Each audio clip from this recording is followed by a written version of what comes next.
The House will come to order. Members will be at their seats. The clerk has opened the roll and you may record your presence. Please rise and give your attention to the House chaplain, followed by the Pledge of Allegiance by Representative Ohabasam. Good morning, friends. Let us pray together. Dear Father, I praise you and thank you for your goodness and blessings upon these gathered this morning to do the work of legislation. Their individual commitment to standing for the needs, values, and interests of the people of Kansas is certainly to be commended. Your word states, "How lovely on the mountains are the feet of those who bring good news, who announces peace and brings good news of happiness." Father, I pray all the discussions and debate today will indeed be good news to everyone. And because of their work and commitment to positive legislation, peace and happiness would ensue. I ask that all assembled in this chamber would see with Jesus' eyes as they debate and promote what seems best for all. Help them to see people first and legislation second. And Father, protect all of our family and friends from sickness and physical distress. I ask this in the mighty name of Jesus. Amen. Allegiance to the flag, United States of America, to the republic which stands, nation under God, indivisible, with liberty and justice for all.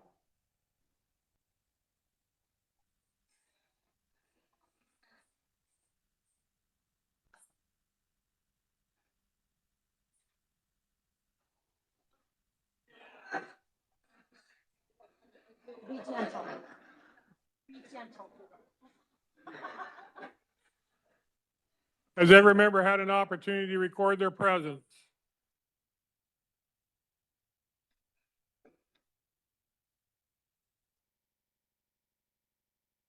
Clerk will close the roll and record the attendance.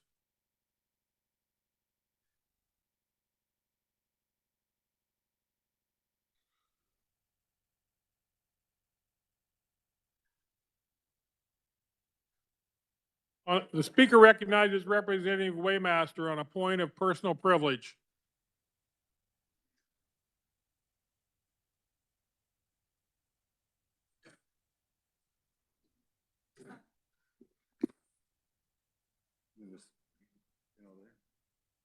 And then Eric will be right behind me. And then Eric, you'll come right half over here. All right, thank you, Mr. Speaker. It is my honor today to recognize a truly remarkable group of students from the Ellsworth School District. This year, for the first time in school history, the Ellsworth High School varsity women's tennis team won the 3-2-1A state title. This is an achievement that speaks to talent, dedication, and teamwork. These students put in countless hours of practice, early mornings, long afternoons, and weekends, all while keeping up with their studies and other responsibilities. Winning a championship doesn't happen by accident. It comes from discipline, perseverance, and the ability to work together toward a common goal. I also want to recognize Superintendent Dina Helbig, whose leadership and dedication to our schools helped make this achievement possible. I'm proud to have her today to celebrate this historic team. At this time, I'd like to recognize the team members individually. These young champions are Carly Hass, Hannah Vague, Reagan Coonrod, Inari Rippert, McKenna Anderson, and Felice Dela Cruz. Each of these students contributed to the team's success, and each has earned her place in this school's history. These students are not just champions on the court, they're a reminder of the excellence that comes from hard work, strong support from educators and families, and a community that encourages young people to aim high. Please join me in congratulating them on this historic accomplishment.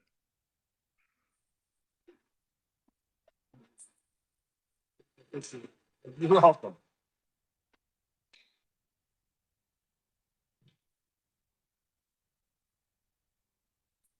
Thank you, and with that, Mr. Speaker, I ask that my words be spread across the journal. Without objection, so ordered.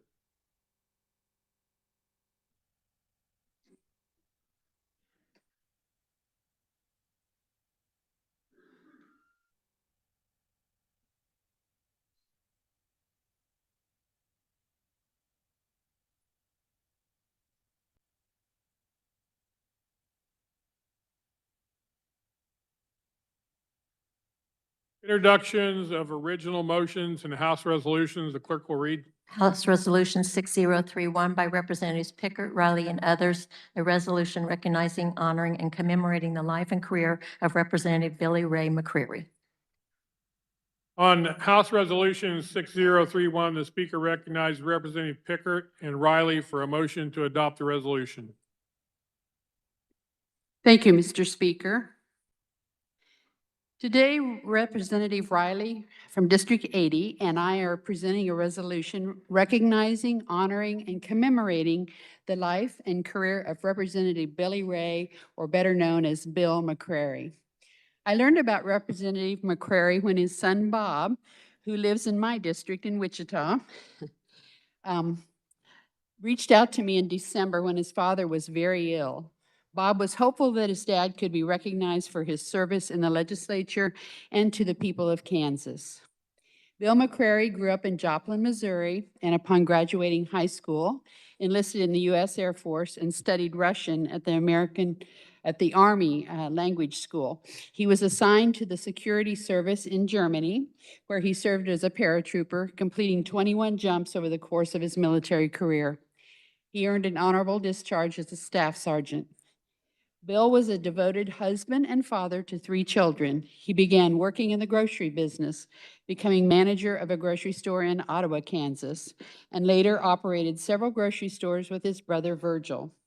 Bill eventually moved to Wellington, where he served as president of the local Kiwanis Club and the Chamber of Commerce. After retiring from a successful career as a grocer and entrepreneur, Bill was elected state representative for District 80 and proudly served his constituents and neighbors from 1997 through 2006. Thank you, Sandy. And again, I think in the past, we've tried really hard to start honoring some of the representatives and the legislators that have been here. So I feel very honored. I didn't know Bill, but he was from the 80th district before my time, and I appreciate everything he did.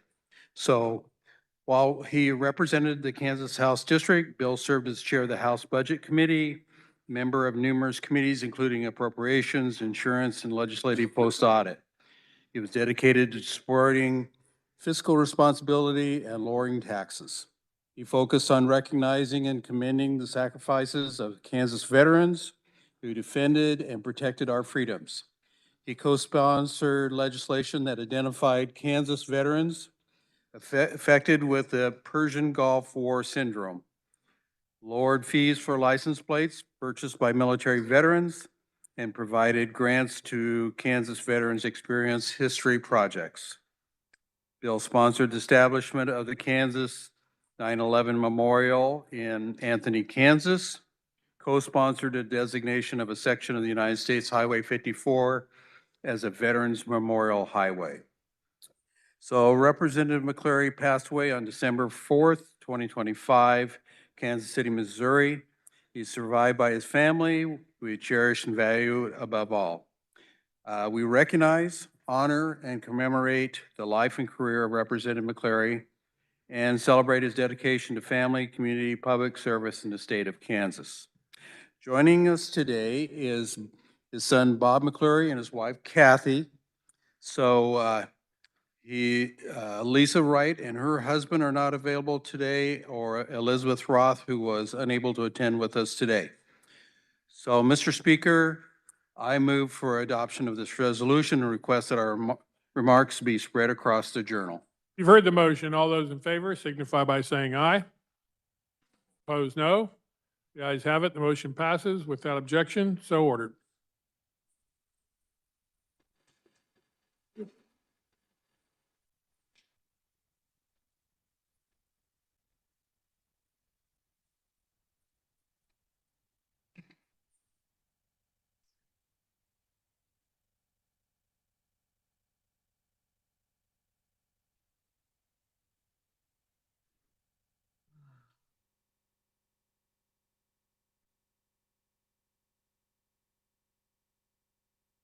House Bill 2540 appears on the consent calendar for the third day. Is there an objection? Seeing none, it will be advanced to final action.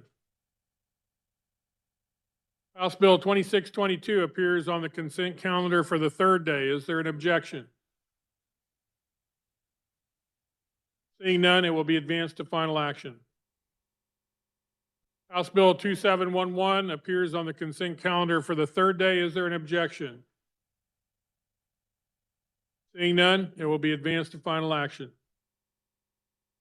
House Bill 2733 appears on the consent calendar for the third day. Is there an objection? Seeing none, it will be advanced to final action.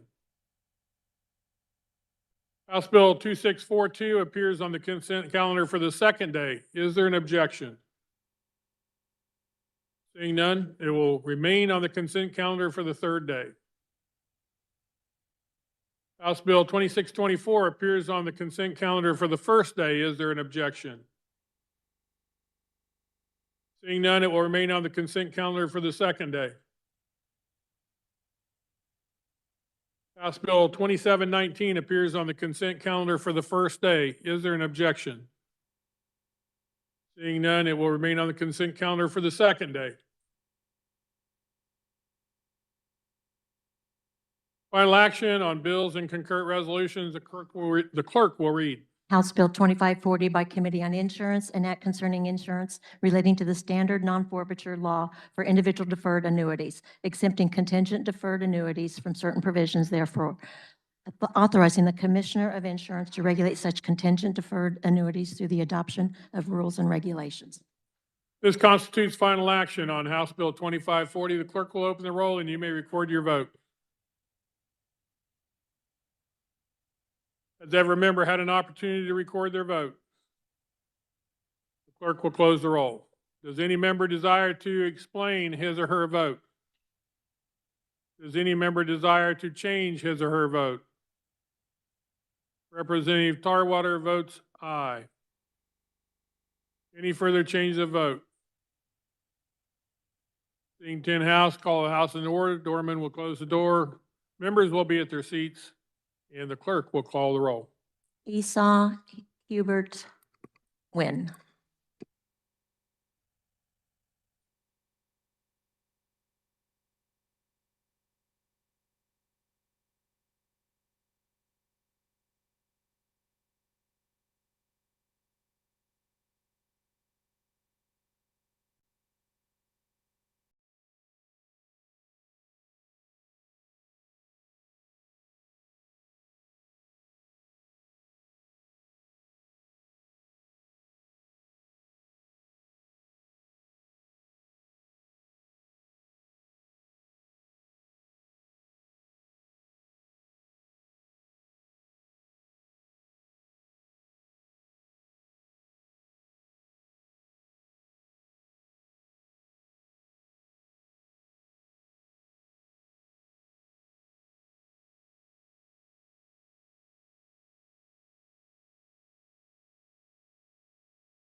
Not seeing 10 hands, the call is raised. 122 voting in favor and 0 against the passage of House Bill 2540. The same having received a constitutional majority, the bill is hereby declared passed. The clerk will record the vote.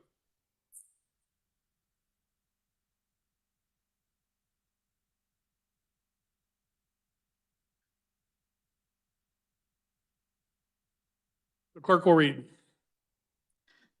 House Bill 2622 by Committee on Elections, an act concerning municipal lease purchase agreements, modifying the protest petition requirements.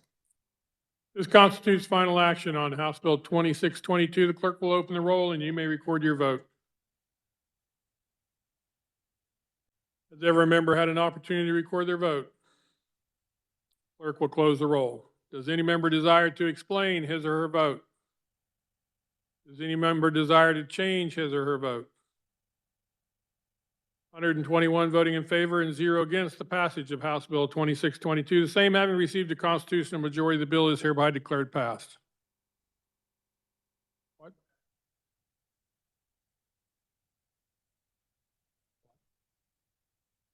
What did you say? There was? Sorry about that. 121 having voted in favor and 1 against the passage of House Bill 2622, the same having received a constitutional majority, the bill is hereby declared passed. The clerk will record the vote.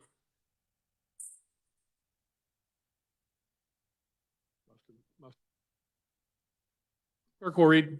House Bill 2711 by Committee on Elections, an act concerning cities of the third class relating to procedures required for the dissolution of the city. This constitutes final action on House Bill 2711. The clerk will open the roll and you may record your vote. Has every member had an opportunity to record their vote? Clerk will close the roll. Does any member desire to explain his or her vote? Does any member desire to change his or her vote? Seeing none, 122 having voted in favor and 0 against the passage of House Bill 2711, the same having received a constitutional majority, the bill is hereby declared passed. The clerk will record the vote. Clerk will read. House Bill, House Bill 2733 by Committee on Elections, an act concerning state elected officials and certain local government elected officials, requiring that such elected officials be and remain residents of the state and such officials' respective district. This constitutes final action on House Bill 2733. The clerk will open the roll and you may record your vote. Has every member had an opportunity to record their vote? Clerk will close the roll. Does any member desire to explain his or her vote? Does any member desire to change his or her vote? Representative Curtis votes aye.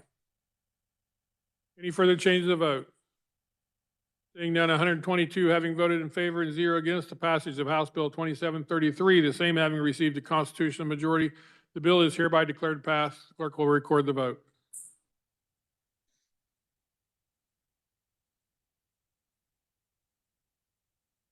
Clerk will read. HB 2615 by Committee on Transportation, an act concerning roads and highways, designating a portion of United States Highway 75 as the Brigadier General George H. Wark Memorial Highway, redesignating a current portion of the Purple Heart Combat Wounded Veterans Highway for United States Highway 75. This constitutes final action on House Bill 2615. The clerk will open the roll and you may record your vote. Has every member had an opportunity to record their vote? Clerk will close the roll.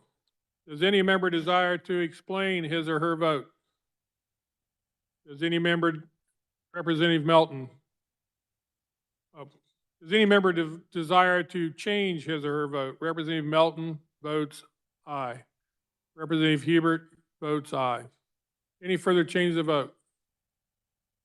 Seeing none, 123 voting in favor and 0 against the passage of House Bill 2615. The same having received a constitutional majority, the bill is hereby declared passed. The clerk will record the vote.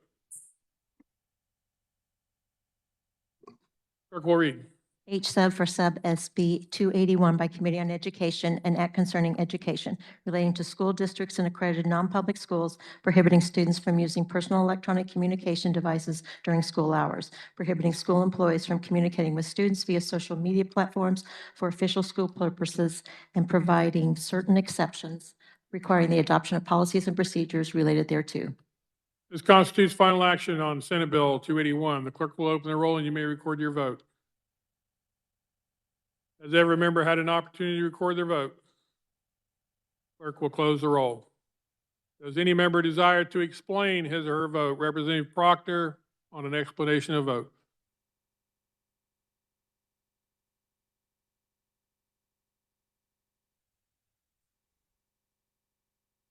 Thank you, Mr. Speaker. I strongly oppose the amendment that was placed on this bill to extend its provisions to private schools. It weaponizes accreditation that most private schools seek simply to participate in Kansas high school sports programs and uses it to compel schools to conform to public school rules. Many parents seek private schools at the cost of great financial hardship, specifically to avoid such mandates. But we have a mental health crisis in this state, a crisis that's killing our kids. And we have to do something about it. Removing cell phones is a proven common sense measure that improves educational outcomes and reduces mental health issues in our schools. So I'm reluctantly forced to vote for this bill. I hope that this amendment can be stripped out of bill in conference or in the Senate before it goes to the governor. Thank you, Mr. Speaker. Further explanation of votes. Representative McDonald.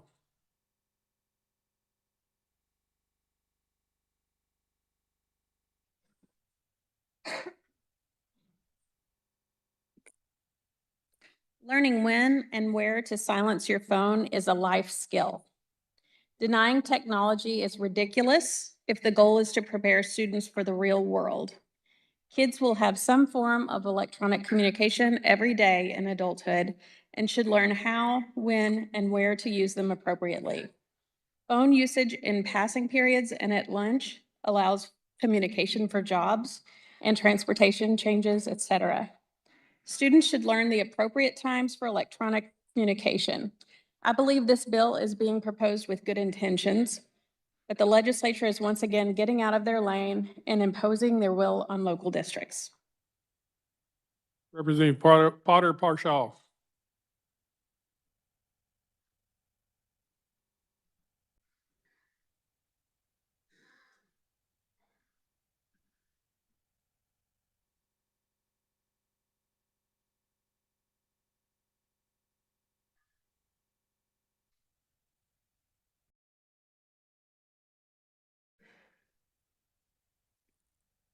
Thank you, Mr. Speaker. I vote no on House Sub for SB 281. Our education system is flawed.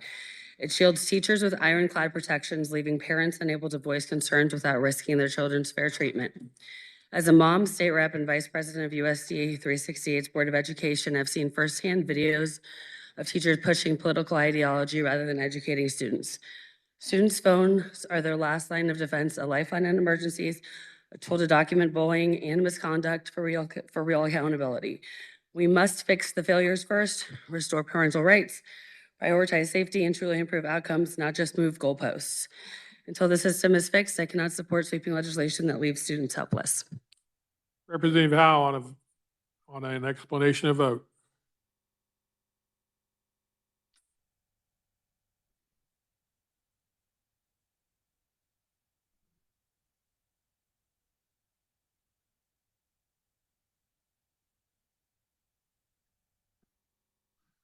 I vote yes on H sub 281 to reclaim our classrooms from digital distraction.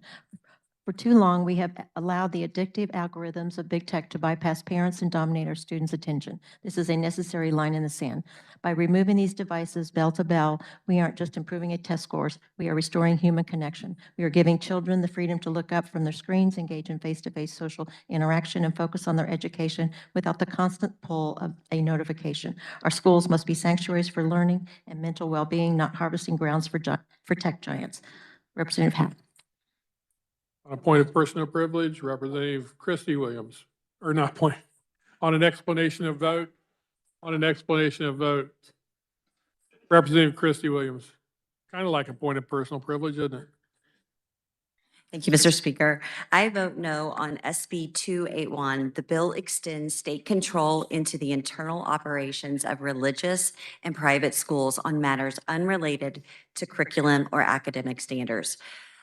Accreditation has never meant surrendering governance of discipline, culture, or daily practices. During the COVID era, Kansans experienced how quickly emergency authority expanded into sweeping mandates. We should not set a precedent allowing the state board to impose limitless behavioral regulations on independent institutions. Private schools should ban cell phones, but that decision belongs to parents and school leaders, not the state. This bill opens a door we should keep closed. Representative Featherston on a explanation of vote.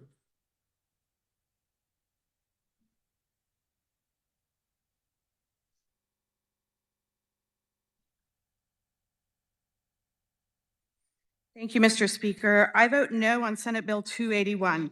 While I fully support limiting cell phone usage during the school bill, this is an overreach of local control. Locally elected school boards are best suited to craft policies that best suit their constituents. Stepping over this local control line is a slippery slope to mandating the teaching of incorrect history and removing science from our curriculum. On an explanation of vote, Representative Braun.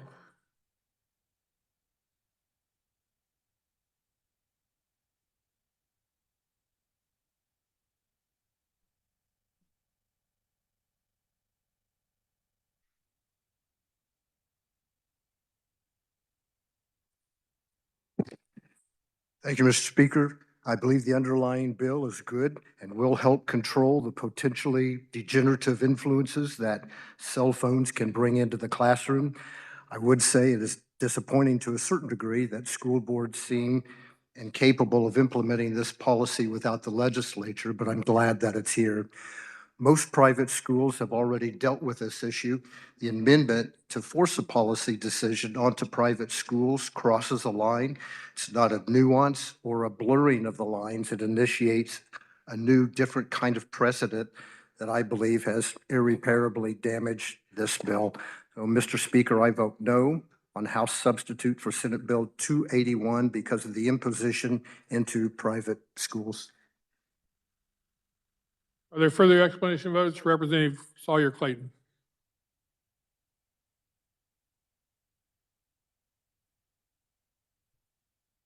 Mr. Speaker, I vote no on SB 281. I do not think it is appropriate for us to set those standards on students in their schools when I sit next to legislators every day for the past 14 years playing Candy Crush in committee while we are supposed to be working on taxpayer funds. Until we can manage things in our own house, it is not appropriate for us to tell our local boards how to manage things in theirs. Thank you.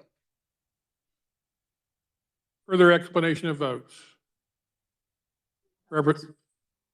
Representative Kahar.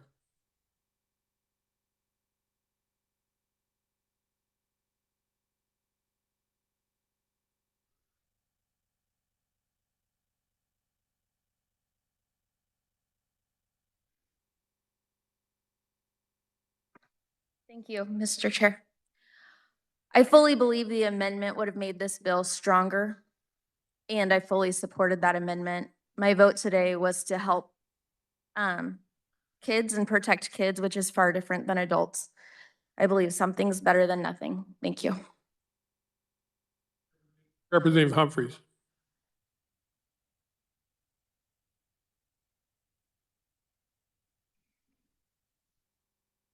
Thank you, Mr. Speaker. I vote no on House Bill 281. Cell phone-free schools is the goal.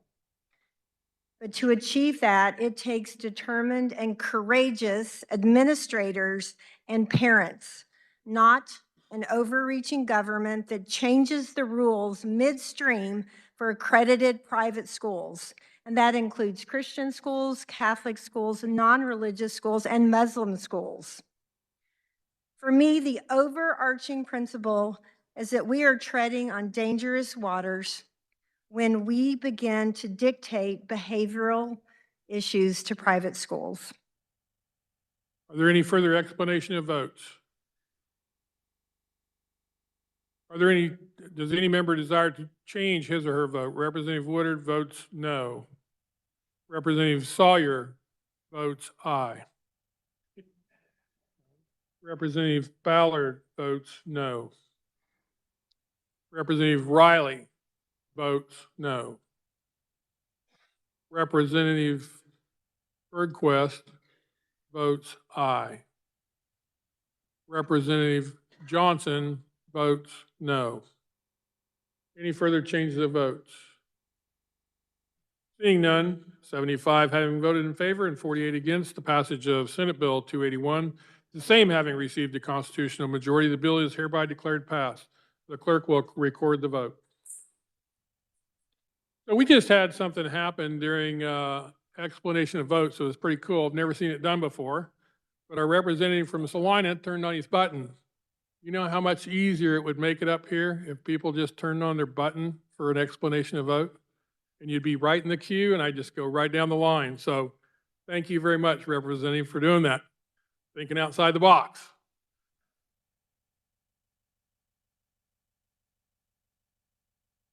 For the purpose of carrying, House HCR 5031, the Speaker recognizes Representative Croft. Oh, you didn't put it in.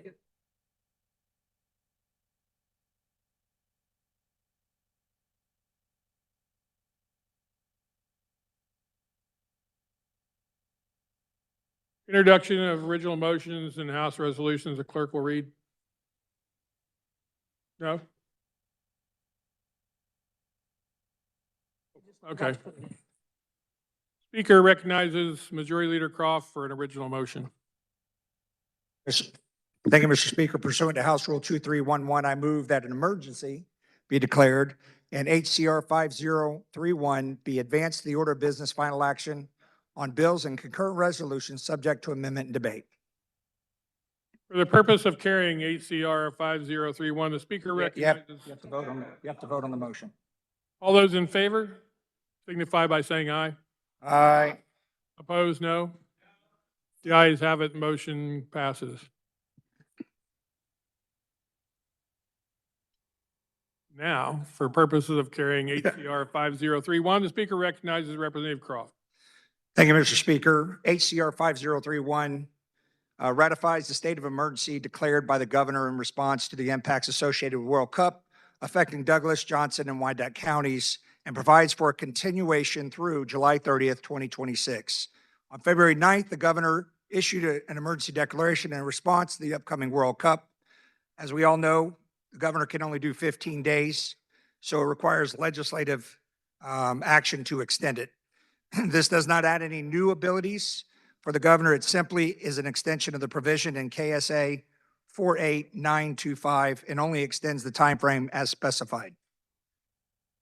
As you guys know, as many of you know, that we do have, for the first time in history in FIFA, potentially, and I believe it's going to be 4 base camps to include the defending champions with Argentina. There's going to be 6 games in the area. We're expecting over 650,000 visitors. It's going to put a strain on public safety, emergency management, and transportation systems. What this will do is it will enable our National Guard, who's excellent at doing many of the support structures that we need for medical support and for many other areas, and to be able to participate in that opportunity. Emergency declaration allows the governor to access more of the resources, but it also, what it does is allow us to ask the federal government for assistance in order to make this event successful. And without the extension, the federal government will not participate, or we can't even ask. So with that, Mr. Chair, I stand for questions. Does any member desire to speak to the resolution? Speaker recognizes Representative Woodard. Thank you, Mr. Speaker. I would urge support of HCR 5031. As we all know, and we're very excited about the World Cup coming, we are one of the smallest metropolitan areas to host the world's largest event. And so tapping into the resources, continuing the governor's disaster declaration is of vital importance, and I hope that you'll vote yes. Thank you, Mr. Speaker. Is there any further discussion? Seeing none, Representative, you may close. Thank you, Mr. Speaker. I move adoption of HCR 5031. This constitutes final action on HCR 5031. The clerk will open the roll and you may record your vote. Has every member had an opportunity to record their vote?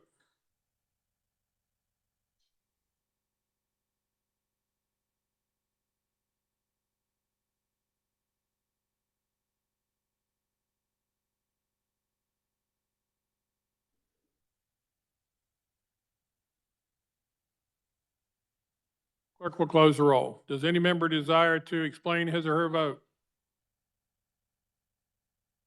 Does any member desire to change his or her vote?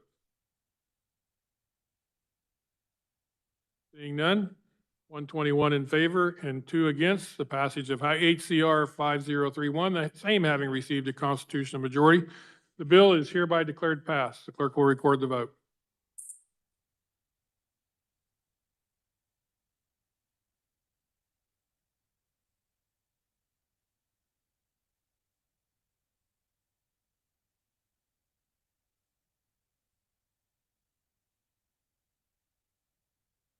Speaker recognizes the Majority Leader Croft for a motion to resolve into a long committee of the whole. Mr. Speaker, I move the House resolve itself in the committee of the whole for the purpose of considering those items under the heading of general orders. You've heard the motion. All those in favor signify by saying aye. Opposed, no. The ayes have it. The motion carries. The Speaker appoints Representative Hoffman to chair the committee of the whole.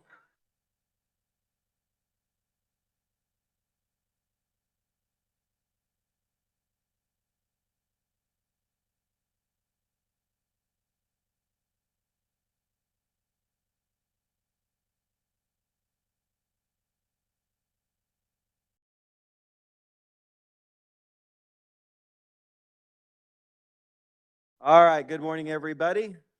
First order of business today is House Bill 2605. To carry House Bill 2605, the chair recognizes Representative Rogers.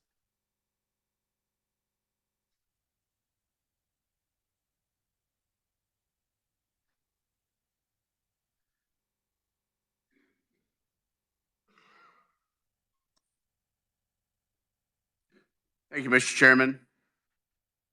There were amendments. I move the committee report. You've heard the motion. All those in favor say aye. Opposed, no. Motion passes. Committee report is adopted.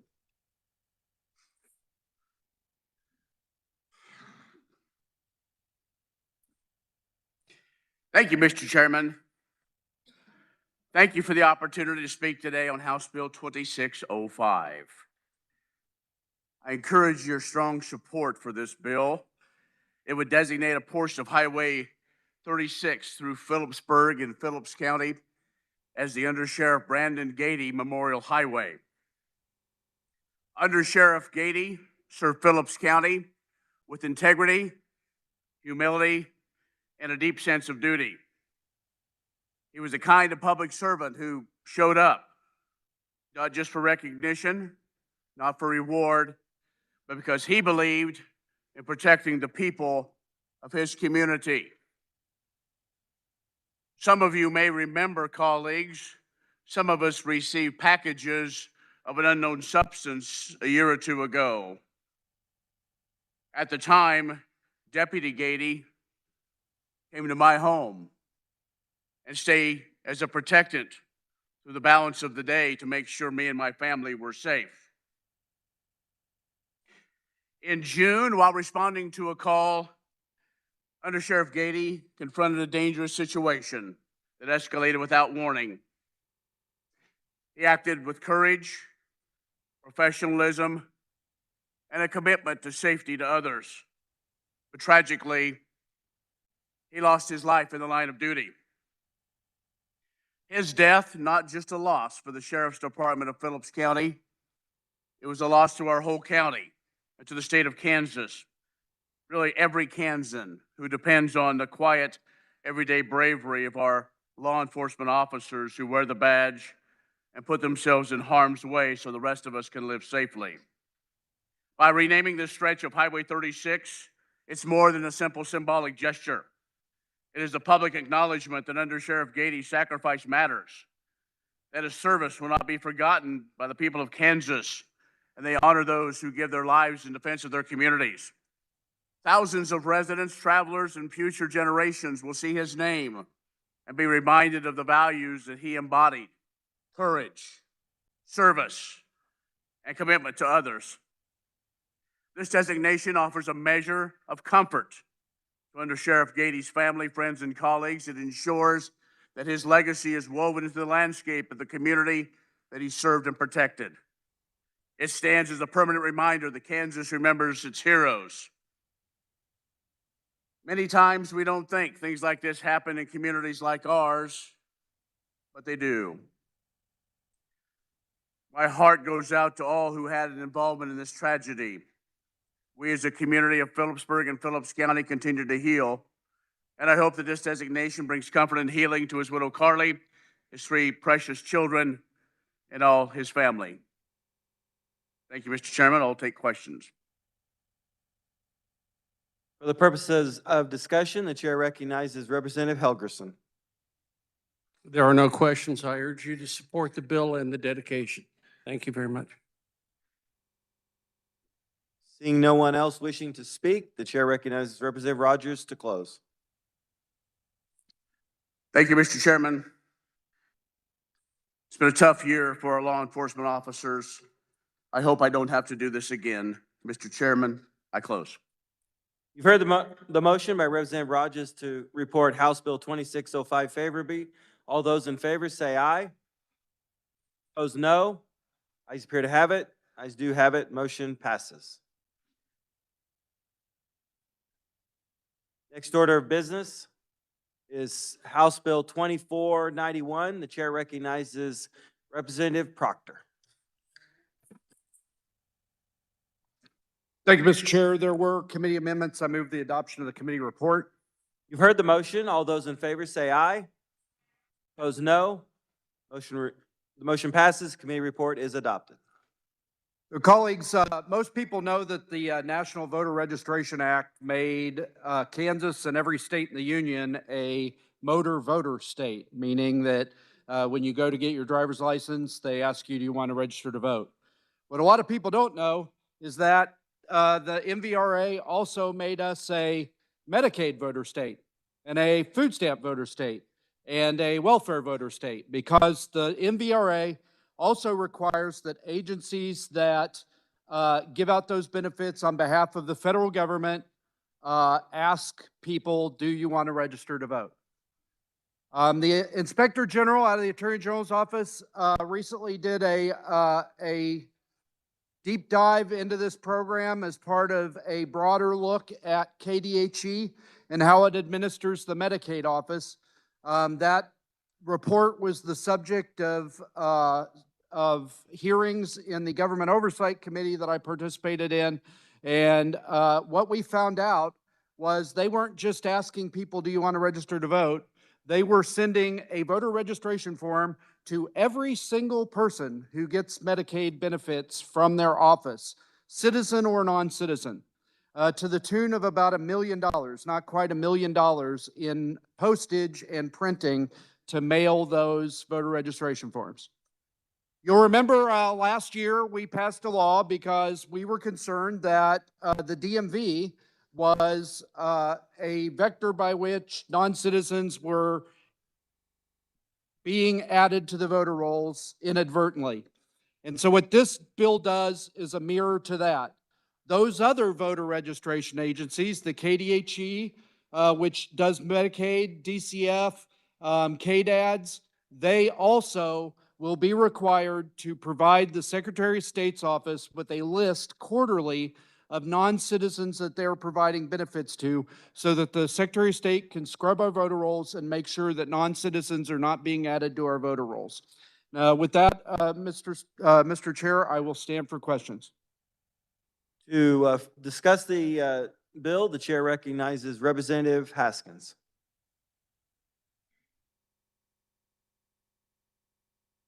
Thank you, Mr. Chair. Would the carrier of the bill stand for a clarification question, please? Yes. Thank you for that. This bill was amended in committee. Can you talk about the amendment? Yeah, the bill as it was originally written required any agency that gave any kind of benefits, scholarships, whatever, to provide a list of non-citizens they provide those benefits to. That was never the intent of the bill. The intent of the bill was just those agencies that ask their beneficiaries would they like to register to vote. So we necked that bill down. The other thing that we did is we made the information actually useful to the Secretary of State's office, because the original bill just had name and address, and that's not enough for the Secretary of State's office to confirm that the individual is the voter that's on the voter rolls. So we made the data mirror the data that is in the DMV bill we passed last year. Thank you very much. Thank you. I just want to have the clarification. Overall, the carrier of the bill did a good job explaining it, but it's something that we can't really support because I don't know about you, but have you heard that we're focusing a lot in elections about non-citizens? I mean, we continue to talk about it all the day. If we made that an M&M game, my colleague from Emporia, who really loves M&Ms, every time non-citizen came up and he took a handful of M&Ms, he would become red, blue, purple. He's not even listening to me, but that's someone can inform.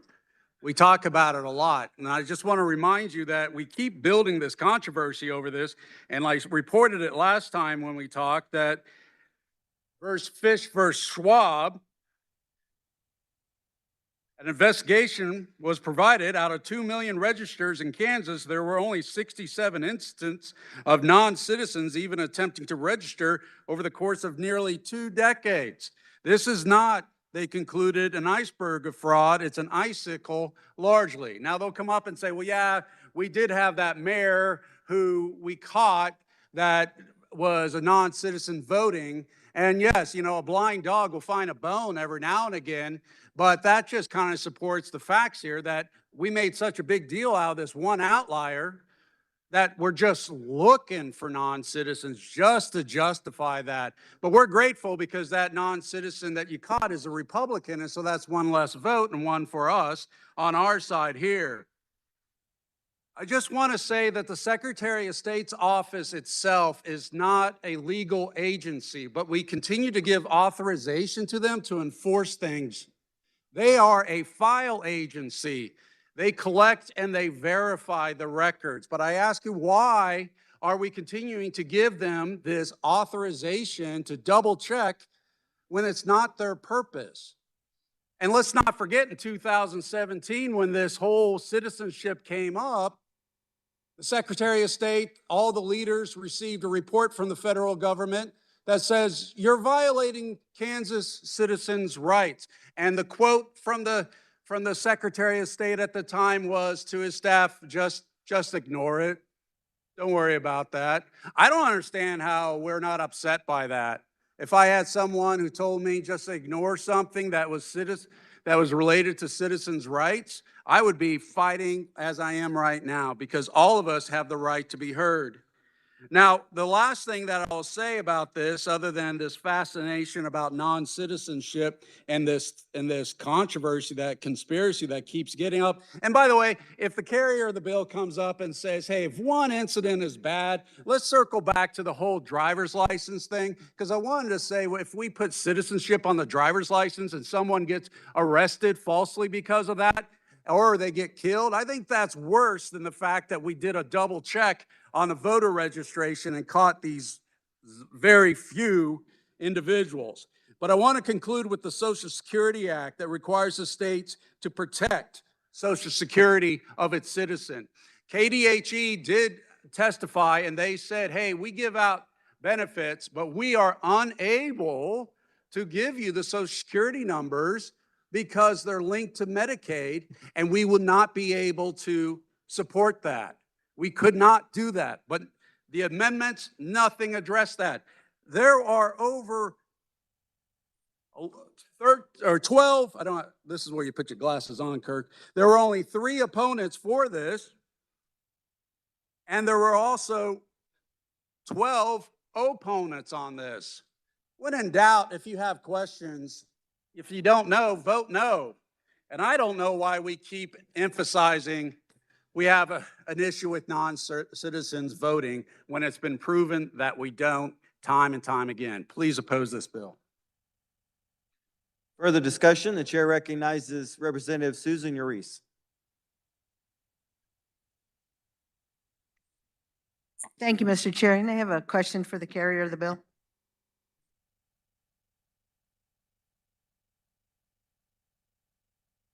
Yes, ma'am. What is the Secretary of State going to do with all the information? The same thing that they're doing with the information they get from the DMV. They're going to compare the list to the voter registrations and the voter rolls. And if they identify somebody that is a non-citizen who's on the voter rolls or they suspect, they'll investigate. If they conclude that that person is a non-citizen, they give that name to the clerk. The clerk notifies the voter, takes them off the voter rolls, and if the voter is a citizen, they can produce evidence to not be taken off the voter roll. And so the Secretary of State has investigative authority? Actually, this body did give the Secretary of State the authority to investigate and enforce election law many years ago. So they do have that authority, but the authority to scrub the voter rolls is actually a federal requirement. The MVRA requires that states scrub their voter rolls to make sure their voter database is correct. Okay, thank you. Thank you for that information to the carrier of the bill. And you mentioned the NVRA. The NVRA also has other sections to it, and the carrier of the bill failed to talk about one of the sections. Section 7 of the NVRA requires that states offer voter registration opportunities at certain state and local offices, including public assistance and disability offices. You mentioned how much it costs the state to do that. We are required to do that. So trying to point a finger at somebody when the state is required to do that, all states are required to do that. There are ways to be able to get that information out to folks who receive benefits from the state, but one is mailing. Thank you. Thank you, Mr. Chair. Further discussion, the chair recognizes Representative Simmons. Thank you, Mr. Chair. Good morning, body. I've been doing my homework, and I came across some information that I thought we would all appreciate. Well, I would ask you to raise your hand, but we're not in class. I assume many of you are familiar with the Cato Institute. Yes? Well, on February 5th of 2026, a piece came out, and I would like to share some things with you about it. It is titled, "Trump's Claims About Non-Citizens Voting Are False. We Can Prove It." They reference the Heritage Foundation's database of election crimes, which currently lists only 24 instances of non-citizens voting in the US elections, federal elections, from 2003 to 2023. It also goes through a series of states where they've enacted state-level investigations into non-citizen voting. In Utah, they found one non-citizen voter. There were also investigations in Idaho, Louisiana, and Michigan that showed this is not a problem. The piece also says, the investigations also suggest that many politicians and public interest groups, all of which have access to these reports, may not actually care that much about election security. The constant talk of non-citizen voting is more likely about scoring political points and bolstering fundraising. Playing politics with the idea of fraudulent voters and stolen elections comes at a real cost to American confidence in our elections. It's an affront to our democracy and to all of those who work to deliver free and fair elections. It is also an ominous sign for where things may be heading this year. Finally, the piece closes, everyone, Democrats and Republicans, should use the new state-level proof that non-citizen voting is virtually non-existent to push back against the real danger to our democracy, craven politicians using the issue to undermine our free and fair elections. I urge you to vote no on this. Thank you. Seeing no one else wishing to speak, the chair recognizes Representative Proctor to close. Thank you, Mr. Chair. I'd like to take a minute to address a couple things that were said here at the well. My esteemed ranking minority member on the committee said that it is not the purpose of the Secretary of State's office to scrub our voter rolls and make sure that there are no invalid voters on our voter rolls. I'm confounded by that assertion. And the MVRA, actually, federal law requires that the Secretary of State and the county clerks and election officers scrub our voter rolls. It's a requirement of the MVRA. Another thing that I heard somebody say was that I was spinning a yarn, that I was accusing KDHE of some nefarious action by complying with the MVRA. The MVRA requires them to ask, do you want to register to vote? The MVRA does not require them to send a registration form to every single beneficiary, whether they ask for it or not. And I would make the argument that that might be a violation of the Senate Bill 5 that we passed last year that says that you can't use federal money for election purposes unless authorized by Congress or this legislature, and neither one of them authorized them to do that. But I'll just close with this. Every time we have one of these bills, we hear the same thing. We used to hear, this never happens. Non-citizens never vote. But now that we've got 2 people indicted and a third on the way, it seldom happens. It's infrequent. 1 is too many. Because every invalid voter, every voter who's not qualified and casts a vote, cancels out the vote of a qualified voter, disenfranchises a citizen, and cancels out their vote. Am I up here saying that there's a vast conspiracy to let non-citizens vote? No. I think that it is unintended that non-citizens get on their voter rolls. But we owe it to Kansans to be able to tell them with confidence, no, non-citizens are not voting. And we know because we have all these different ways of scrubbing the voter rolls to make sure they never get on the voter rolls in the first place. So I urge your support for this bill. Mr. Chair, I ask that when the body rises and reports, it reports House Bill 2491 favorably for passage. You've heard the motion by Representative Proctor to report House Bill 2491 favorable. All those in favor say aye. Opposed, no. Ayes appear to have it. Ayes do have it. Motion passes. Next order of business is House Bill 2451. To carry House Bill 2451, the chair recognizes Representative Wagner. Thank you, Mr. Chairman. There were committee amendments, and I move adoption of the committee report. You've heard the motion. All those in favor say aye. Opposed, no. Motion passes. Committee report is adopted. You may. Thank you, colleagues. House Bill 2451 has the intent to close a loophole in current law.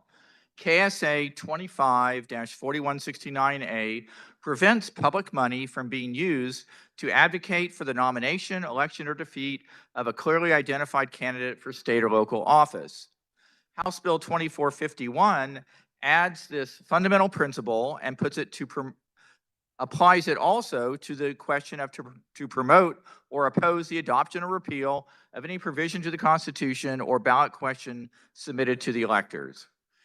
This bill comes from House election, where we had a hearing on it and heard many examples of where school districts and other municipalities had taken the current situation and had used, through their institutional power or through the clear appropriation of money, to advocate for the passage of a matter that they presented to the voters. It was somewhat shocking. I've had multiple district superintendents reach out to me and say that that is certainly not the intent and not what they would desire to do. But the current statutes, do not make it clear that the same provisions that keep public money from going to the advocacy of candidates also apply to the adoption and repeal of ballot questions. This bill was amended in committee to clarify that wording for financial disclosures for any communication regarding a bond have to be more complete and fill out some details, so they include not only the cost of the bond but also the interest cost. Also, the fact that if a public building is used in any fashion, that both sides of an issue must have equal access to any public building. It makes clear that the limitations do not apply to the public employees speaking in their private capacity, a basic free speech aspect of this. Another part of what the bill does is that the presenting of factual information solely for the purpose of educating voters on a ballot question is something that clearly has a safe harbor, which is something in a prior Attorney General's opinion was also considered part of current practice. And also the bill has some teeth. The violation of this act is a Class C misdemeanor. With that, I would be open for questions and certainly urge your passage of this bill. To discuss the bill, the chair recognizes Representative Haskins. Thank you, Mr. Chair. The carrier of the bill did a fine job, overview of the bill. This is another bill that I'm going to have to recommend that we don't vote for. Overall, opponents were recommending that, and there was 14 opponents to this bill. Opponents and only 4 proponents. The opponents warned that this could lead to restricting employees' ability to, even though we give them the option to share information, they would be fearful because, wait for it, it's a Class C misdemeanor if they do their job. I don't know one superintendent that just walks in and says, oh, I didn't know we had a bond. I didn't know, when did that happen? They're usually in the process of developing that. I will also say that one of the proponents gave a pretty informative testimony and based her arguments on an article in the Hutchinson News. And when we looked at the article, not only was it subjective, but it was an opinion piece. So anything that was proven as a problem based off her argument was just an opinion piece. Now, I do believe the carrier of the bill, because he was a proponent, that he sees an issue to resolve this and to work on it. But overall, it's just a general overreach. But to try to tighten this up a little bit, I have an amendment.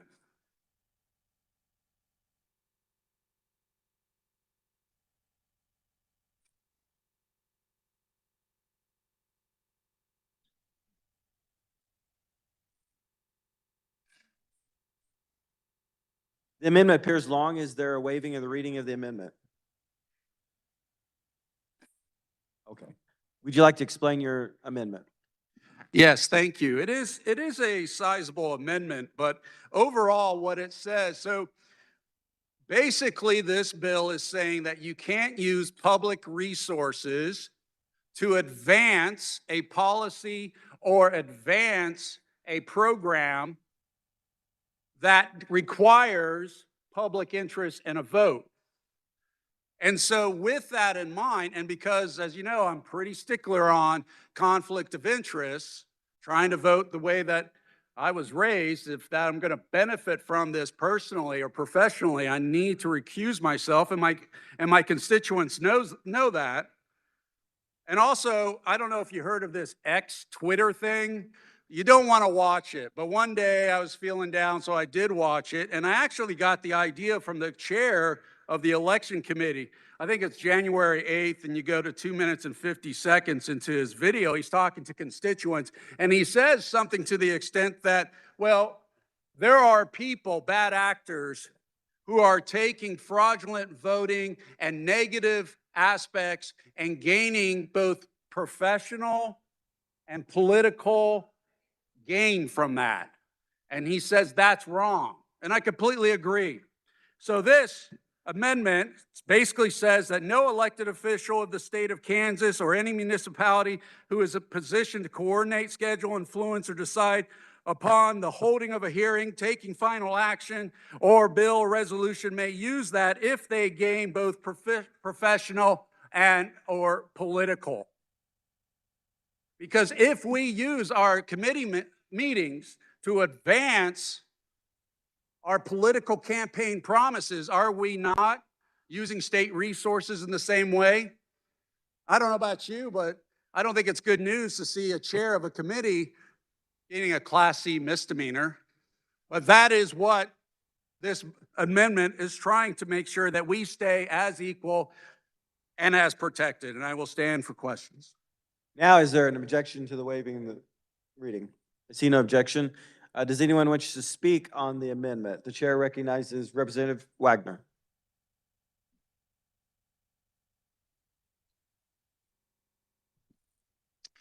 The ranking minority on elections is a very friendly person, but this is a very unfriendly amendment. I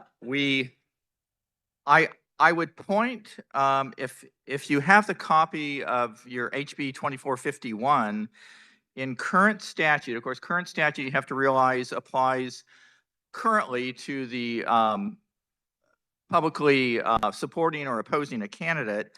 But under section B, and this is on page 2, if you have it starting at line 39, and this is current law, the provisions of this section prohibiting the use of time of any officer or employee for such purposes shall not apply to an incumbent officer campaigning for nomination or reelection to a succeeding term to such office or to members of the personal staff of any elected officer, excuse me.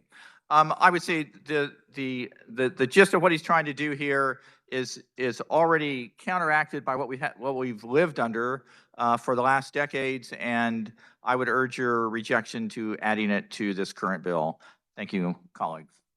To further speak on the amendment, the chair recognizes Representative Simmons.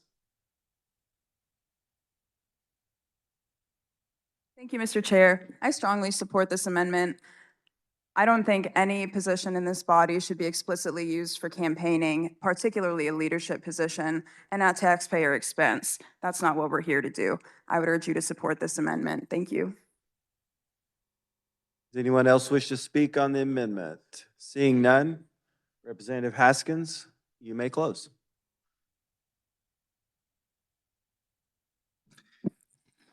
Thank you, Mr. Chair and body. I just want to remind you that a vote no is stating that, yeah, we're okay to allow our chairs and anyone else leadership using their platform to advance bills, policies, and laws that improve their professional and political opportunities. And with that, I close my amendment. You've heard the motion by Representative Haskins to amend. All those in favor say aye. Those nay. Those appear to have it. Division's been called. The clerk will open the roll and you may vote. Seeing 15 hands, this is a roll call vote.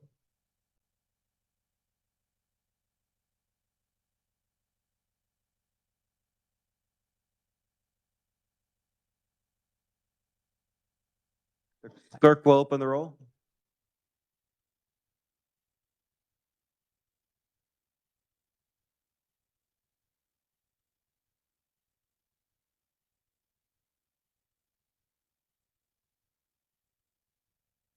Has everyone had the opportunity to vote?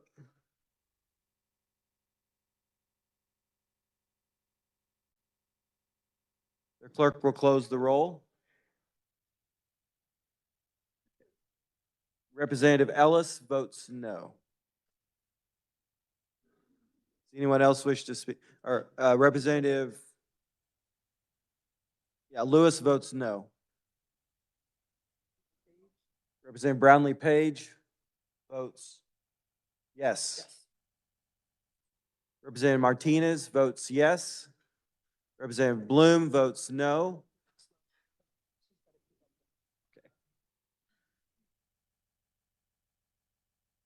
Representative Curtis votes yes. Anyone else? Representative Alcala votes yes.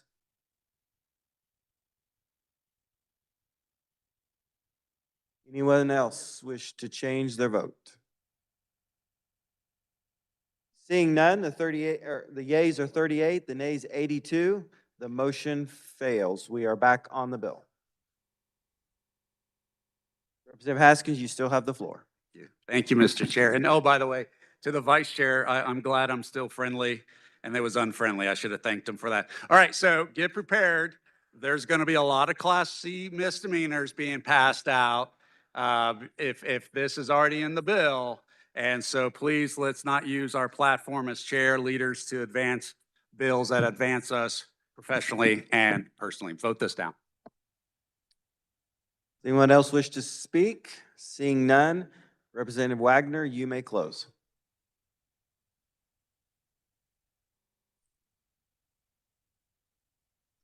Colleagues, thank you for the debate and the questions. I will point out to the chamber that the Class C misdemeanor is actually in current law as far as for the current prohibition regarding work regarding candidates or use of public funds for candidate campaigns.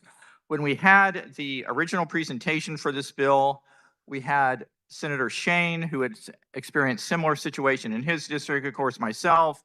We had been reached out to by a representative from, or a constituent from Representative Riley's district down in Wellington. We had Stop the Bond Hutchinson.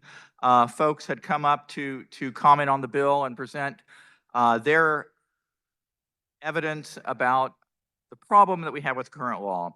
I think, in summary, what I would say my comment would be the testimony from one of our constituents, or one of Mr. Riley, Representative Riley's constituents, where the proponent said, when government uses public resources to advocate, it creates an uneven playing field where one side has taxpayer money, official branding, staff time, and access to students and families, yet the other side has nothing but personal time and personal money. That is not a fair election, nor is it a neutral government.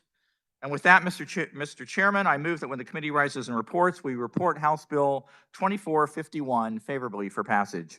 You've heard the motion by Representative Wagner to report House Bill 2451 favorable. All those in favor say aye. Opposed, no. Ayes appear to have it. Ayes do have it. Motion passes. Next order of business is House Bill 2453. To carry House Bill 2453, the chair recognizes Representative Pickert.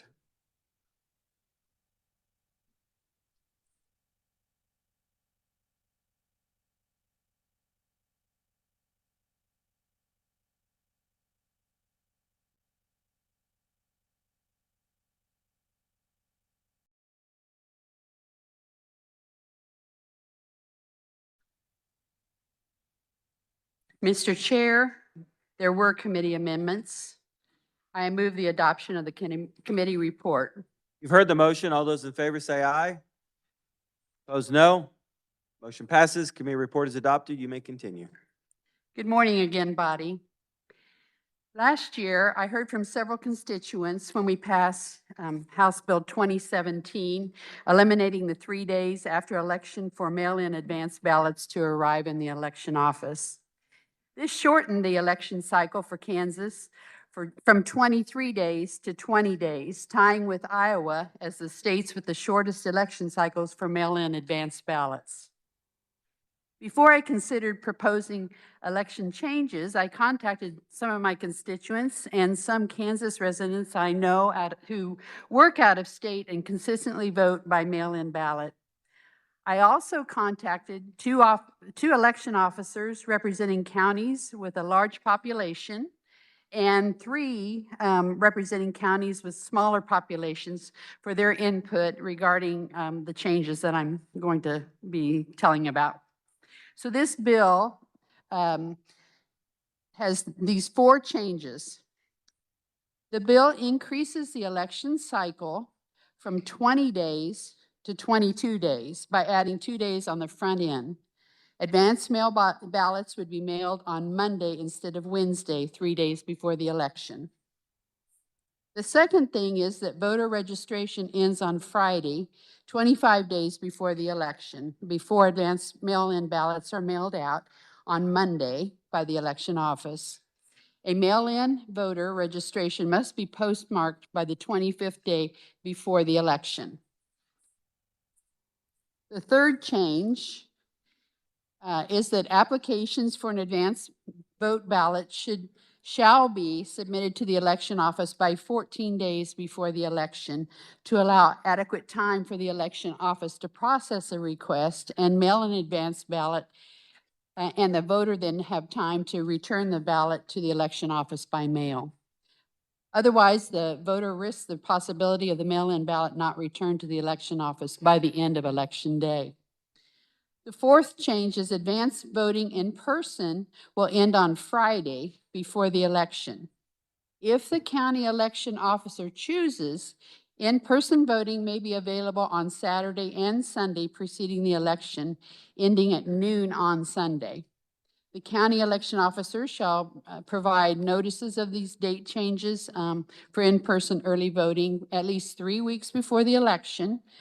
And the rationale for this is on Mondays, especially in the large counties, large populations, It's a scramble getting all of the equipment, all the iPads downloaded and supplies pulled together for the election workers, the poll workers, to get in before the end of business day. In Sedgwick County, I know we have 101 polling sites, and Johnson County is probably similar. The fiscal note on this bill isn't really clear since the cost of staff for elections is on the county level and not paid by the state. So with this, I'm open to questions. All right, the chair recognizes Representative Haskins. Hello again. Thank you, Mr. Chair. All right, another bill. It's like they just discovered if we take away the 3-day grace period, we're going to shrink the number of days to vote. I mean, we talked about this at length last year. We had several amendments. One of the amendment was actually this amendment, but no, that was unfriendly and they voted it down. I don't know about you, but there's a lot of days, this day, that day, we're going to move this day. It's actually just confusing the voters on what they can do. Well, we can educate them, but we're not going to give them any money. And you know what? We don't give any money to the Secretary of State for them to go out and get out to vote in half advance. Maybe that was something we want to talk about. I'm a little concerned by the carrier of the bill, which did a fine job explaining it, but she concluded on the fact that on the fiscal note, the quote was, "It's not clear what the fiscal note would be." But the Kansas Association of Counties indicated the legislation would increase costs for counties through the hiring of additional staff to remove voters. Now, I don't know if you heard about this, but our constituents have said property tax is pretty high. I wish that you could reduce it. Well, the county receives a lot of their revenue from property tax, and the counties decide how much fund the county election office is going to have, but yet we're not going to give them any money. We're not going to reduce property tax. We're not going to address the fact that county election offices, they don't even know how much it's going to cost, but we do need more people. This is called, by definition, an unfunded mandate. And it's interesting that we advance the number of days so we can make up for the number of days we lost, but you can't vote on Monday anymore. And really, you don't have to vote on Saturday and Sunday because we don't want to add more expense. So we've added 2 days and taken away 3 days. So now they have a smaller window to vote. I want to circle back, though, to the fact that we just can't find any volunteers or staff or anything. And so I have an amendment.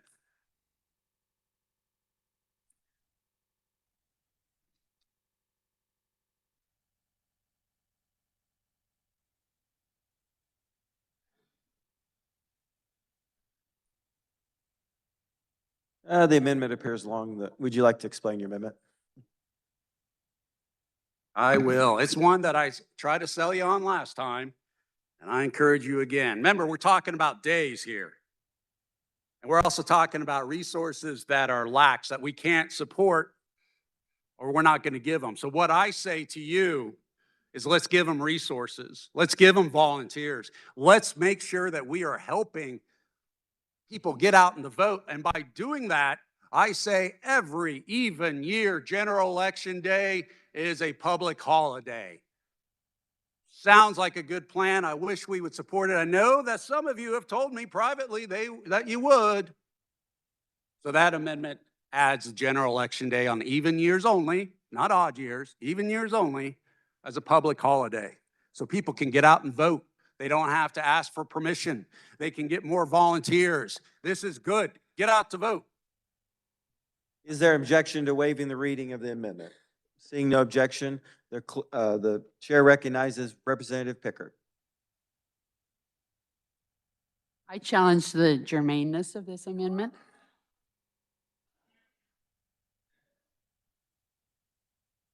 Germaneness has been challenged on the amendment. The rules chair will make a ruling on the germaneness of the amendment.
Chair recognizes Representative Humphries. Thank you, Mr. Leader. We're getting better at this. It didn't take so long. So after a unanimous discussion and decision, because this is two completely separate chapters, there's really nothing that ties these together except the word election. So the committee unanimously agreed that the amendment is not germane. The ruling of the chair is the amendment is not germane. We're back on the bill. Chair recognizes Representative Haskins.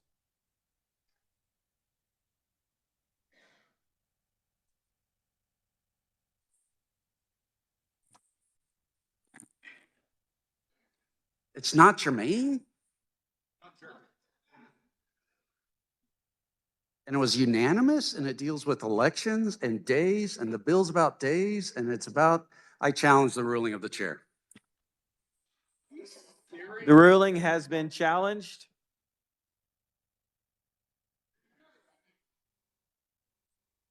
Remind the body that this is a debatable motion and is only debatable by the following people. The member making the motion, member carrying the measure, designee of the majority leader, and designee of the minority leader.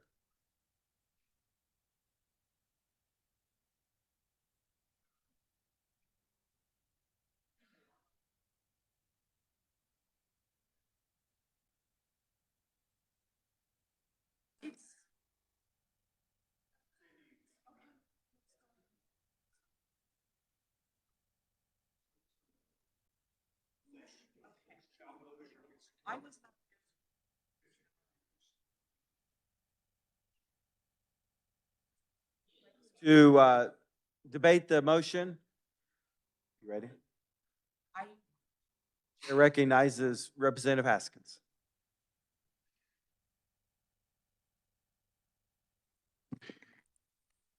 I'll be quick. I feel like I've made my point. When asking the revisers and asking people about whether or not this is germane, I will say that they too felt that this is a germane bill. I will also say that we on the Democrat side are completely unsuccessful when it comes to germaneness debates. We lose every time, and I want to make sure that a point is made, because I know there are individuals in this room that's not on our party that vote for this. And I will just say one last thing. We move days. I'm adding a day just like the bill, and that is to get more people to vote, making it open, providing resources. General Election Day. Next member is Representative Pickert. Sorry. Oh, thank you, Mr. Chair. Body, this ruling, I believe, is not germane. I mean, and that the ruling should be sustained as the chair has called it, okay? A yes vote. Thank you. Chair recognizes a majority leader's designee, Representative Fuelskamp. Man, I'll tell you what, I'm having a terrible time today. Hoheisel. Boy, oh boy. Where in the world did that come from? Thank you, Mr. Assistant Majority Leader or Minority Leader. Committee, body, this is simple. It was unanimous. I think personally, it's disrespectful to challenge this ruling when even the minority members of the committee said it wasn't germane. We have had, to the member who's challenging the germaneness, we have had a few different ones this year that were ruled germane, and I actually disagreed that they were germane, but I respected the ruling of the rules chair. To be able to come up here and to disrespect that just to make a point is wrong. When the minority party even said, this is not germane, this is a stretch, this was unanimous. I urge the body a yes vote to sustain the ruling of the chair. All right, let me see if I can get this name right. Representative Woodard. Thank you, Mr. Chair. You could have made up a fun version of my name. It would have been fine. I appreciate the dialogue. I know that there's some conversations back there. I think this just points to the fact that our flavor of the Rules Committee has changed. I do want to remind folks that it is a nonpartisan committee. The ranking member is actually the vice chair from the minority party. And so I just hope that we can urge the Rules Committee that when they do have those discussions, that they hear out the other members on the committee before saying that it's not germane and walking away. To the member who made the amendment, I do think this is a good reminder that it would be helpful for us to understand outlines from the rules chair, because it has changed in my 8 years. 6 years, we followed one standard, and it seems like the last 2 years, it's been very different. And it feels like the decision about whether something is germane or not has been decided before the committee even meets. So I was always told 2 points of contact. I was always told subject matter. And so I hope this will start the discussion that we can have with the Rules Committee. And don't know how I'm going to vote on this, but I do appreciate the passion from our members as well as the work of the committee. Thank you, Mr. Chair. Okay, as a reminder, a yes vote will sustain the ruling of the chair. A no vote will overturn the ruling. The question arises, shall the chairperson's ruling be sustained? All those in favor say aye. Those no? These appear to have it. Ayes do have it. Motion passes. We are back on the bill. Representative Haskins, you still have the floor. Thank you, Mr. Chair. Now, first, just a clarification that I have the right to challenge the ruling of the chair. So I'm not disrespecting a policy or disrespecting any process. I'm actually practicing the process. I'm not disrespecting the ruling at all. I am just asking for clarification to give people the right. Because I represent people that aren't in this room who voted for me, no one else, and that's the right I have. Overall, I'll still stand that this bill adds more cost without any clear understanding of how we should fund it. It's an unfunded mandate. We need to focus on property tax. Please oppose this bill. Thank you very much. Further speak on the bill, the chair recognizes Representative Meyer. Thank you, Mr. Chair. I would like to echo the sentiments of my ranking. He is completely correct. This is a ridiculous bill. It's an unfunded mandate. And frankly, we're pretty tired of having to rework bills that are rushed through a committee with barely any proponents, people not even asking for it. We didn't even hear from the county clerk saying, hey, we need this. You know, it's just the process has been awful. And as we spoke about previously in the bill right before this, you know, we are using that committee as a campaign arm instead of doing the work and the real will of the people. And this has gone too far. This bill very specifically is just to undo work that was done in previous sessions. That should be embarrassing. We already know that this is a problem. We've heard from people that it's a problem, and county clerk said, no, we don't want to do this. We're tired of it. I think y'all should be tired of it too. This is absolutely ridiculous. I don't support this bill whatsoever. I don't think you should either. This is not a partisan thing. We need to make sure that people are not disenfranchised when they are trying to exercise their right to vote. Please vote no. Further discussion, the chair recognizes Representative Mosley.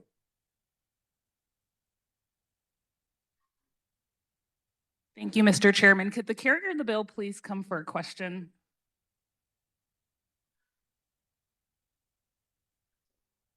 Good morning. Actually, I love your scarf. Thank you. So my question for you is, obviously this bill is solving an issue. At what point did you speak to your constituents and realize that there was a problem?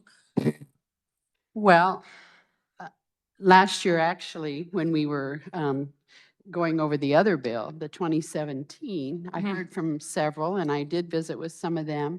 And then later on through the year, I run into some, I called some. So it's been a while. Would you say the majority of the conversations you've had was before or after you voted to get rid of the 3-day grace period? It was after. All right, thank you very much. So this bill is really an example of when we do not speak to our constituents beforehand on issues when it comes to voting. So this is basically a cleanup bill because someone voted to get rid of the 3-day grace period. Something was very similar an amendment was very similar to this one being added to the original bill. And now we're having to once again have hearings for something because we're not talking to our constituents beforehand. So obviously, I am all for expanding our ability to vote, but when we have to basically clean up bills that we're rushing through and we're not speaking to our constituents, this is the example of that. Thank you, Mr. Chairman. Further discussion, the chair recognizes Representative Proctor.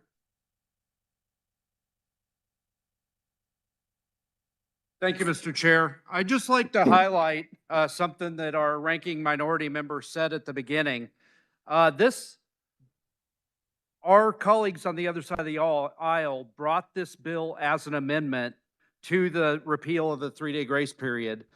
They were apparently for it then, but now they're not for it. This actually was a component of the repeal of the 3-day grace period 2 years ago, but we were not able to override the veto because they all voted against it. So I'm confused. I'm not sure if they support this or they don't support this, but I think it's good policy and I urge the body to support it. Thank you, Mr. Chair. Does anyone else wish to speak on the bill? Seeing none, Representative Pickert, you may close.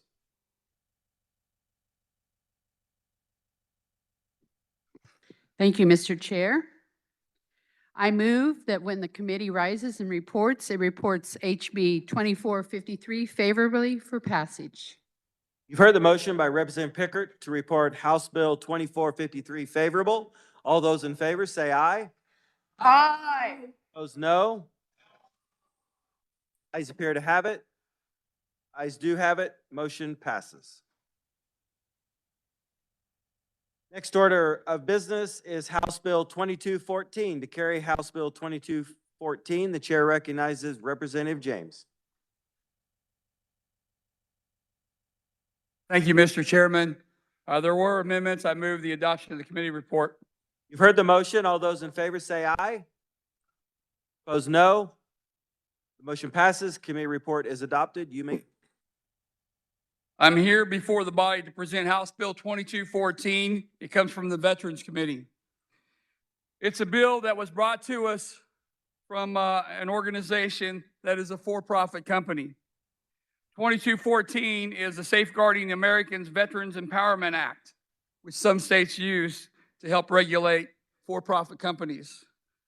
The bill regulates and limits compensation for individuals and organizations that assist veterans with the Department of Veterans Administration for benefit claims.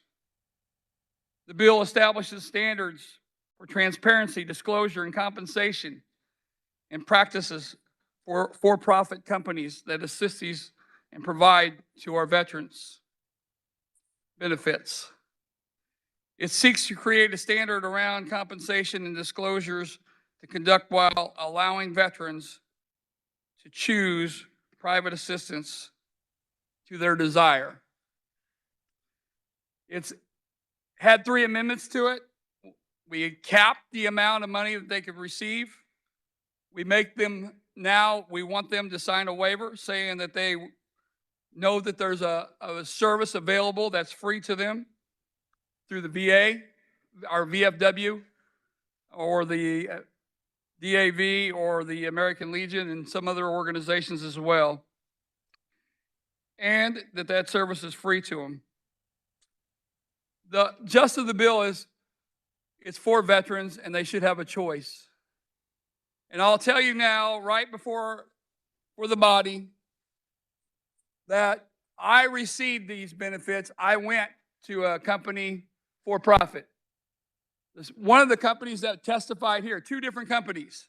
There's representatives in this body that received compensation, went through those companies as well, for profit. Because they're very fast, very good, very elite group of people.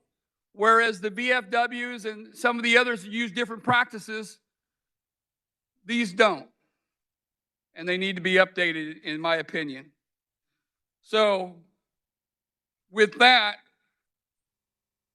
Mr. Chair, I stand for questions. To discuss the bill, the chair recognizes Representative Carlin.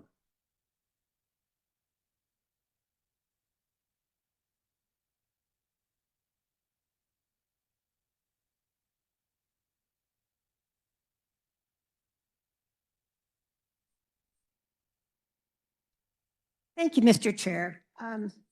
May I ask you a couple of questions? I'm sorry. Yes, Representative. I was a bit distracted when you were speaking. And so if you've already told us, would you just go over what we did in committee, the amendments that we did? Yes, the 3 amendments we did, we tried 4, 1 failed, one made it out of committee.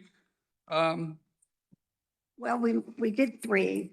We did 3. The very first one was to eliminate some duplicate language. The second one was to add the amount that they were capped at. And the third one was to allow for the clients, if they weren't unhappy to be sued by, they could sue without going through the Attorney General's office. That's this one here. Nothing shall preclude claims under Kansas law. Yeah. You done? More? You want to get out of here? No, go ahead. We may have a few minutes. Let me see here. When we say that, okay, on page 1 of the bill, line 33 is where this first one I'm going to speak on is, in case you're looking at it. If the benefits are kept at a one-time fee, and that one-time fee is 5 times the amount of the monthly increase in benefits awarded based on the claim. We had offered an amendment to make that 4 times, but it didn't pass. So when we're saying it's capped at a one-time fee, would you say that precludes the practice that these companies have had, that they can go back if you get more benefits later in life, as your benefits increase or you have a change? They are now picking those up and charging on those as well. They've been accused and convicted of that in court. So I'm wondering if you feel that changes. I feel that what we've submitted, the amendments we submitted, is a one-time fee. I would like it to be. I'm not sure that it would be interpreted that way, but that's what I hope it would be. But it was interpreted by our revisers. That's what we wanted. I wanted to make that clear to the body, because sometimes if we clarify out loud, that helps when someone needs to use the service. I do want to make comments. Thank you. Thank you. The first day I was in the Veterans Committee meeting, my very first day in Veterans, I thought, boy, this is going to be an easy committee. And it wasn't, because the first day a year ago, when I was in the committee, we had 2 people bringing bills, competing bills. One was brought by the Guardian and the group that passed this legislation out of committee, and one was brought by the VFW and the American Legion, who now provide benefits for military veterans without charge. So I'm wondering to myself, why is this company coming to us to get permission to be a company in Kansas when all they have to do is go to the Secretary of State and register? And I'm still not sure what the answer to that question is, because I think they didn't need to come to us if they're a legitimate company, and they do have other states that they're operating in. Congress has 43 representatives that are working to prohibit this. That hasn't happened yet, but it's in the works.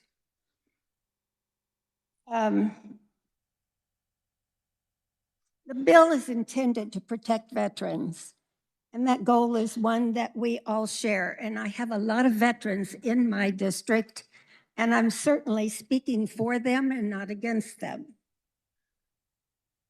But national reports show that for-profit claim consultants continue to charge veterans thousands of dollars for assistance that accredited organizations provide for free. A recent whistleblower case involving Veterans Guardian, which brought this bill, one of the companies that brought the bill, alleges that manipulation of disability claims data to increase payouts tied to the fees demonstrates the real risks in this industry. And I notice that you're all starting to talk again amongst yourselves, which we all do when we get tired of a voice. But I do want to say that we have a process that everyone else has to be accredited before they can practice in Kansas. So I am going to have an amendment.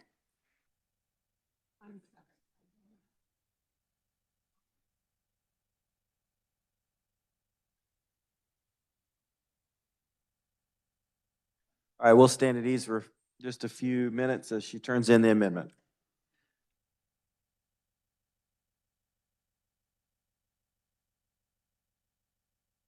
Yeah, just a friendly reminder to turn in your amendments, if you would please, ahead of time.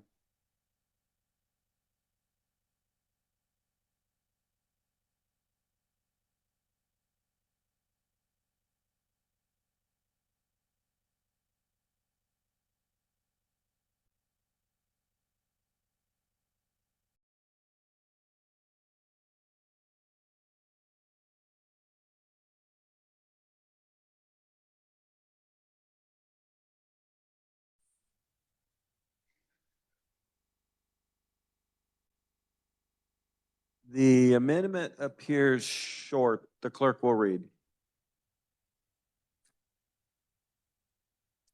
I move to amend HB 2214 as amended by House Committee on page 3, following line 15 by inserting E. A person seeking to receive compensation for advising, assisting, or consulting on any veterans benefits matter shall be accredited by the United States Department of Veterans Affairs. Sorry, would you like to explain your amendment? Yes, I think it's simple, and it is normal. It is what other people do that serve veterans and any other really accredited, many agencies are accredited.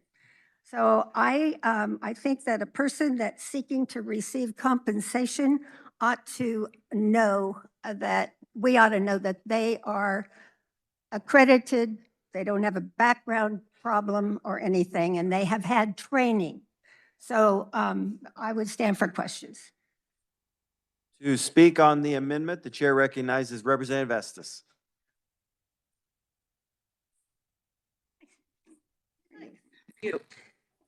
I have a couple of questions about your amendments because your amendment actually hits on an area that I had questions about. So under federal law, people who help with accredited claims need to be accredited by the VA. Is that a correct understanding? Okay. And does it become a regulatory policy of the VA, or is there federal law that says to be accredited, you can't charge?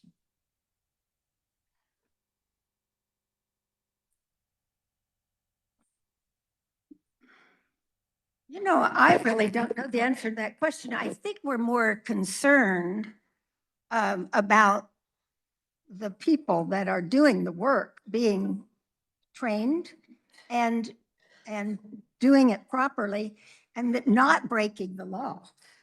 And that's why I needed to ask you the question, because it's a concern to me that if there's a regulation that isn't compatible with the law, that you can't be accredited and you can't charge money, then I would find the amendment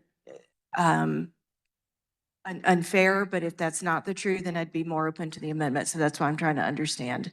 So thank you for trying to answer my question. I appreciate it. Further discussion, the chair recognizes Representative James.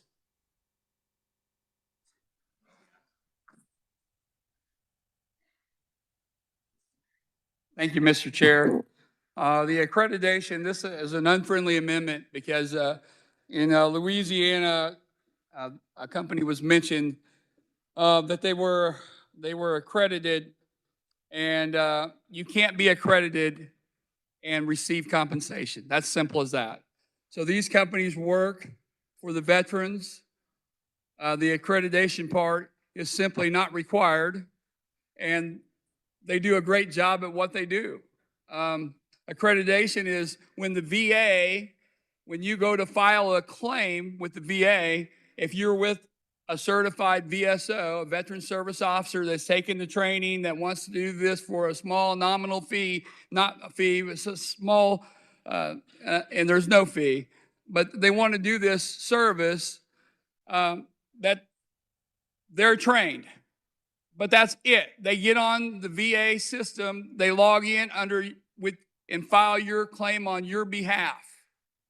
Whereas a for-profit company gives you all the paperwork, shows you the instructions of how to get into the VA system and log in, and you file that claim yourself. And almost every time, 90-some% is what was put out, that they're more accurate. They are accurate. When a claim gets hung up in the VA, it stops and it goes back to the individual, or it goes back to the VSO, and that clock starts completely over. There are veterans that have waited months and years because they don't have all their stuff together. These companies ensure that. They make sure of that. And if somebody wants to pay for it, let them pay for it. Why take the service away? And there was a bill last year. There was a bill last year that the BFW and the MOA, they sponsored, and they did not want for-profit companies to exist. They don't want them. They're all bad. They're evil. They take advantage of everybody. But that's simply not true. So that's how I would answer that question. Thank you. Further discussion on the amendment? The chair recognizes Representative Curtis.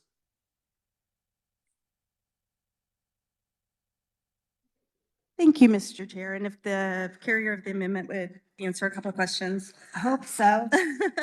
Okay, so the amendment that you're offering would require then these firms to be accredited correctly? Yes. Okay, and so with accreditation, does that then add additional protections to veterans who engage with these companies?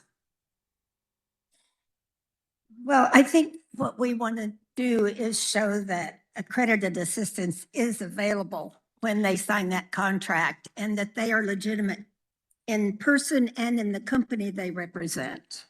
Okay, so then that just helps make sure that they're a legitimate company and not trying to take advantage necessarily of veterans, and that people understand what they're entering into. Is the service that these companies provide, is this service also provided in another way that does not cost veterans? Yes. And would that service perhaps be enhanced if we provided additional funding to make sure that all of our veterans are getting? Amen, sister. Okay, so yes, I think we should be doing everything that we can possible to help our veterans make sure that they're getting the benefits that they deserve. So one last question. The veterans that do choose to hire these private companies, what's generally the amount of money that they're having to spend? Do you have any idea? Well, one of the amendments that we had in committee would have capped the amount by $10,000. I asked the members that presented on that first day to give me an idea of what these fees might be, a range. And they said, well, up to $19,000. So I'm thinking, I'm not sure I have a complete answer. Okay.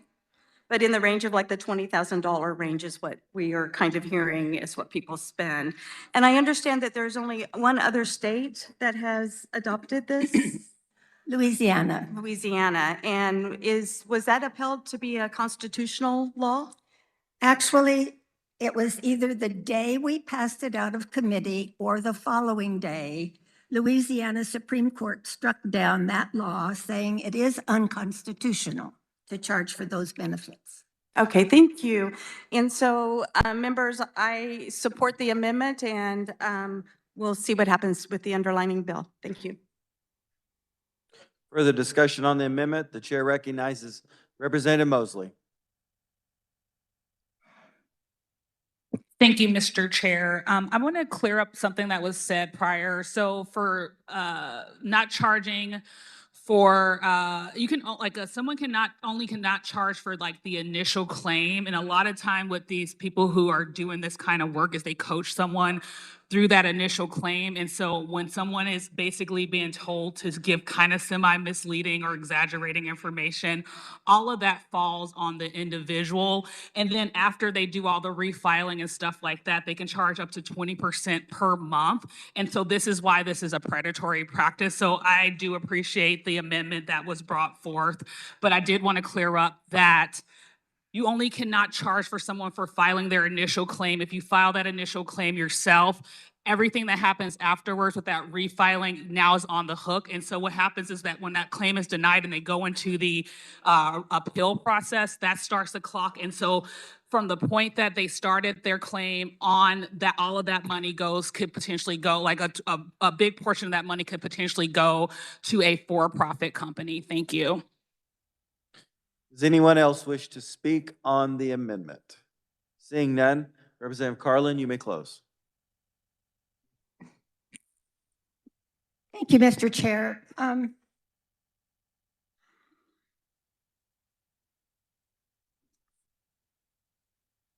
One other thing I'd like to say is that we did learn in the process that some of these companies, well, first of all, we would have had several people unable to vote on this had my conflict of interest law gotten attention last year because we had members of our committee who, as they said, have received benefits with one of these companies.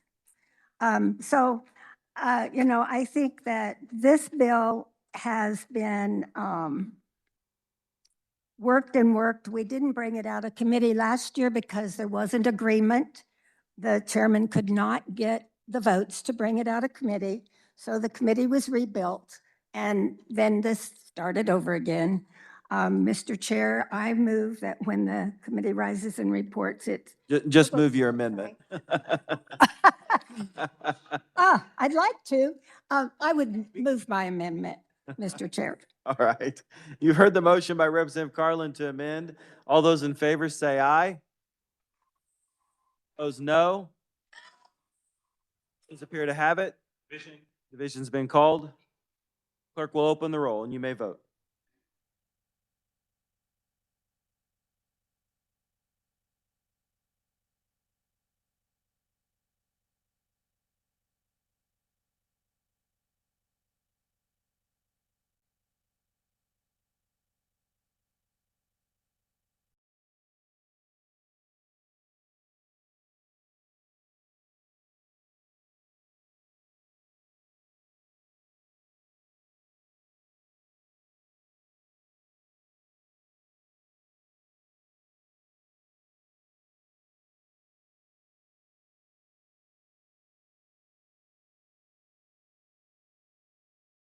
Has everyone had the opportunity to vote?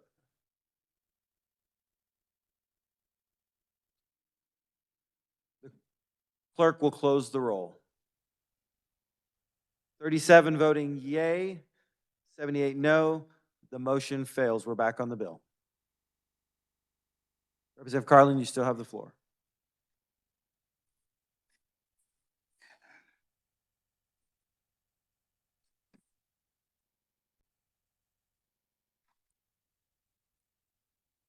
There's much to learn about the practices of these for-profit companies. And I hope that you'll give others that come forward now your attention because there's so much to learn. And I would hope that you will not support this bill. Further discussion, the chair recognizes Representative McDonald.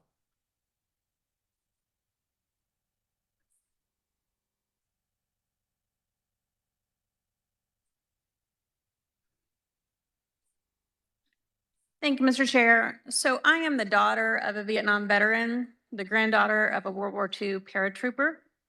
And contrary to popular belief, Democrats care a whole lot about our veterans and issues like this. We are not always invited to activities here in this building when veterans come, which is offensive. But when we have been invited, I always come. And I came this summer and I listened to veterans and I heard them over and over say two things. Number one, help us with property taxes. We have not done that. And the second thing they said resoundingly is rein in these claim sharks. I hope that's what this bill is. But at the end of the day, I feel like this is predatory.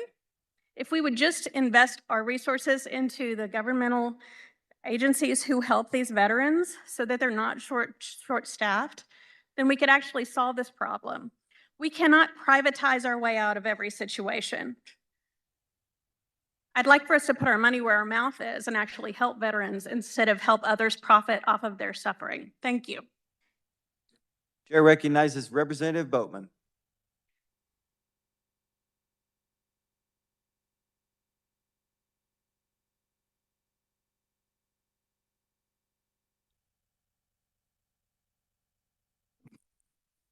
Thank you, Chair.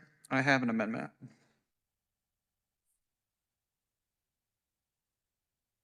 The amendment appears short. The clerk will read.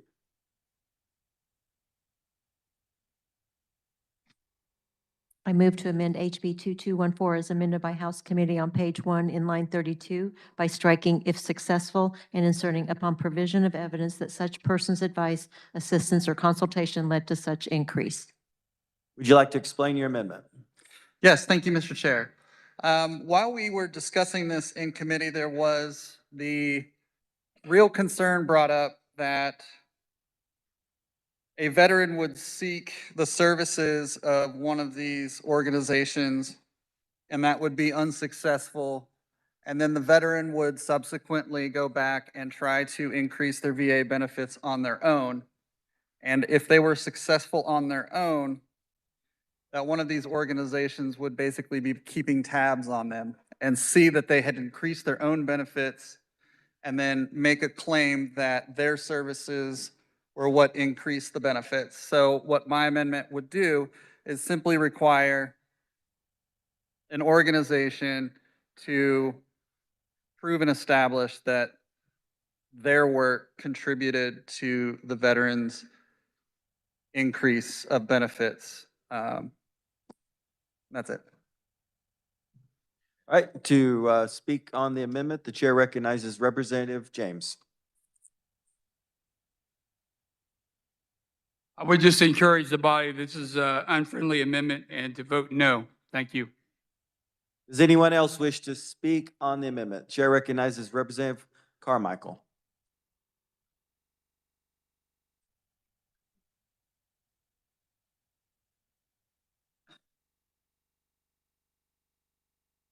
Thank you, Mr. Speaker. I rise in support of the amendment. While some members may think that this is somehow unfriendly, it's friendly to veterans.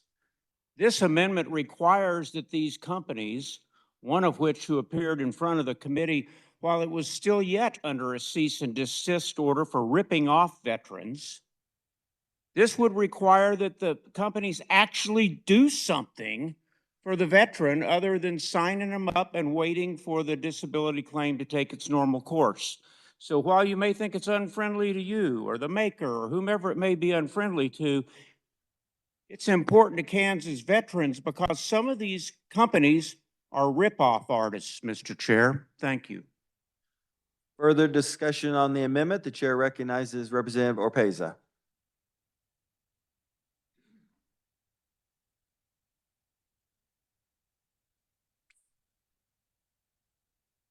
Thank you, Mr. Speaker. I appreciate my colleague from Wichita pointing out very enduring facts, which is absolutely true.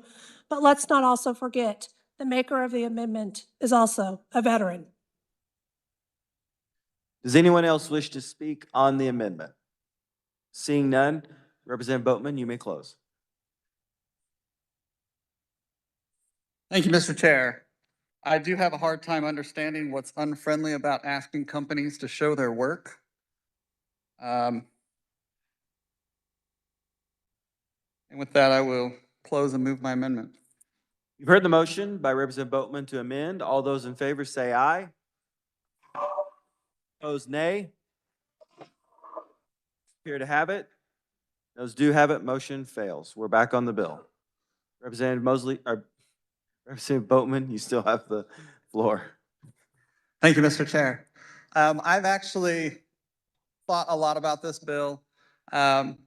I will be the first one to recognize that our veteran service organizations are overworked and understaffed, and veterans have to wait an absurdly long amount of time to get an increase in their benefits, if ever. But like one of my colleagues said, privatizing this and giving these organizations free reign, basically, over veteran benefits is not the answer to this problem. The answer would be to support VSOs and expand the offerings to veterans that are actually there to look out for them and not just make money off of them. Thank you, Mr. Chair. Now, Representative Mosley, you have the floor. Thank you, Mr. Chair. So I'm standing up here as a veteran and also a veteran who has been a post commander, chapter president for student veterans organizations, and a staff member at the VFW, where I did student veteran outreach and also help veterans find employment with transitioning services. And then I also, because I did work at the VFW, we spent an extensive time on our lobbying day. It was formerly called Storming of the Hill, but because of January 2021, it's no longer called that. And so my concern with this bill really is that it takes advantage of the desperation of veterans who, when they come into the military and they leave out, they're not in the same condition. And what's ultimately the failure when it comes to people being backed up in our veteran service organization is just funding. Like, we should be able to fund those organizations so that people who are veterans are not being charged for getting help when it comes to what the military has done to their bodies, minds, and souls in some cases.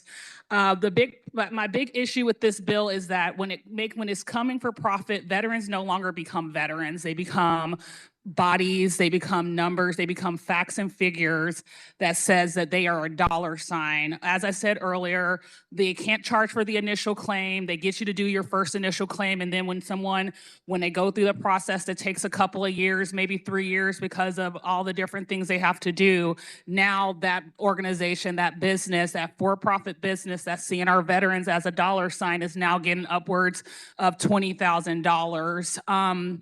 And so and with that, I obviously don't want to make a bad bill better, but I do think that there needs to be some guardrails for our veterans. So with that, I have an amendment. The amendment appears short. The clerk will read.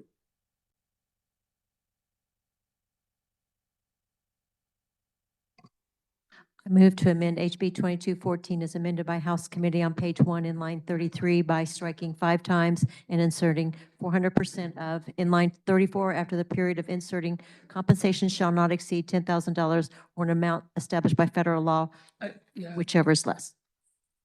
I already turned it in. Do you like to explain your amendment? Yes, so ultimately my amendment is capping the amount of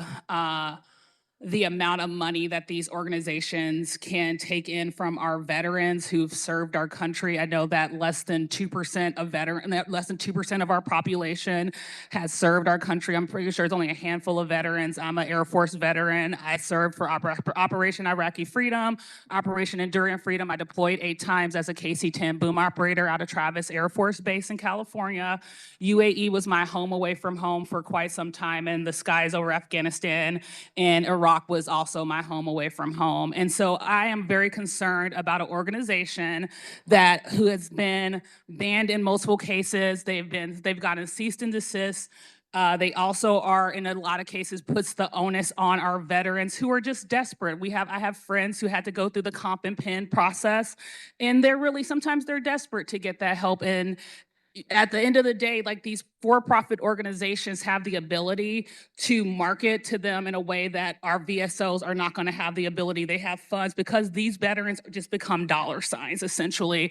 So what my amendment does is says that, hey, these for-profit businesses can only get so many dollar signs out of our men and women and women who have served in our military. And so with that, I stand for questions on my amendment. Thank you. To speak on the amendment, the chair recognizes Representative James.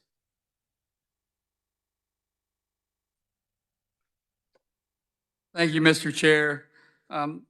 We've set the amounts already, and they've thrown big numbers out that every time a veteran files for a claim, he's going to receive $10,000, $20,000, $30,000 that they have to pay, and some hundreds of thousands of dollars. It's simply not true.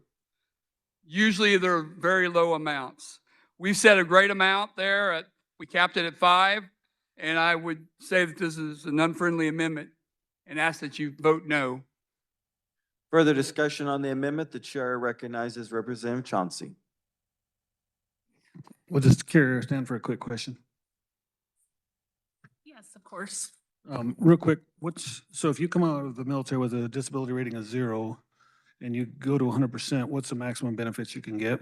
What do you mean? So if you come out 0, your Yes. disability rating, Mhm. and then now you get one of these VA or the VFW gets you to 100%, what's the maximum benefits per month you can get? So it depends on if there's additional things. So people can get upwards of $4,000 in some cases for 100%. If you have additional things, like, let's say, for instance, I had a friend who dealt with fertility issues. So there's a special thing that goes on to that. If you get above 60% collectively, then you can actually get additional funds. So there's a lot of other things than just the base amount of money that people get for VA claims. There's special codes that go along with it, determining if you lost a limb, if you have fertility issues, if, for instance, you are considered homebound because you have a high enough percentage that you get additional funds. So veterans can get up to, or I've seen veterans who get up to like $5,000 depending on their condition per month. Okay, thank you. So I guess what I'm hearing is that if you come out with a disability rating of 0 and you increase that to 100, 5 times that would be 25,000 according to the previous the previous representative. So I'm thinking we're already set a cap on this of 5 times a monthly increase, which would make it $25,000 max. So all these numbers you've been hearing about taking advantage of our veterans, taking advantage of our people is incorrect. And I too feel that this is an unfriendly amendment. Thank you. Does anyone else wish to speak on the amendment? The chair recognizes Representative Sawyer.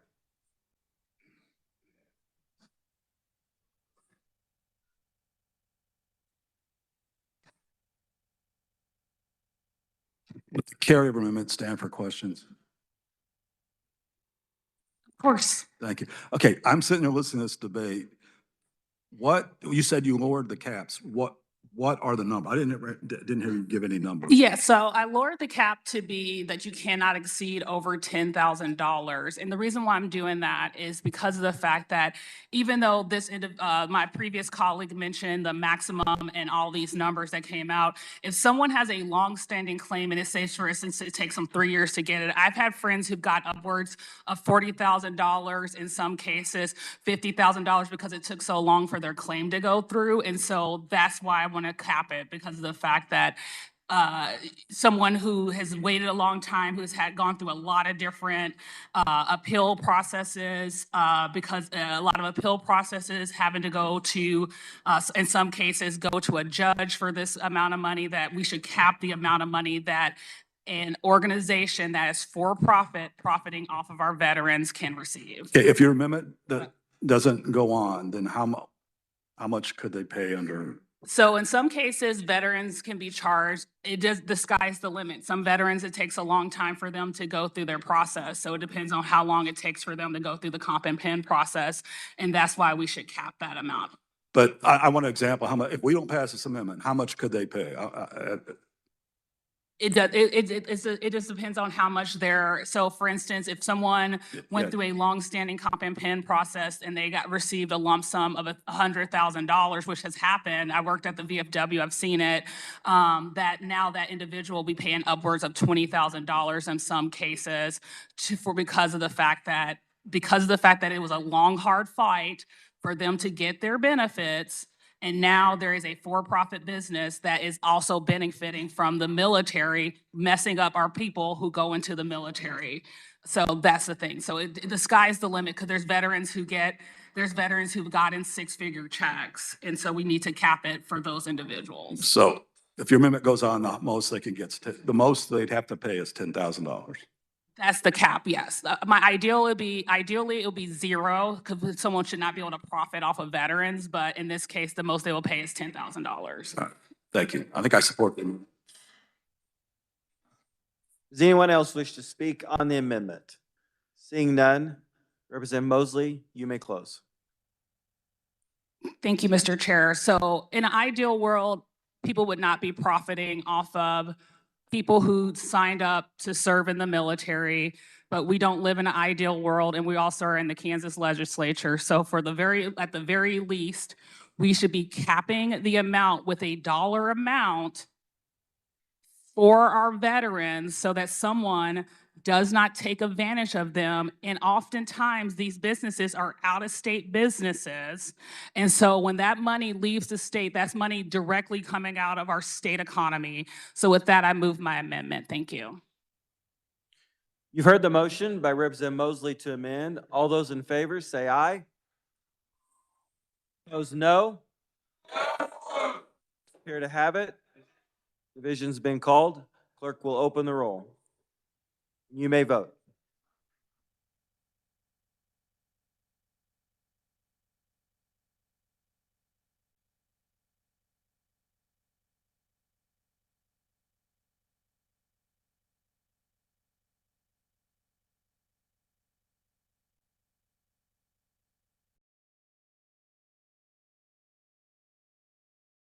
Has everyone had the opportunity to vote?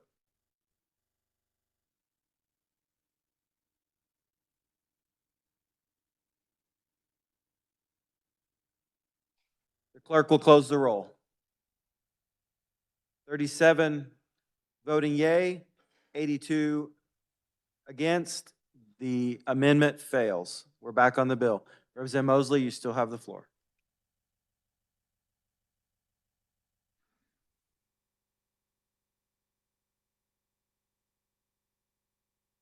All right, next, Representative Butler.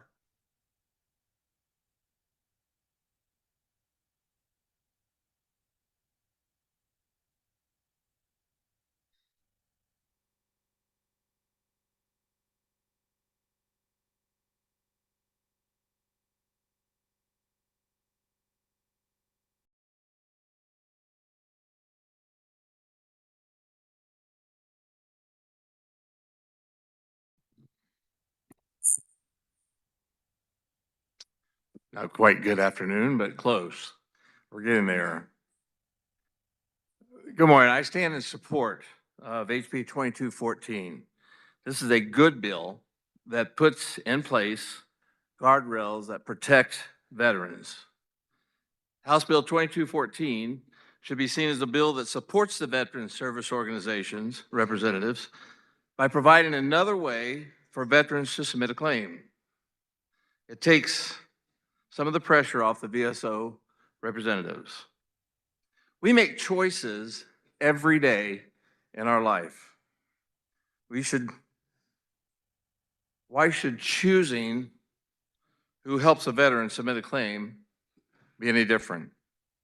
I've heard the statement this week, veterans don't understand. Having led soldiers in various capacities to include combat operations over a 22-year Army career, I would submit to you that our veterans are able to navigate the process and make the decision that best fits their situation.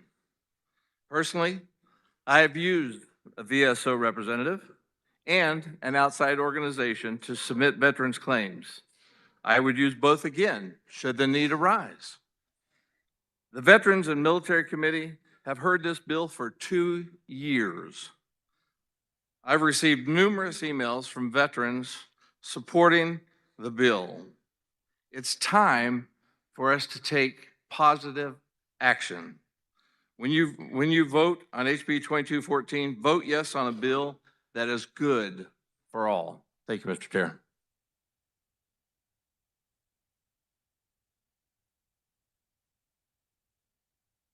Further discussion, the chair recognizes Representative Estes.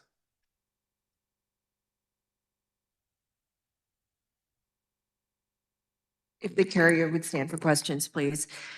I'm an auxiliary member of the VFW, and I hear one message from them, then I hear another message from rank and file members.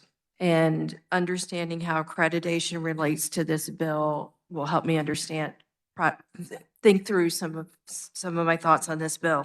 So my question is basically the same ones I asked in the previous amendment. Do you have to be accredited to work on claims for people under federal law? You do not. Okay, and is it a regulatory choice or federal law that has the VA say we're not going to accredit you if you charge? It's the company's choice. They can be accredited, but if they are accredited by federal law, they're no longer allowed to seek financial gain. And that's where the confusion is. Can you help me reconcile? You don't have to be accredited, but if you are, you can't charge. That's what I'm. Right, and that was the federal law that was in Louisiana that was struck down because state law came in and made a law that was already being ruled on by federal law, and so it had to end that way because they couldn't continue on the way they were. Okay, thank you very much. I appreciate you answering my questions. Further discussion, the chair recognizes Representative Mosley for the second time.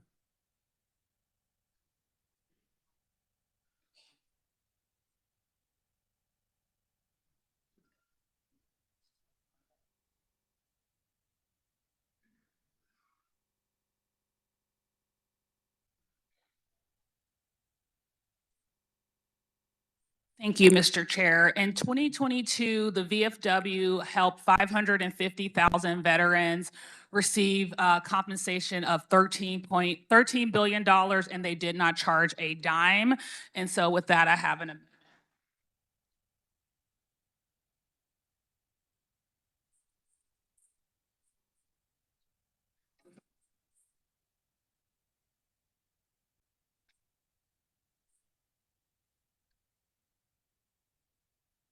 The amendment appears relatively short. The clerk will read. I move to amend HB 2214 as amended by House Committee on page 3 and line 3 by striking the period and inserting D, register with the Secretary of State to receive authority to conduct business within the state as provided in KSA 44-804 and amendments thereto, and E, clearly post the following on the website of such business. I, a fee schedule, and 2I, notice that free claim services are available to veterans. Also on page 3 in line 4 by striking all after section, in line 5 by striking all before deceptive and inserting shall constitute A. Also in line 5 by striking all after practice, in line 6 by striking all before KSA and inserting pursuant to KSA 50-626 and amendments thereto, and shall be subject to the penalties provided in line 7 by striking all after 2, in line 8 by striking all before the period and inserting any person alleging a violation of this section may bring a private action to seek relief pursuant to this section and KSA 50-634 and 50-636. Would you like to explain your amendment? Of course I would. So essentially what this amendment does is, for one, it gives veterans the right to know. So if you go to a for-profit business that has endless funds to basically market to veterans, geolocate, geotag, all the places that veterans are, that they have the right to know that, for one, first, what it does is that says that it's really hard for me to talk when there's all this chatter on this side. I'm being very honest. But what it does is is saying that veterans have the right to know that there is a free option that will help them go through their comp and pen process. It also says that these businesses need to be registered with the Secretary of State. That is the bulk of it. And it also needs to have their fee schedule being very clearly stated for veterans. I think that I don't want to say that veterans are ignorant because I'm a veteran, but I think that people don't know what they don't know. And so when you have when you have veteran organizations that are reaching out to you that are or not veteran, but you have businesses that are reaching out to you saying, I could do your comp and pen for you, and you don't know that there is someone who could do it for free. I think that is very predatory to our service members and the people who've come out of the service. So essentially that is what this amendment does. And with that, I will stand for questions. To speak on the amendment, the chair recognizes Representative James.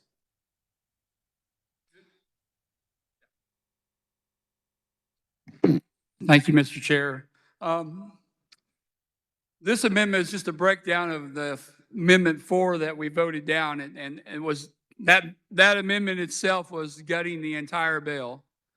This is already in there as far as the waiver that they'll have to sign if they choose to use those services. So this is an unfriendly amendment, and I ask you for to vote it down. No. Does anyone else wish to speak on the amendment? Representative Carr.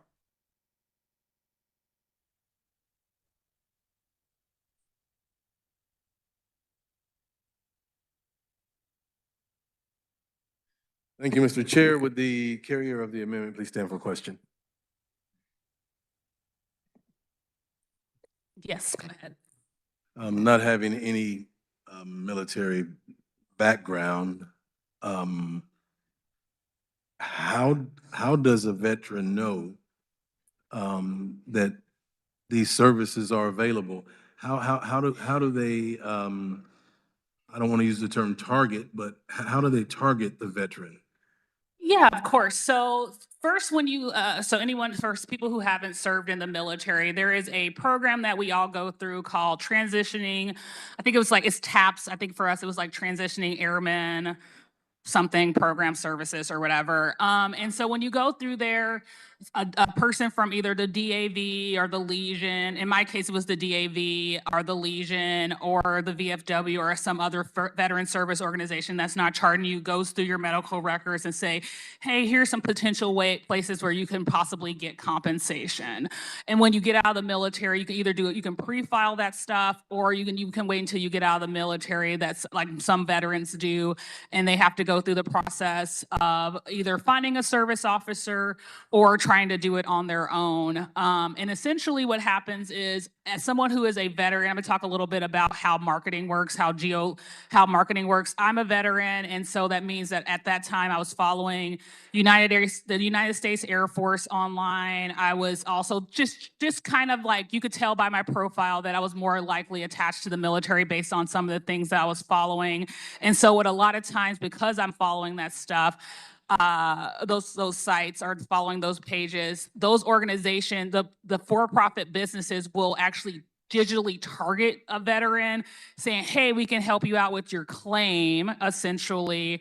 And so at the time, a veteran, and they'll tell you, oh, we can do it faster. So at that time, a veteran who is maybe in a situation where they need money fast, which I've seen as someone who worked in unmet needs at the VFW. I had a person who was a former major who within 6 months of getting out of the military was asking the VFW for a grant. He was in a really desperate situation, someone who is financially viable.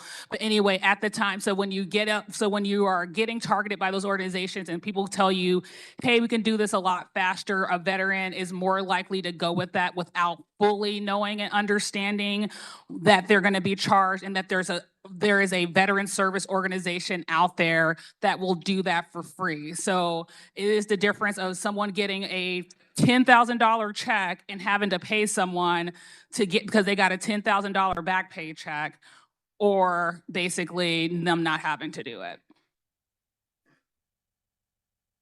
So if you don't mind standing for an additional question.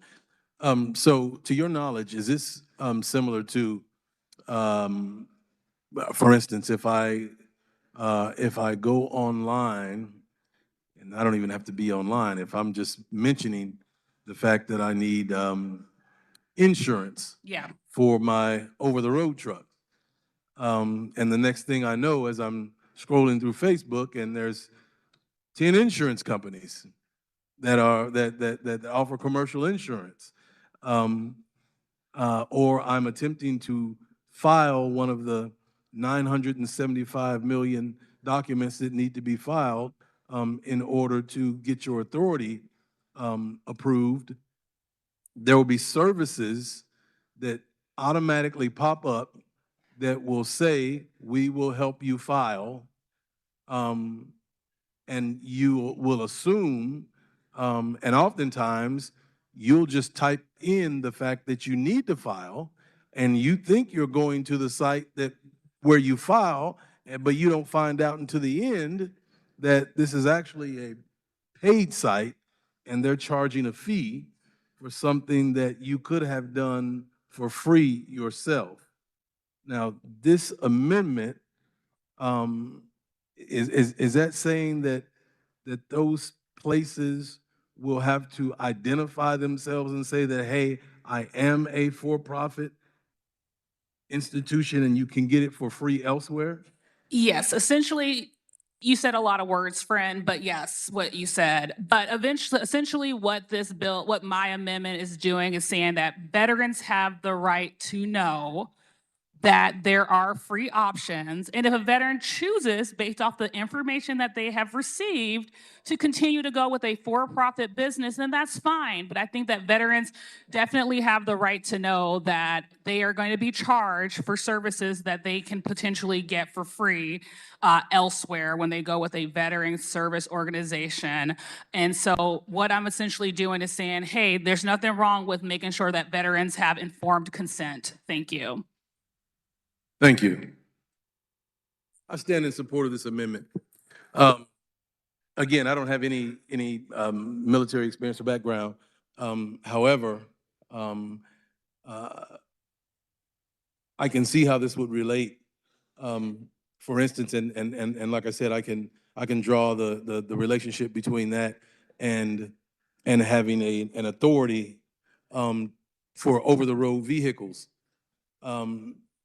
You'll be looking and attempting to do something as minimal as just pay for one of the certifications that you have to have. And you'll go through the entire process only to find out at the end that there's a fee. And I do think that it would be imperative that people know that there are options. You know, I get a lot of my friends that, you know, they come in there and say, hey, you know, how did you get your authority? How does that go? And so, and I tell them, hey, you know, you can do it, you know, by yourself, you know, and then they'll call me and say, hey, I'm going to get my authority, and the place is charging me, you know, $1,100. Does that sound good? You know, well, I mean, you can pay the $1,100 if you want to, but you can do it yourself. All you have to do is go to the website and complete the form. But because of the algorithms that run, the first thing that pops up are all of those people who have paid to be first on the list because they're going to take advantage of somebody who simply doesn't know. I say that this is a very good amendment. You know, people don't know what they don't know, and just making them aware of it, that they do have an option, that you can get this from different agencies free of charge. I mean, I don't see why anybody would have an issue with that. So I would encourage you to vote yes on this amendment. Thank you. Further discussion on the amendment. The chair recognizes Representative Carlin.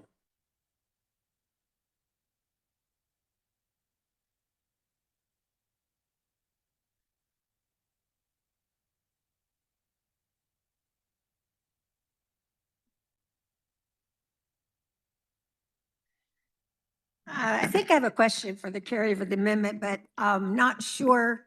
Go ahead. Okay. I'm not sure that you would have the information because of the way it worked in committee, but one of the problems that we have been trying to address is that the waiver that is signed would have allowed the, would permit veterans to waive their rights to use the Kansas Consumer Protection Act to make a claim. And I'm not sure if this amendment that we put on in committee, I guess I could ask the carrier of the bill that. I don't know if I can under this moment. You're on the amendment, ma'am. Pardon me? We're on the amendment, so. Yeah, can't. So that's my concern. I think the waiver that is signed by the person applying for benefits is problematic. I'm sure that they would be signing away things they aren't sure of. Thank you, Mr. Chair. Does anyone else wish to speak on the amendment? Seeing none, Representative Mosley, you may close. Thank you. I think it's very telling that a veteran's right to know what their options are is considered unfriendly, just like capping the amount of money that veterans are able to be charged is also considered unfriendly. I think that the point of this amendment is to say that veterans should know all of their options. They already gave us when we signed up by not telling us all of our options. So I feel like at least on the back end, they should know all their options. And so with that, I move my amendment. You've heard the motion by Representative Mosley to amend. All those in favor say aye. Opposed, no. Noes appear to have it. Division's been called. The clerk will open the roll and you may vote.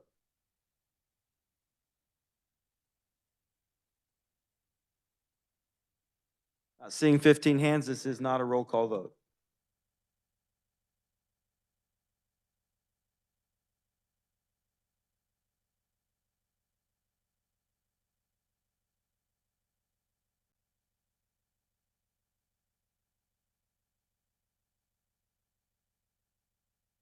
Yeah, no pictures of the voting board, please. Has everyone had the opportunity to vote?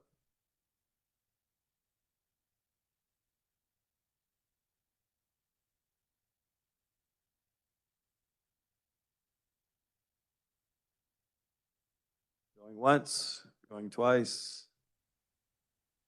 The clerk will close the roll. 38 voting yes and 81 against. The motion fails. We're back on the bill. Representative Mosley, you still have the floor. Thank you. I am disappointed, but I am not surprised. I think that once veterans become dollar signs for businesses, it is a bad place for veterans to be. It is very telling that veterans don't have the right to know. It is very telling that veterans, we're not capping veterans. There is a track record with these companies, these for-profit companies, seeing veterans as dollar signs, and we are perpetuating it in this body. Thank you. Further discussion, the chair recognizes Representative Susan Urice.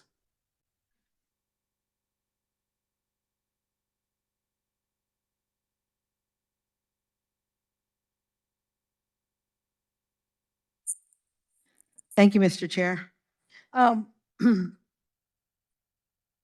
In committee, we tried to bring other amendments to put more guardrails around this bill, and it was shot down.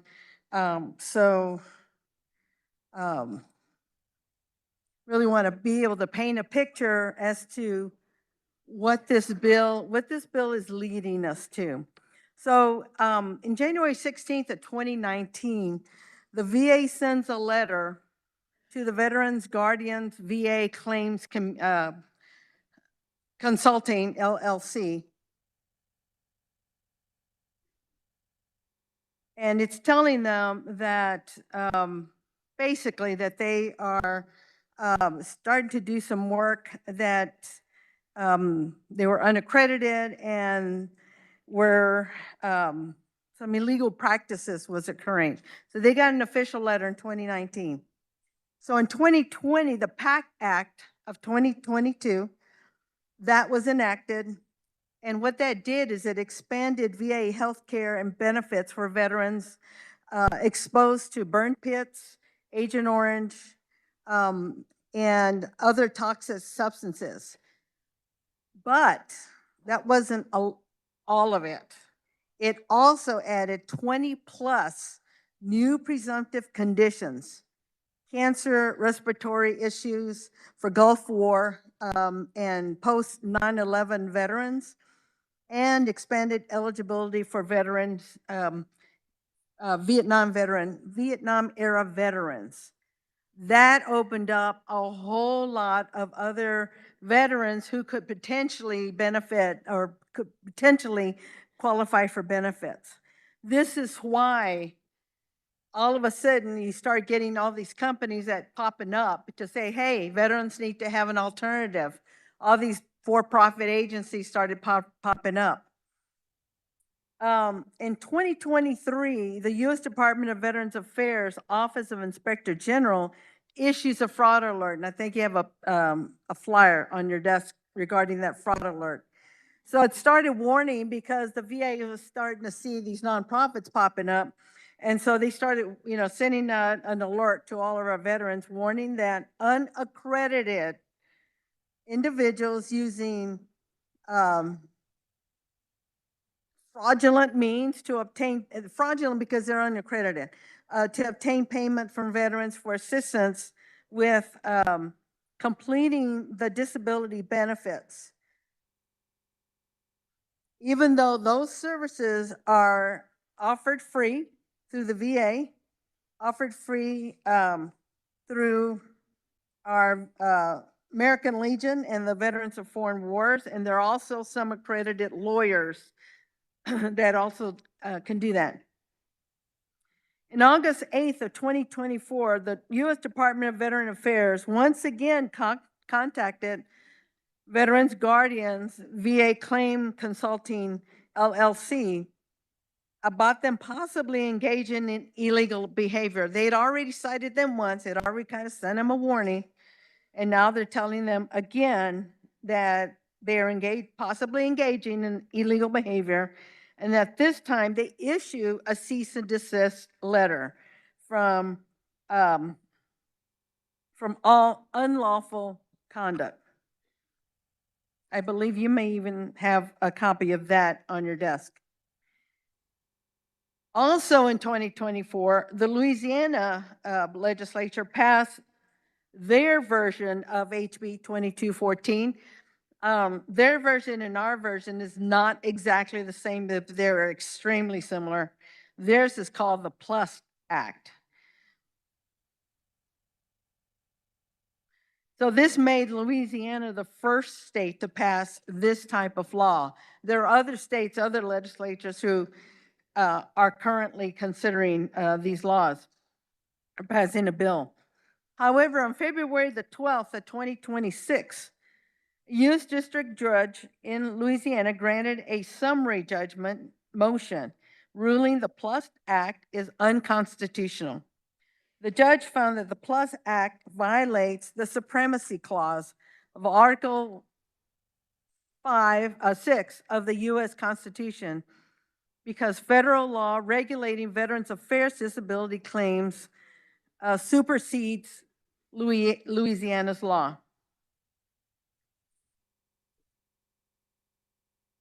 So under federal law, the VA requires accreditation of any agent or attorney who helps disabled veterans purpose or for processing claims.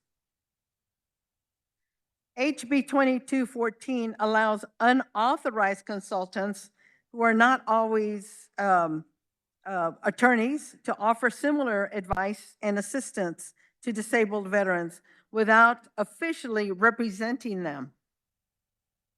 Whereas if you're accredited and you've gone through the American Legion, the Veterans of Foreign Wars, you're accredited attorneys, you do also represent them. These for-profit agencies, they reap all of the financial rewards without accountability or oversight from the VA. I had hoped that we would have been able to add more guardrails to 2214. I have had many veterans contact me, veterans groups contact me. And even in December when I went to the Wreath Across America, there were some veterans there. They knew I'm on the military, the Veterans Military Committee, and asked me not to pass this bill because they knew that it needs more guardrails added to it. And then they might be okay with it. But without the guardrails, they were not going to want to consider that. They urged me to support them in their efforts. And that is what I'm doing. I'm supporting the veterans in my district, the veterans that contacted me, the veterans, family members of veterans who have contacted me. And so therefore, I cannot support HB 2214. Thank you, Mr. Chair.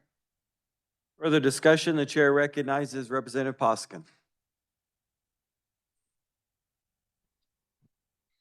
Thank you, Mr. Chair. You guys know that one of the hardest things for me this session has been giving up my spot on the Veterans and Military Committee. But I made a promise to all the veterans I represent in House District 20. And by the way, Doug, I'm wearing the Vietnam Veterans pin that you honored me with. Thank you for that. And all of the veterans that I met over my 5 years in the committee.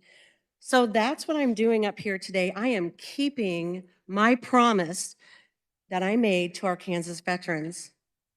Body, I want to remind you all 125 of you, of a pretty simple promise that you made when you were sworn in to uphold both the U.S. Constitution and the Kansas Constitution.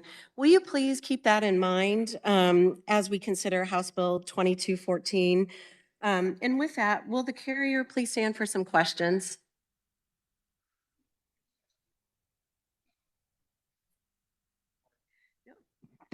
Yes, Thank you, Representative, and good job in the chair yesterday. I have a feeling that you followed up by something here. Yeah, okay, so real quickly, we've heard that some states have passed laws prohibiting the for-profit consultants, and some states have passed laws similar to what we are doing. Do you know how many have prohibited these organizations from operating in their state? I do not know. Okay, well, it's 11.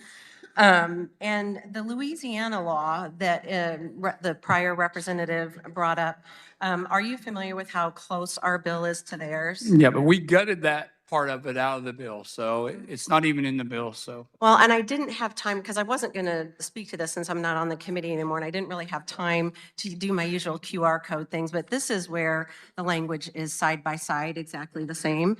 And this is a rundown of the rulings that it was unconstitutional. So, so it is still quite a bit similar to that. And what I would like to know is, can you explain the significance of the federal district court? So this was not the Louisiana Supreme Court, it was a federal district court, and the supremacy clause. Can you explain how our bill is different, that we would not be subject to the exact same problem with the supremacy clause?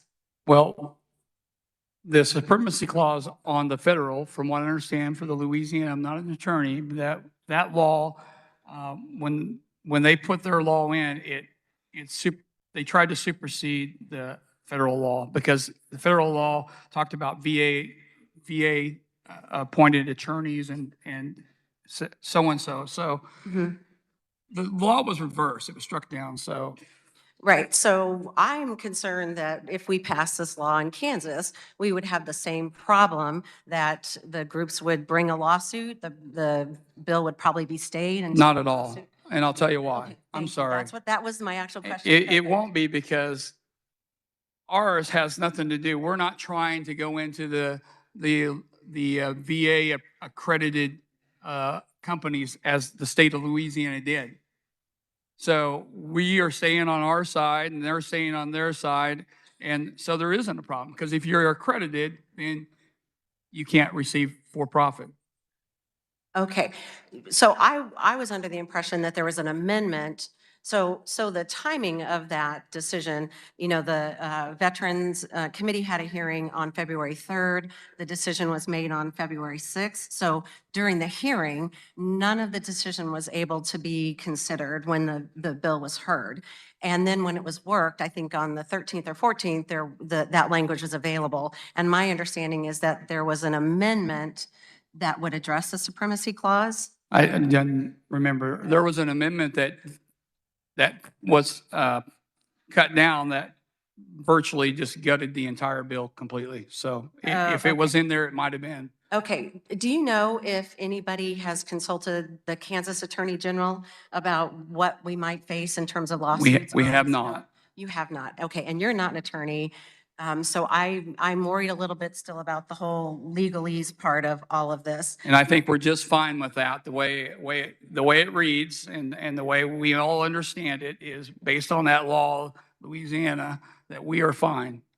Okay, so one of the things that the district federal court also declared about the Louisiana law, and I understand what we're trying to do here. What we're basically saying is that there is a federal loophole that doesn't adequately address the accredited, unaccredited, who can charge fees, who can't charge fees, and so forth. And the bringers of the bill, the proponents on the bill, wanted us to put in guardrails, and their position is that there are bad actors in this space and there are good actors in this space, and the veterans they fought valiantly for their right for a choice, and that our bill is to put guardrails on the bad actors to protect our veterans. Would you agree with that? That's summary? exactly what it's for. Okay, so in the decision in the federal court, they declared that the mandated disclosure that in fact there are services available for free was a violation of free speech. And we still have that in our bill. We are requiring these organizations to tell veterans there is a mandatory disclosure that zero fee services are available. And that was struck down by this court. And here is the language side by side.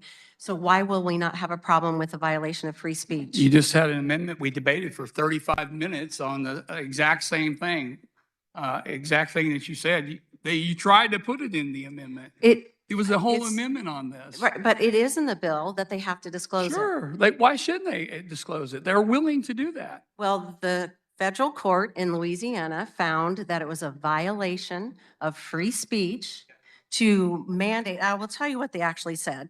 They said the court also finds that the act's mandatory disclosure provision is unconstitutional as applied to plaintiffs because it compels speech in a manner that You have a violates question there plaintiffs' somewhere. right to free expression under the First Amendment. You have a question in that somewhere. I do. I'm wondering how our bill will not be found to violate the free speech First Amendment with the exact same language in this is in our bill, right? Right. The mandatory. It is. Page disclosure. 12, section 2 and 4, it is in there. It doesn't violate anything, and I don't. Well, we don't know until there's a lawsuit. We can't, Okay. I can't. Is there a question in there, please? Continue. I'm just, then I will go ahead and, gotcha. All right. I am proposing to the body that is going to be a violation of free speech that we talk about all the time in this building, and that we will be facing lawsuits because of that. Let's see, I'm afraid that the amendment that tried to address both the supremacy clause and the violation of free speech is potato. And I believe that this bill, if it gets passed, will be immediately thrown into court. It will be stayed and it will not go into effect. And I do have some more questions. Okay, well, the good thing is I know the answers to my questions, so I guess I'll ask them and answer them myself. You should know the answers to the questions you asked. Have the proponents of the bill, there's 3 of them, received cease and desist orders from the VA?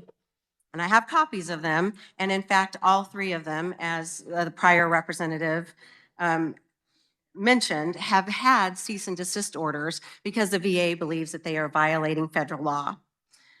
The VA Office of Inspector General issued a fraudulent benefits fraud scheme, which included red flags. And the red flag read that individuals or businesses that charge veterans a fee or percentage of monthly benefits for assistance in getting public DBQs completed by healthcare providers or for submitting the resulting claim for VA benefits is a red flag for these kinds of operations. So I did have it written in here. Thank you for answering my questions. I'm sorry you weren't willing to answer more. But Bobby, I think I would like to close or to reiterate this. I want veterans to have freedom of choice when then more than any of us have fought for. The proponents of the bill say that their purpose of bringing the bill is to protect Kansas veterans from the bad actors. Not only is our bill likely to be found unconstitutional under the supremacy clause, the actual protections were found to violate free speech. I'm concerned that the committee did not address this finding. They couldn't address it in the hearing because of the timing. They didn't address it when they were working the bill. And with that, I have an amendment.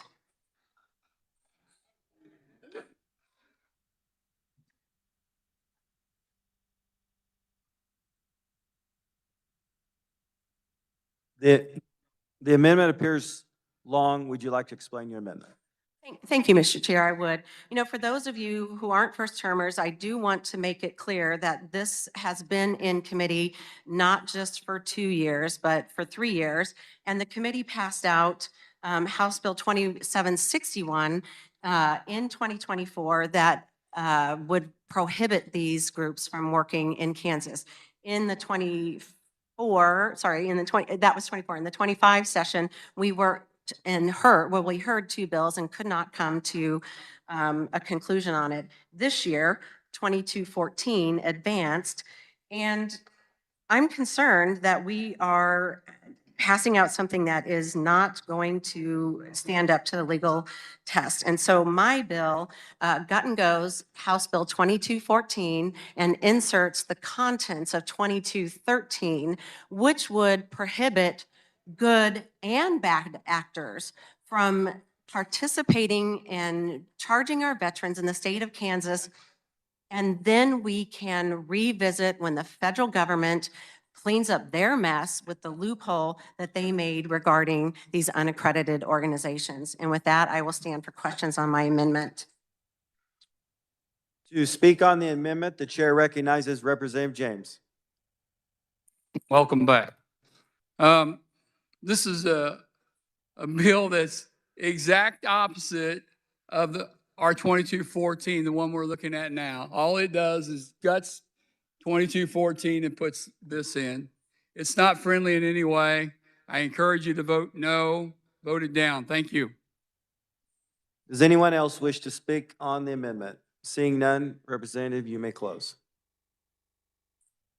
Thank you, Mayor, Mr. Chair. I would posit that this bill is incredibly friendly to our veterans. If you think about it, if we pass this bill, which is purportedly to allow the good actors to work in our state and put guardrails on the bad actors, the outcome is going to be no protections against good actors or bad actors until it clears through the court. And my position on this is that this amendment is very, very friendly to our veterans and protects them until the feds can do their job and close this loophole. And with that, I move and close my amendment, Mr. Chair. Thank you very much. You've heard the motion by Representative Poskin to amend. All those in favor say aye. Opposed, no. Here to have it. Division's been called. Seeing 15 hands, this is a roll call vote. The clerk will open the roll.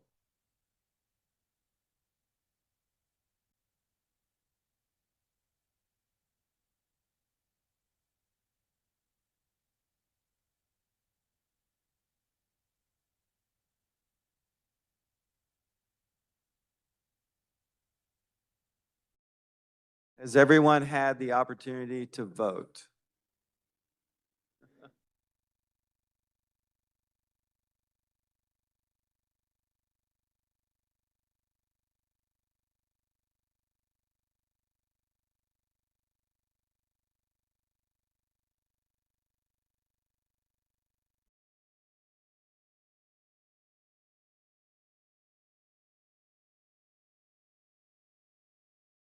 The clerk will close the roll. Does anyone wish to change their vote?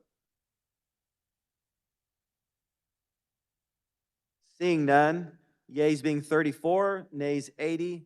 The motion fails. We are back on the bill. Representative Poskin, you still have the floor. Thank you, Mr. Chair. I would just urge the body to remember that simple promise that you made when you were sworn into office to uphold the U.S. Constitution. And this bill, the premise has been found unconstitutional in other states, and you will tie us up in more legal battles. And I'm not going to vote for any more FTEs for the Attorney General's office to do this. I urge you to vote no on House Bill 2214. Thank you, Mr. Chair. Just for everyone's information, as we still have a lot of debate yet today, questions are not debate. A question may not contain statements of fact unless they are necessary to make the question intelligible and can be authenticated. Neither should a question contain arguments. So let's try to keep that as we go forward today. The chair recognizes Representative Weigel.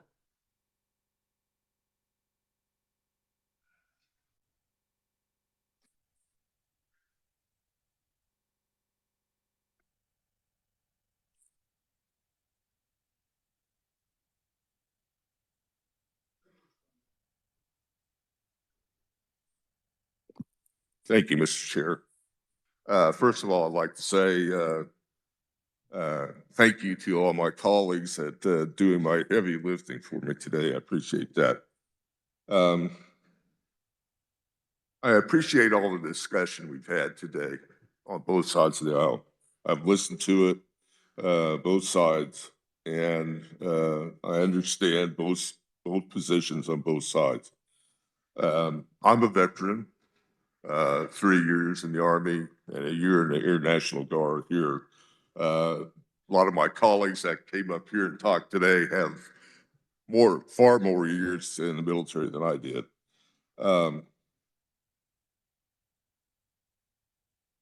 When I got out of the military, I didn't have any disabilities. I had a few incidents in the military, but nothing serious. So I've never had to use the VA for disability benefits or anything. My father was. I took my father to the VA. He was a World War II veteran. So I understand that pretty well. But what I am pretty good at when I retired is 28 years as a law enforcement officer. 2 different city agencies in the state and a couple other little things in between. 28 years out in the streets, and I've worked Kansas City, Topeka, Lawrence, Wichita, places out west. I've pretty much circumnavigated the state of Kansas working. And in my time doing that, I received extensive training, all kinds of training. And you're saying, what's that got to do with the VA? Well, I'm getting there. I won't hold you very long. My experience and training on the street kept me pretty safe because I learned from guys that have been out there a lot longer than I had when I got those. And they said, you watch for tells when you walk up on a car or you're in a dark alley. And you look for little signs that there's a problem or something doesn't sit right. We used to call that's a red flag. That's what that is when you're walking up there and something just doesn't feel right. Or you walk up on a car stop, and the little hairs on your back of your head go up. So I learned that very well. The information here that we've received today on both sides is good. No question about it. But we want to get the best information out here so we can make an informed choice. Why do we want to do that? So that our veterans can make an informed choice. And what I see when I read some of the material, little red flags go up. And the more information that you receive, the the better you're making a better choice, and probably it's going to have a good outcome. I'm going to end this with this. We're talking about our veterans. There again, I've never had to use the VA or disability, and I'm thankful for that. Not all veterans, came out that way. So this bill that we're talking about, 2214, is this the best that we can offer to our veterans? I'm just asking. I'm going to throw that out there. And I hope not. I hope we can do better. So, and with that, thank you, Mr. Chairman, and I appreciate your attention. Thank you. Further discussion, the chair recognizes Representative McDonald. For a second time. Thank you. Thank you, Mr. Chair. I just wanted to visit real quickly. I know we're all hungry and ready to break for lunch, but we haven't discussed the AI component very much on this bill. It's been brought to my attention that the VA is utilizing AI to flag cases. They're flagging cases in which outside doctors who have a high volume of claims they're flagging let me try that again. The VA is using AI to flag the cases using the doctors who have a high volume of claims. And the reason this is not good is it can further delay veterans being able to settle their claims in a timely fashion. So I've tried many times this year to put forth some AI legislation, and it's gotten nowhere. So I think this just needs to be a reminder that artificial intelligence touches every sector of our society, and it's time that we as a body start to study that and address that. Thank you. Seeing no one else wishing to speak on the bill, the chair recognizes Representative James. You may close. I don't have an amendment. All right. Listen, we've had great discussion about veterans, and we've kind of alluded that veterans are slow or stupid or something. That's exactly what we've done. That's exactly what we've done. And hey, Representative, please don't impugn motives. yes, Chair. Veterans are smart. They know what they're getting into. There are great veterans that served their country all over the world, and they're here now. And it's their right. It should be their right if they want to pay for a service, and we made these companies out to be something that they're not. If someone wants to pay for a service and not take a free service, and it's not free by any way, we pay millions of dollars a year to our VSOs just to have that service. So it's really not free, but they should have that right. So I ask you not to take that right away from them and vote for this bill. It's a good bill. It puts all kinds of guardrails and stipulations in it. We've talked about it for hours, so we should all be familiar with it. So I ask that you do that. Thank you, Mr. Chairman. I move that when the body rises to report, that it reports House Bill 22 favorably for passage. You've heard the motion by Representative James to report House Bill 2214 favorable. All those in favor say aye. Those no. Ayes appear to have it. Ayes do have it. Motion passes.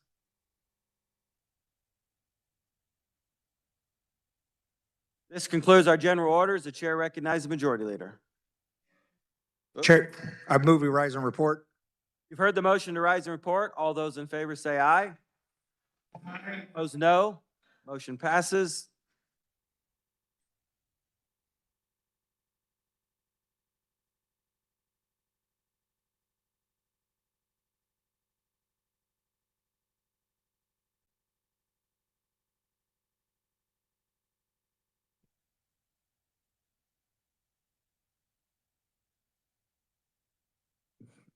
Clerk will read the committee report. Mr. Speaker, your committee of the whole recommends that House Bill 2605, 2491, 2451, 2453, and 2214 be passed as amended. Speaker recognizes Representative Hoffman to adopt the committee of the whole report. Thank you, Mr. Speaker. I move the adoption of the committee report. You've heard the motion to adopt the committee report. All those in favor signify by saying aye. Opposed, no. The ayes have it. The committee report is adopted. Reports of standing committee, the clerk will read. The Committee on Agriculture and Natural Resources recommends House Bill 2633 be amended and the bill be passed as amended. The Committee on Corrections and Juvenile Justice recommends HB 2527 be amended and the bill be passed as amended. The Committee on Commerce, Labor, and Economic Development recommends House Bill 2596 be amended and the bill be passed as amended. The Committee on Education recommends HB 2486 be amended and the bill be passed as amended. The Committee on Health and Human Services recommends HB 2740 be passed. The Committee on Health and Human Services recommends HB 2760 be amended and the bill be passed as amended. The Committee on Health and Human Service recommends HB 2765 be passed. The Committee on Judiciary recommends HB 2652 be passed. The Committee on Judiciary recommends HB 2762 be passed. The Committee on Legislative Modernization recommends HB 2270 be amended and the bill be passed as amended. The Committee on Local Government recommends HB 2539 be amended and the bill be passed as amended. The Committee on Local Government recommends HB 2571 be amended and the bill be passed as amended. The Committee on Judiciary recommends HB 2609 be amended and the bill be passed as amended. Are there announcements?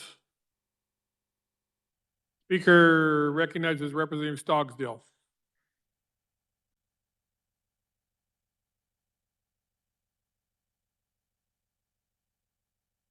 Thank you, Mr. Speaker. Democrats, we will go to agenda in 10 minutes.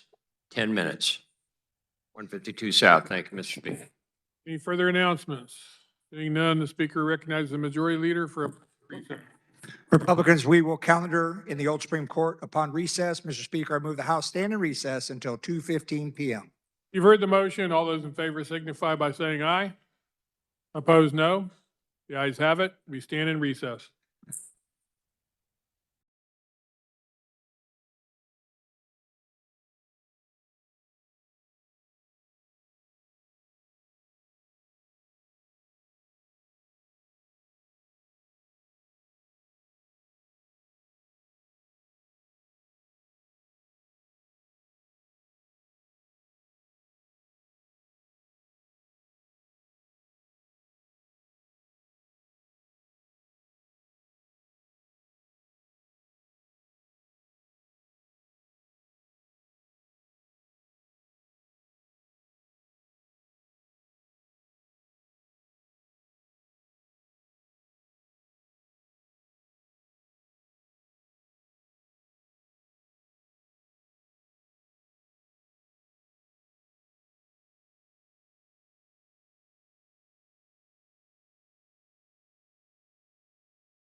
The House will be in order.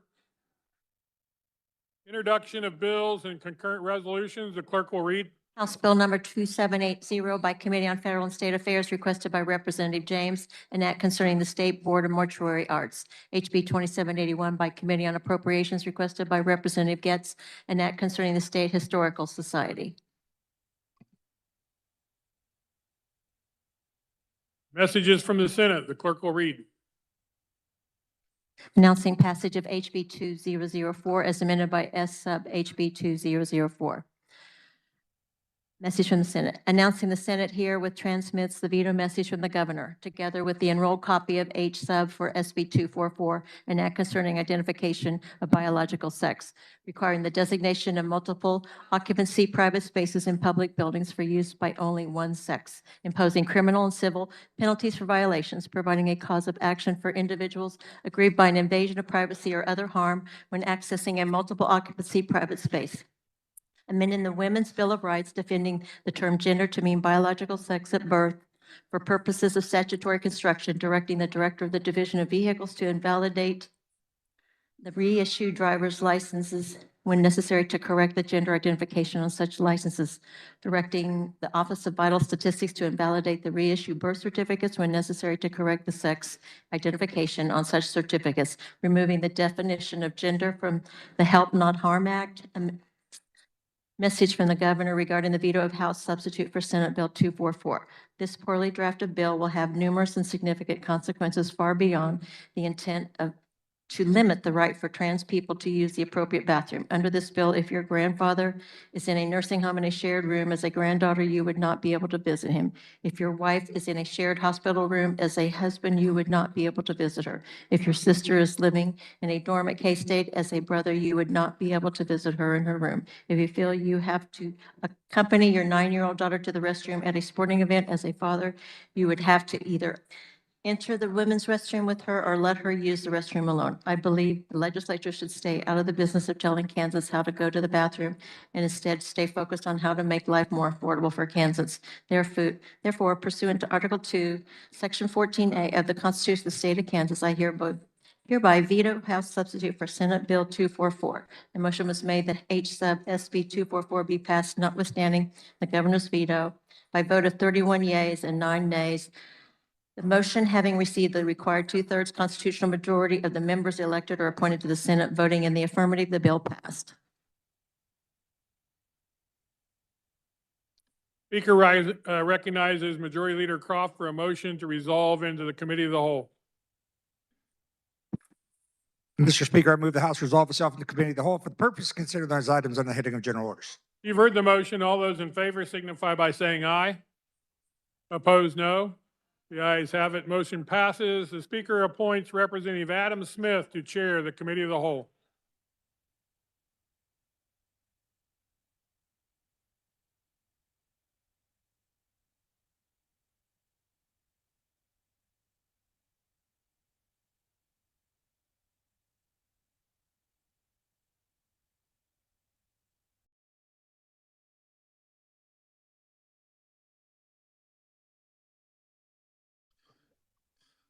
Good afternoon, everyone. First item of business is House Bill 2220, and for the purpose of carrying 2220, the chair recognizes Representative Collins.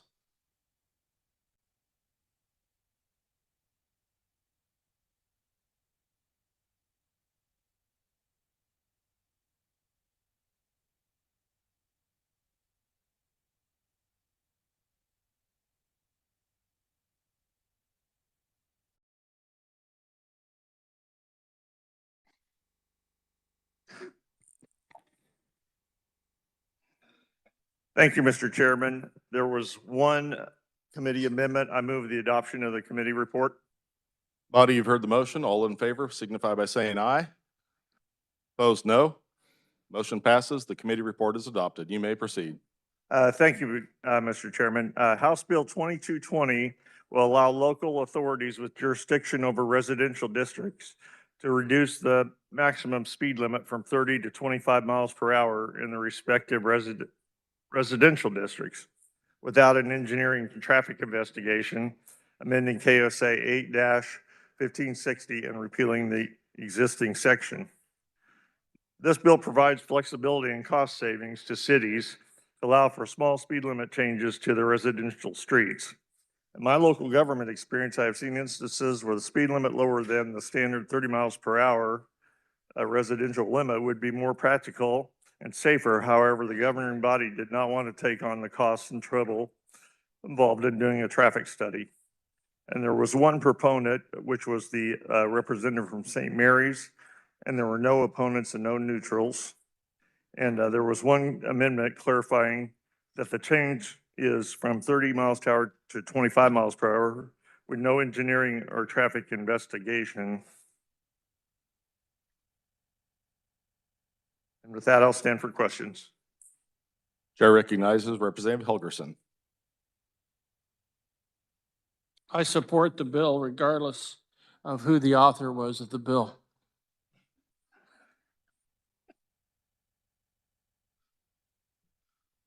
Seeing no further discussion, Representative, you may close.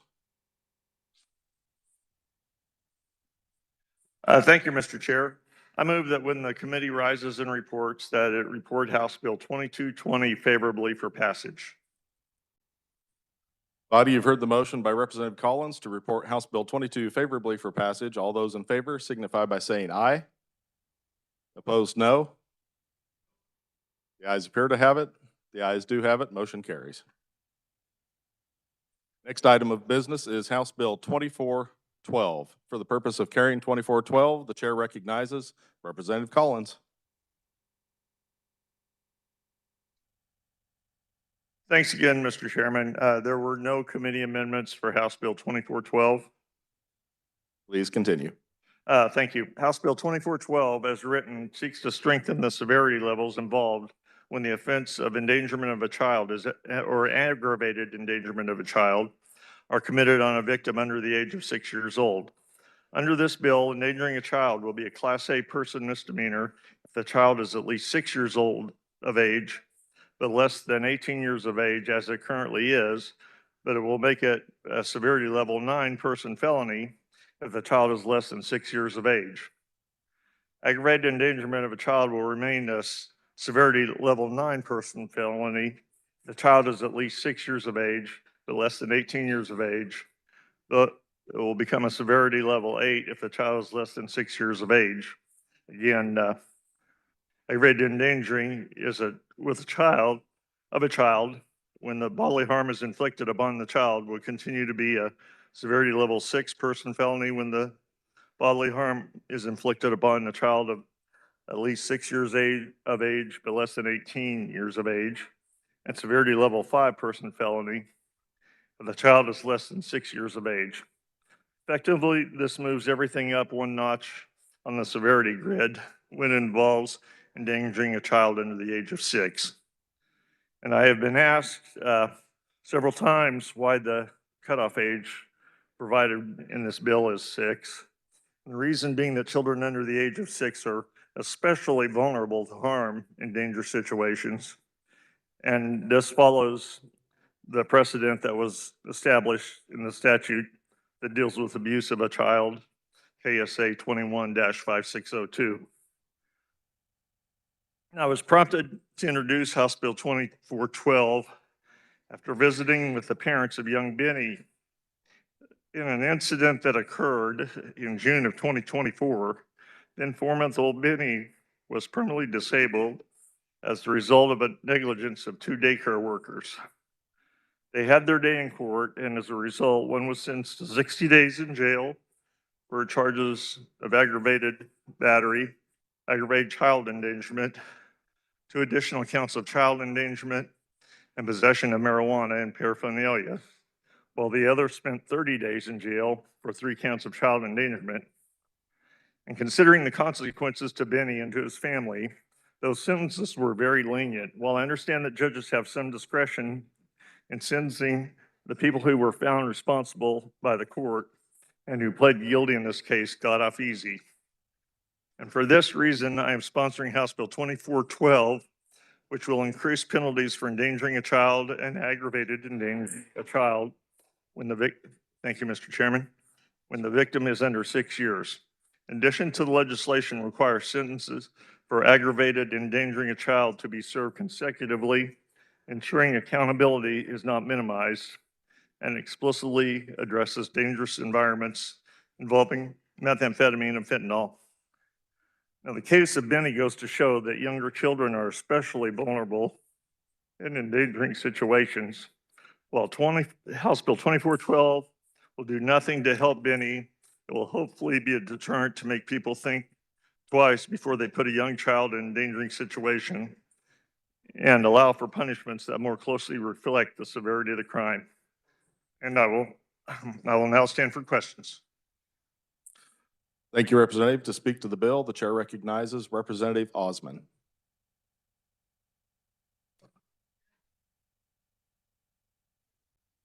Thank you, Mr. Chair. The carrier of the bill did an excellent job explaining the details of the bill and going into the details of the testimony. We heard some powerful testimony about Benny and the effect that this incident had on his family. I think it's a good bill. I would urge your support. Thank you. To speak to the bill, the chair recognizes Representative Carmichael. Thank you, Mr. Chair. I rise in support of HB 2412 and appreciate the maker and the sponsor of this bill bringing us this legislation. The safety of children should be paramount in our minds in many, many circumstances. The law provides two ways that we try to deter children being injured because of the lack of attention, the lack of care, the proper care of children. We try to do that in two ways. First, as this bill says, we have criminal penalties. And this bill proposes to increase those criminal penalties in the hopes that we can prevent children in the future from suffering injury such as occurred to Benny. But the law provides a second method to try to protect children, and that's called the civil law. This bill doesn't impact the civil law. It only impacts the criminal law. But the criminal law and the civil law both have deterrent effect because they impose consequences on people who negligently mistreat children. So what I want you to keep in mind is that in my judgment, the civil law is ineffective for kids like Benny because the maximum damages that can be allowed if they're in state custody, and I don't know that Benny was, but if they were in state custody, the maximum limit of liability is $500,000, even though a child like Benny is under 24/7 monitoring, lost the ability to feed, speak, and care for himself. So while this bill helps the criminal circumstance by increasing a penalty, it doesn't deal with the second way we deter injuries to children, and that's through the civil law. And artificial caps and limits on the amount of damages that these children can receive decreases the deterrent effect that the civil law has upon people who would cause injury to children. So keep that in mind as you listen to other bills within the next few days, because we'll revisit the topic. But for today, I stand in support of HB 2412. Thank you. To speak to the bill, the chair recognizes Representative Goddard.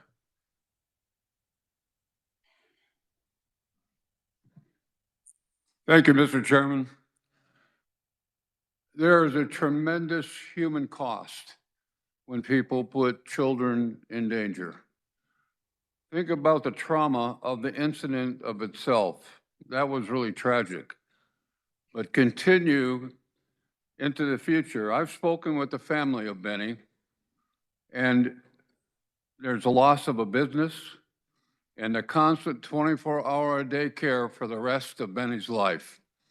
I ask for your support in holding those responsible who place children in danger, and I ask for your fervent support when you vote yes on this bill.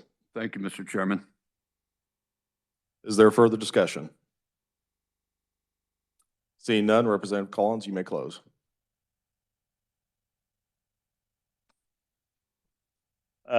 Thank you, Mr. Chair, and I'd like to thank those who just spoke on this bill. It's greatly appreciated. And Mr. Chair, I move that when the committee rises and reports, it reports House Bill 2412 favorably for passage. Body, you've heard the motion by Representative Collins to report House Bill 2412 favorably for passage. All those in favor, please say aye. Opposed, no. Motion carries. Next item of business is House Bill 2364, and for the purpose of carrying House Bill 2364, the chair recognizes Representative Droege.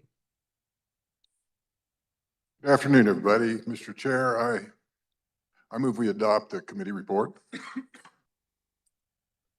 don't show that there were any committee amendments, so you can continue. Were there amendments in committee? All right. Okay. This it's been pointed out to me by the brief author that this bill is about money, pain, and drug addiction.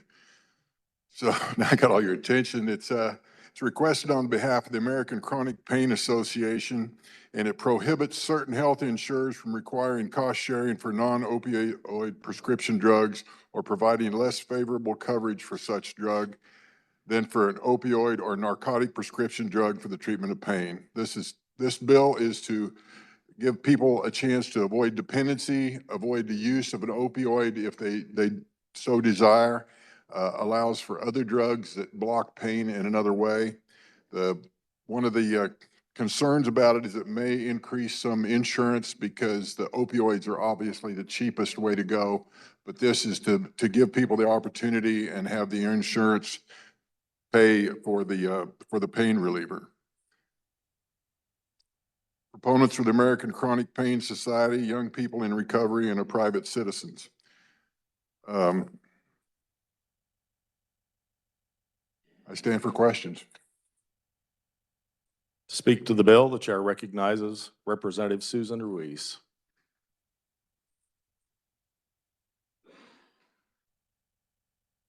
Thank you, Mr. Chair. I rise in support of HB 2364. Thank you, Mr. Chair.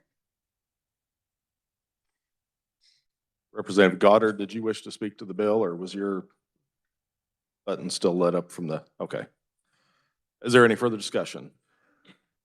Seeing none, Representative Droege, you may close. Mr. Chairman, I move that when the committee rises and reports, it reports HB 2364 favorable for passage. You've heard the motion by Representative Droege to report House Bill 2364 favorably. All those in favor signify by saying aye. Opposed, no. Motion carries. Next item of business is House Bill 2393, and for the purpose of carrying House Bill 20. We'll hold for a second.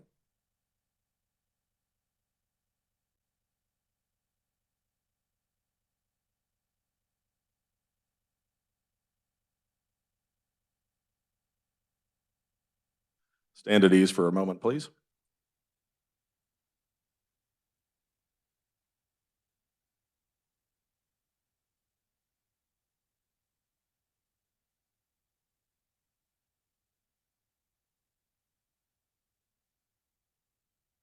Okay, I forgot where I was. We'll say for the purpose of carrying House Bill 2393, the chair recognizes Representative Van Houten. Thank you, Mr. Chair. House Bill 2393 comes out of general government budget. This bill simply extends the sunset provisions for various fees the Kansas Supreme Court is authorized to charge to fund the cost of non-judicial personnel. These are not new fees or additional charges. These are simply docket fees that are a charge required by a court to officially record, calendar, or initiate a case thereafter, therefore covering their administrative costs. And I have a technical amendment.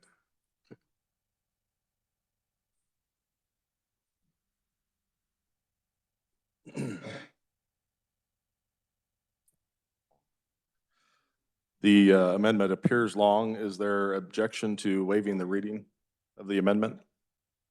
Seeing none, Representative, please explain, or you can continue. It's technical in nature. It's simply striking 2025 and inserting 2026 pretty much across the board. Basically, we are just moving all the dates up 1 year. Okay, is there discussion? Are you ready to stand for questions? I'll stand for questions. Is there discussion on the amendment? The chair recognizes Representative Carmichael.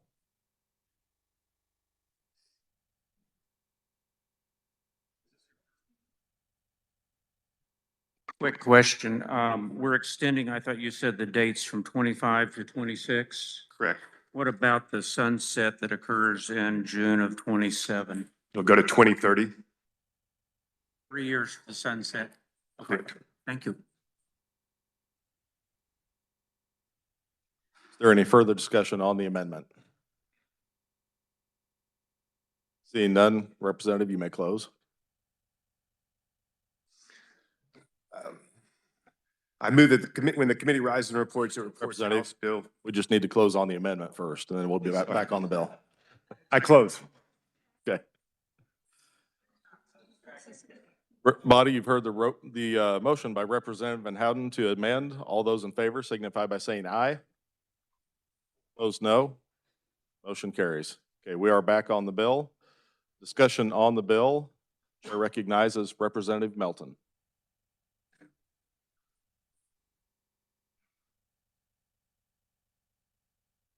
Thank you, Mr. Chair. I support the bill. It's a good bill. Please vote for it. Is there further discussion? Seeing none, Representative, you may close on the bill. Okay. Mr. Chair, I move that when the committee rises and reports, it reports House Bill 2393 favorable for passage, as amended. Body, you've heard the motion by Representative Van Houten to report House Bill 2393 favorably as amended. All those in favor signify by saying aye. Opposed, no. Motion carries. Thank you.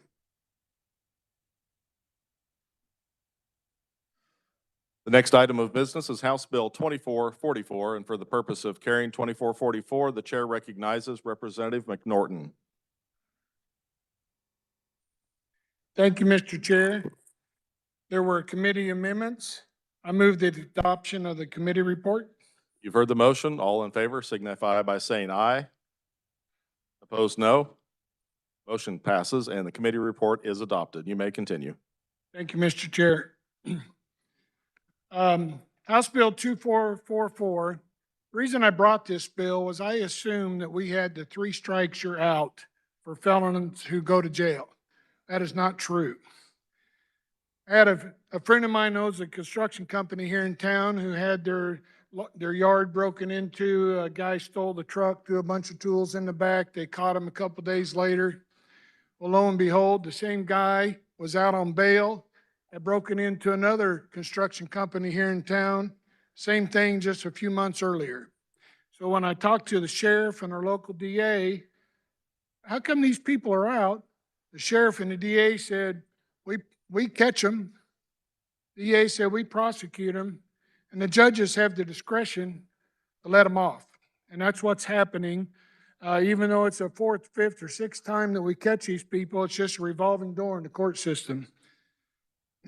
So House Bill 2444 will limit the discretion of the judges who consistently release repeat offenders.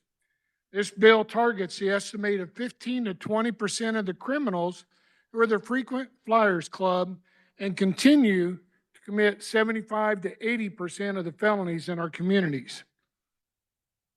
Many of these crimes are committed while they're out on probation, correctional service programs, suspended sentence, parole, post-release, and they have 3 or more non-felonies already in the record. Non-person felonies are theft, possession of stolen property, forgery, some drug crimes, etc. This bill has 4 sections in it, and we'll go through each one of them.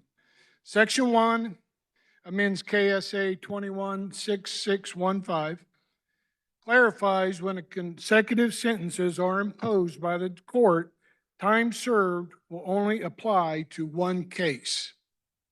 A judge cannot count the time served for 2 or more sentences. This clarification applies to all sentences imposed on or after the effective date and supersedes contrary case law. Section 2 fixes the probation, amends KSA 216804, clearly states that the sentence shall be imprisonment for a felony committed if the offender is already in custody for a prior felony or on release, the ones we talked about, and a criminal history score of A, B, C, D, or E, which is 3 non-person felonies. So we're giving them more than 3 strikes. On your 4th strike, you're out. The judge cannot deviate from the sentencing grid. The sentence of the new kind must be served consecutively to the earlier felony case in which the offender was in custody or was on release. And such sentence shall not be considered a departure or deviation from normal sentence and shall not be subject to appeal. Section 3 of the bill amends KSA 216818.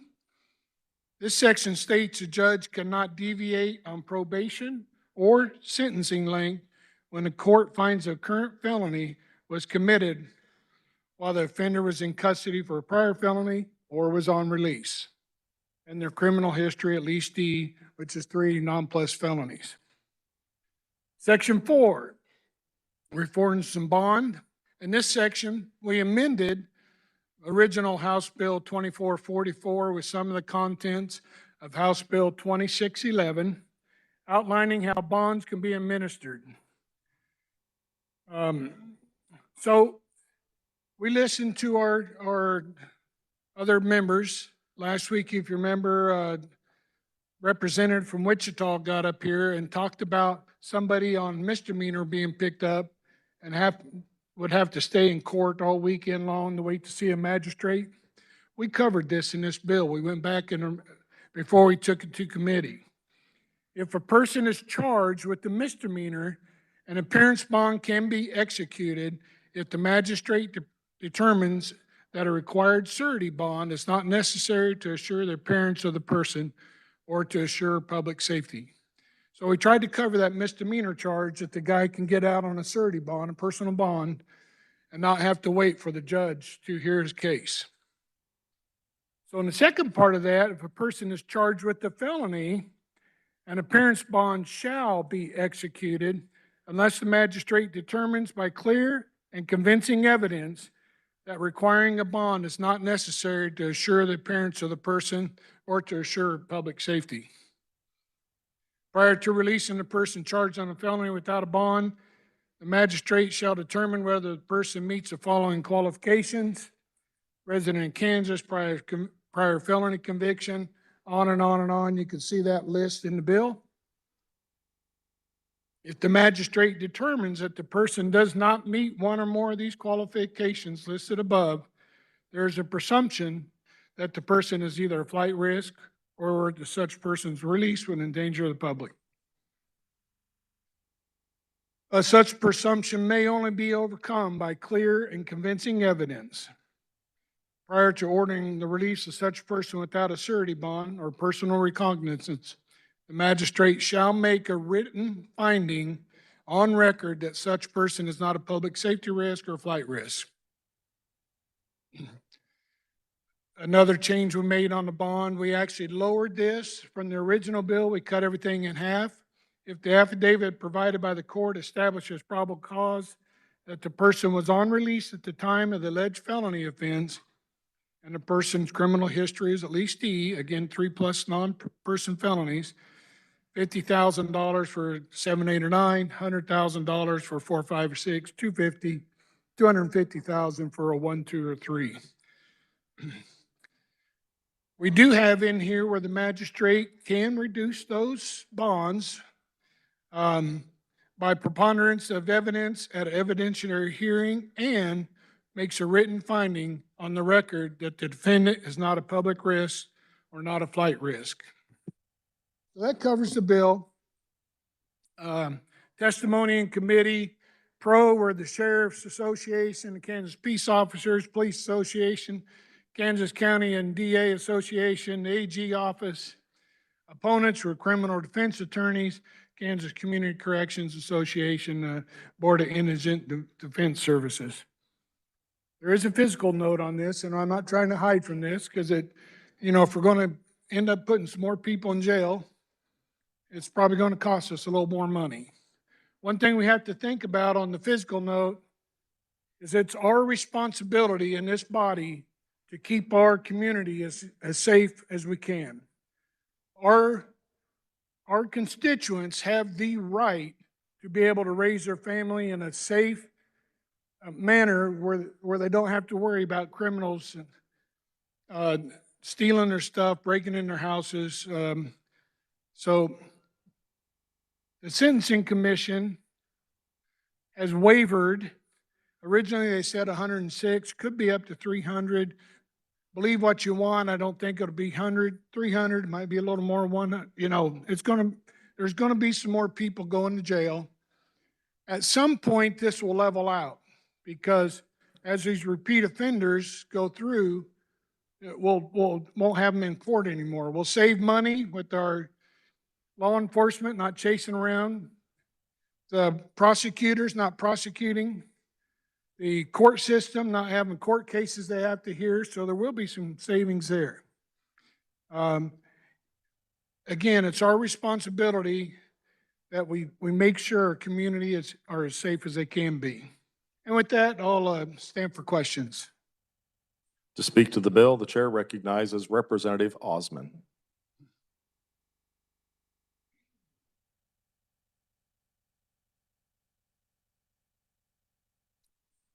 Thank you very much, Mr. Chair. I rise in opposition to this bill, to HB 2444.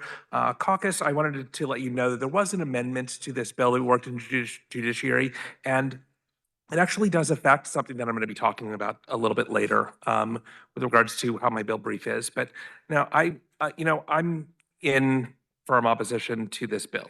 Number one, if you look at the opponent testimony, they basically have laid flat out, this is going to be challenged as unconstitutional. You can't retroactively change potential punishment for criminal cases, which is part of what this does. It also takes away judicial discretion. And I know many people don't necessarily care, but we as individuals, we as the legislature are not there in the courtroom to make the determination. That is what the judge is there for.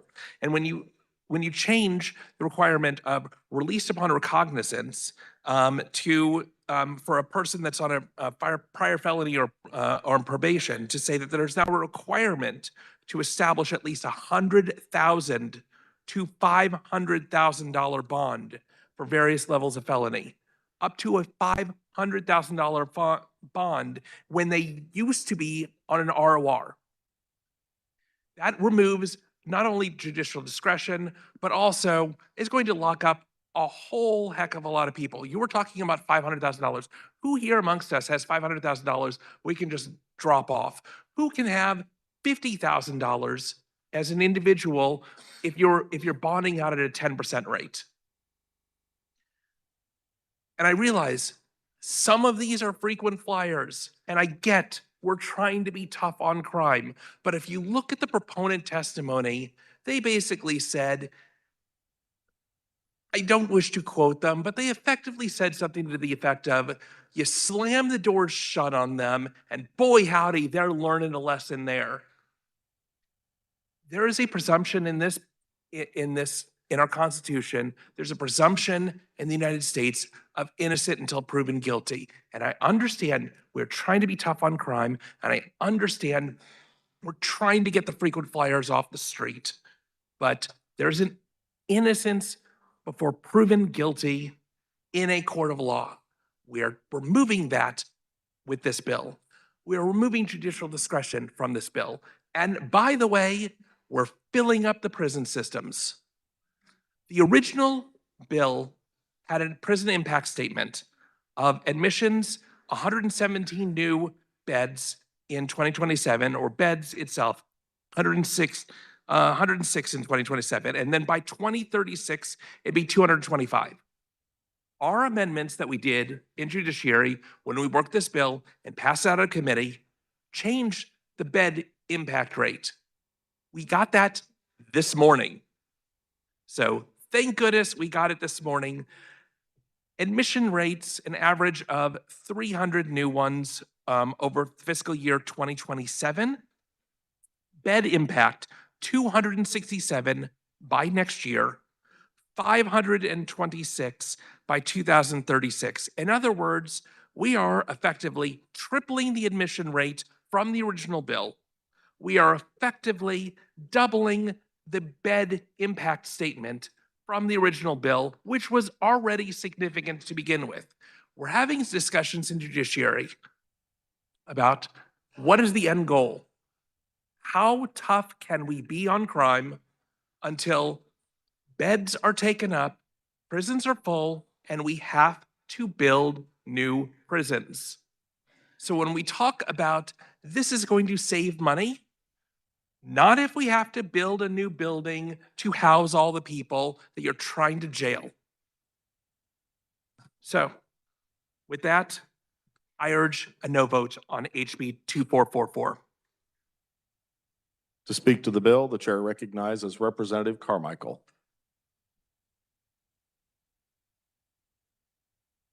Thank you, Mr. Chair. I rise in reluctant opposition to HB 2444, and I do appreciate the remarks of the carrier of the bill, who did explain a lot of the reasons why the committee reported the bill out. And I also appreciate the comments of the ranking member who just explained this wasn't a matter of the Sentencing Commission flip-flopping or fluctuating in the bed count. It's when we amended the bill in committee last week to make it reach to more probationers, we therefore increased the bed count. I also appreciate the efforts that may have been made by the committee to deal with the problem that I discussed a couple of weeks ago about not being able to bond out of jail on the weekend. I don't think we fixed the problem, but that's not why I'm here today. You've already heard from me about that. But I want to return to the serious circumstance concerning bed capacity in our prisons. Last Friday afternoon, the chair of the Corrections Committee, along with the State Building Committee, held a joint hearing where we talked about bed capacity in our prisons. And let me tell you where we're at as of this month. According to the Department of Corrections in their monthly report to the Sentencing Commission, and I hope I get this right, as of January 31 of 26, the state prisons for males were 89% full, females 91% full, and in toto 89%. So that means that right now we've got a 10% margin in our entire prison system to put more people in before we have to start letting people out the backside, out the back gate, before their terms are up. What did we learn in the joint hearing last week? We learned that we absolutely are going to have to rebuild the Kansas State Prison at Hutchinson. We don't have any choice. It's over 100 years old. It's literally falling apart. It's costing more to run it than it would cost to build a new prison. And what's the tab? Well, right now it's about $775 million. And it's been going up year after year. It's up by a third or more over where it was just a couple of years ago. One could make a reasonable guess that by the time we authorize it, it's going to cost us $1 billion to build a prison. Why am I so concerned about this bill in that context? Because to my recollection, this bill has the largest bed impact statement of any bill that I can recall in my 13 years in the legislature. Now, I've been told by the director of the Sentencing Commission that there may be 2, 3, I think his words, for a handful of others that may have been in this range before. But this is not at all typical to add this many beds. And what it really means in very simple language, according to the report on the amended bill, is that we will be adding, as my colleagues said, 267 beds next year when we are looking at an available bed count for next year, excuse me, I don't usually work with my tablet, projected population 26 below. There we go. Where is it? All right, somewhere nearby. It looks to me like we are looking at about half of the available beds are going to be consumed by this. And what we know even worse is that 10 years from now, excuse me, in fiscal 2036, 10 years from now, it's another 528 beds. The projections already, if we don't change this law or any other law, if we leave things as they are, we're going to be 1,200 beds in the hole by fiscal year 2034, 1,200 beds. And now let's add another 528 beds to that total. Now, I understand it's important to get serious on repeat offenders, repeat property crime offenders. My colleague from, I don't know why my memory fails me today. I'm having a bad day, I guess. But my friend from south of Hutchinson and near Cheney Lake explains how his house has been burglarized multiple times. And I agree with you that things need to be done. But if you decide this is the way to deal with recidivist crime, then you have to be prepared to pay the price of that method of deterring crime or preventing crime.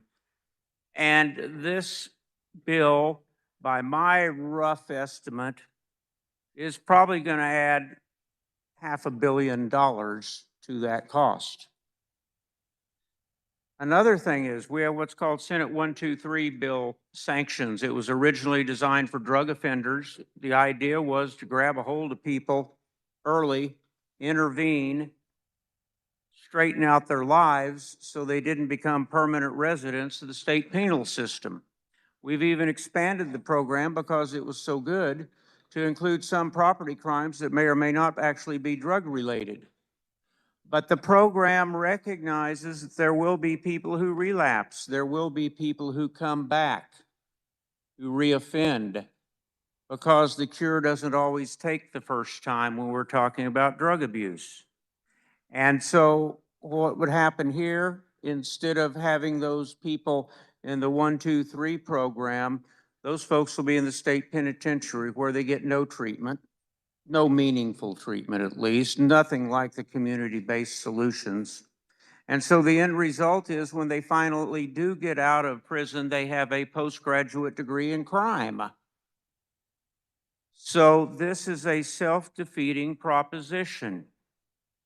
I want to see the deterrent effect, if any, that there may be from stronger sentencing laws.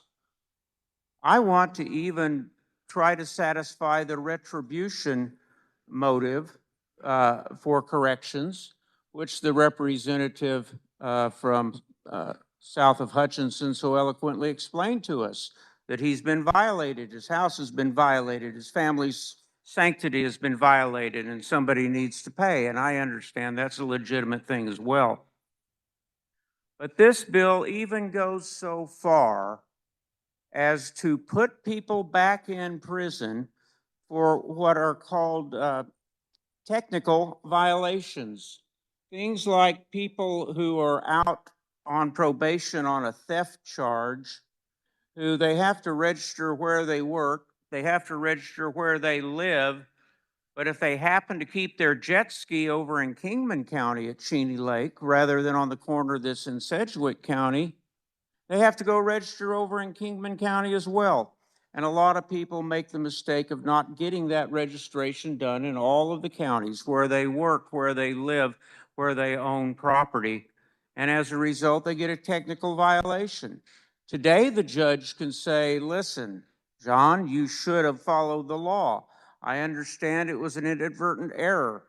We're going to give you a second chance or a quick dip or whatever's necessary to get my attention.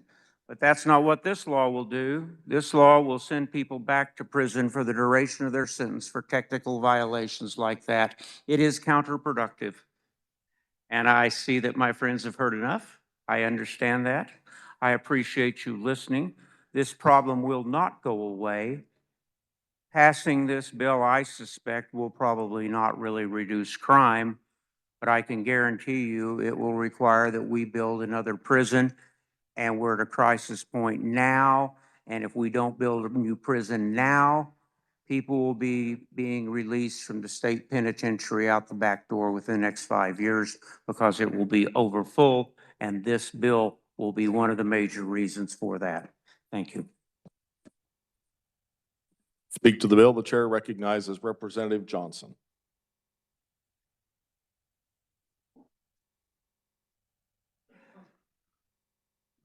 Thank you, Mr. Speaker. Folks, this is about victims' rights. And we know for a fact that our victims are the ones that are losing the property time and time again because these people are back out. When I did my graduate study, one of the first questions that was given to us, how would you plan within your community to lower the crime rate? And so as we looked at it, we looked at you impact it by going after the repeat offenders. Now, unfortunately, judges, courts quite often get involved in plea bargains and people are allowed to plea down. And the next thing you know, they're back out and they're committing these crimes. The maker or the proponents of this bill have spent a lot of time. This outlines an excellent way for us to reduce that crime and the impact on the victims. The next issue I do want to address, we don't have a prisons. I have an answer. I have an empty prison up in Lansing, Kansas with about 450 beds for Civic. Sitting right there, it's designed after the Wyandotte County Jail that was built at the end of my time in Wyandotte County. It sits completely empty right now. And yet it is just a few blocks from our other state prisons. It's available. It's open.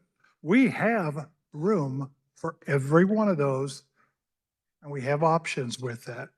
Please consider this bill. I believe in it. Thank you. For further discussion, the chair recognizes Representative Vaughn.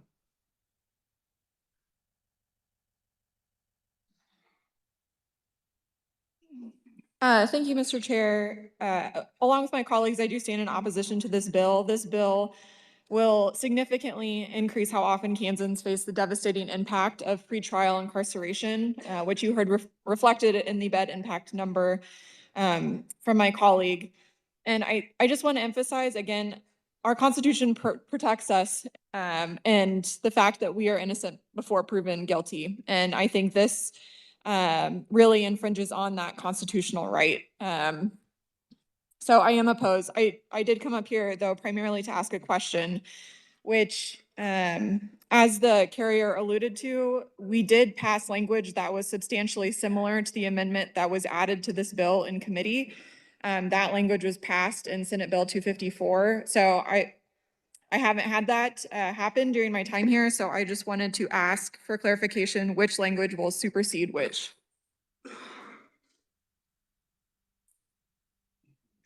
Thank you for the question. We considered this and talked about it. Senate Bill 254, which was passed a couple weeks ago. I can't remember the statute, but it amends the same statute we're talking about. Those changes will fit right into our bill and won't make any difference in 2444. So we thought about putting those in the bill, but we thought we'd wait and see what the conference committee, if 254 passed first, we didn't know at that time. And if they do, there's a couple sentences in there that really will fit right in and won't affect this bill at all. So I can find those if you want. Yeah, we can ask, or Okay. we can talk offline about that. But so for example, like this one removes, let's see, the misdemeanors, for example, and then it also requires the clear and convincing evidence. So those are two primary differences. It sounds like you're saying that that would supersede what was passed in 254, which did not include those I would hope provisions. so, yes. Okay. I do think that's slightly better.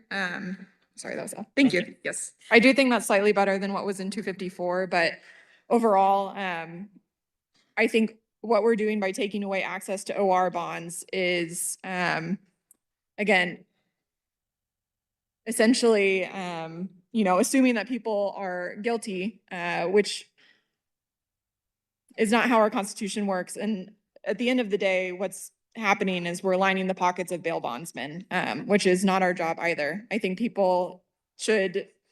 judges should be able to use their discretion to determine what's right in these circumstances, and this bill is not needed, and it will have really negative impacts for Kansans. So I urge you to vote no. Thank you. Speak to the bill. The chair recognizes Representative Chuck Smith.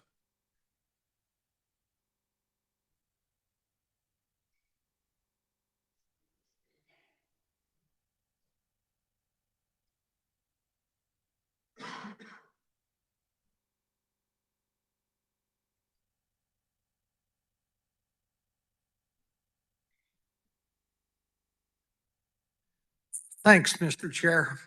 I thought the bill was very easy. Then my friend from Wichita got up here, he made it very difficult on me. So thank you. I appreciate that. Could I ask a couple questions, please, if I could? Had a friend in Pittsburgh who owns a construction company, and he was being robbed of copper wire. He lays lines underground. But anyway, forgive my figures. My figures may not be right, but the people stole under $1,000 worth of stuff. And they caught him about 2 o'clock in the morning. And because it was under $1,000, they let him go immediately because it wasn't enough. Would that count as a strike against him? No, I don't know the limits, but it has to be a non-person felony, and I'm not sure on those limits unless, yeah. It would have to be a felony charge, and depending on the severity of the felony and prior history is where they use the sentencing guideline on what they're going to. So that would not be one of his strikes? What I would assume not. Okay. And then 4 strikes, you're out. When this bill starts, do we start at 0 or do we start where they're at right now? It will start where they are right now in the court system. So if they have 3 strikes, the next one, they go. Yes, sir. Okay. Thank you, Mr. Chair. Thank you, Representative. Yes. Is there further discussion on the bill? Seeing none, Representative McNorton, you may close.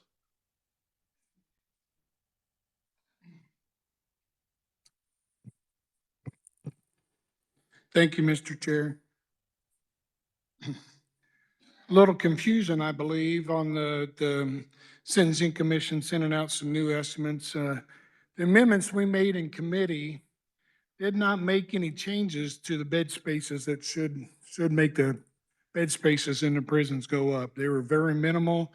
One of the amendments was while in custody, which we added to the list, is somebody that's already in jail that gets a felony while they're in prison, was that amendment. That's going to be very, very few people who are already in jail in custody, and that's going to be peddling dope or something in jail. So it's a questionable increase at the best. That's what, I don't understand where that huge jump came from.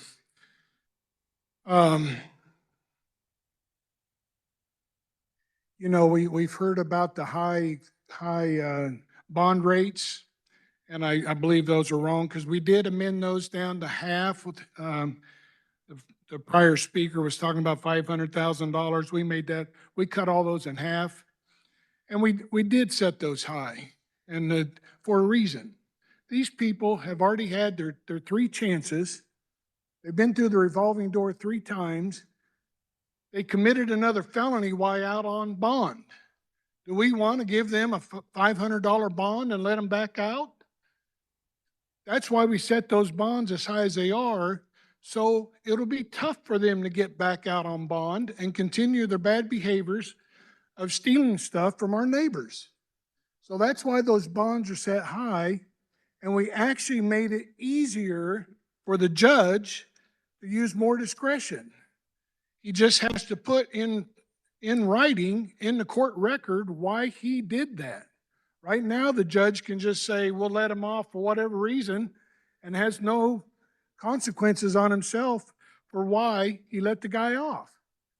So we made it easier for the judge to do that, but he does have to put in court record why he thought he should lower that bond. You know, this revolving door we got going on is just ridiculous. You don't have to be very smart to think, man, we've all heard the guy has a record a mile long and they're still out committing felonies, committing crimes, terrorizing our neighborhoods. You all have a letter on your desk that was Laura Williams, the representative, put on your desk about the tragedy in Lawrence. Just a great example of people who are out on, shouldn't have been out. The judge let them off with the PR bond, didn't show up for court, was out drinking again and ended the young life of a great, outstanding young lady. You know, it's time for us to help our communities be safe, to make sure that these people, these high flyers, the 15 to 20% of them that are committing 80% of these crimes, we put an end to it. We owe it to our neighbors to do this. That's why they elected us to be here, is to do what's right for them.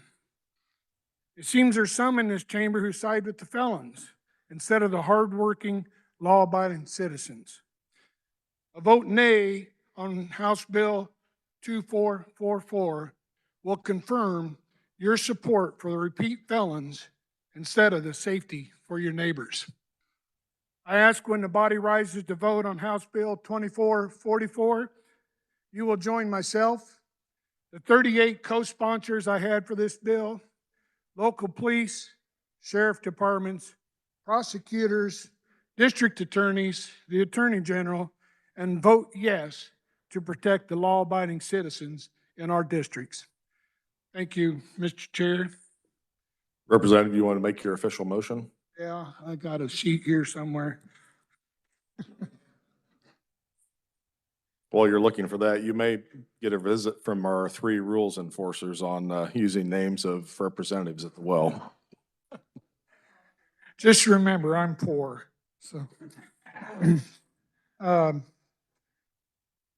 Madam Chair, I move that when the committee rises and reports, it reports House Bill 24. What? How did I say that? Ding, ding, there's another, Henry. Oh, I can't say either.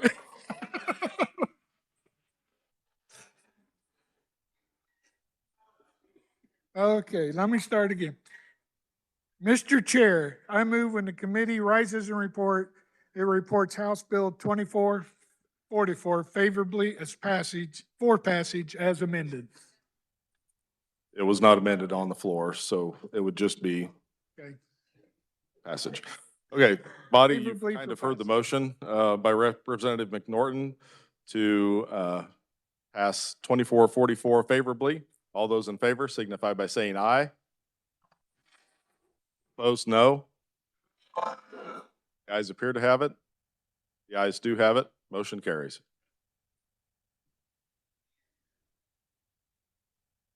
Next item of business is House Bill 2610, and for the purpose of carrying House Bill 2610, the chair recognizes Representative Laura Williams.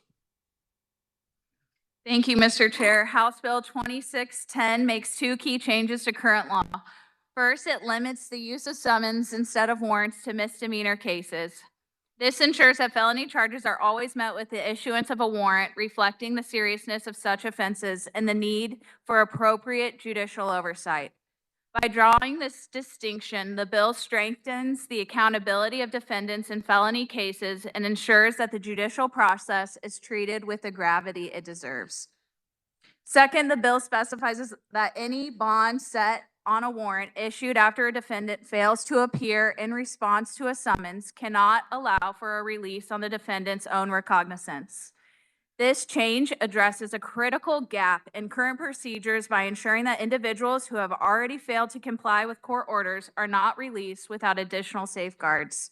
This provision enhances public safety, and it reinforces the importance of adhering to judicial requirements. These changes are straightforward but impactful. addressing procedural gaps in the issuance of warrants and summons while promoting accountability and public safety. And with that, Mr. Chair, I'll stand for questions. Speak to the bill. The chair recognizes Representative Osman.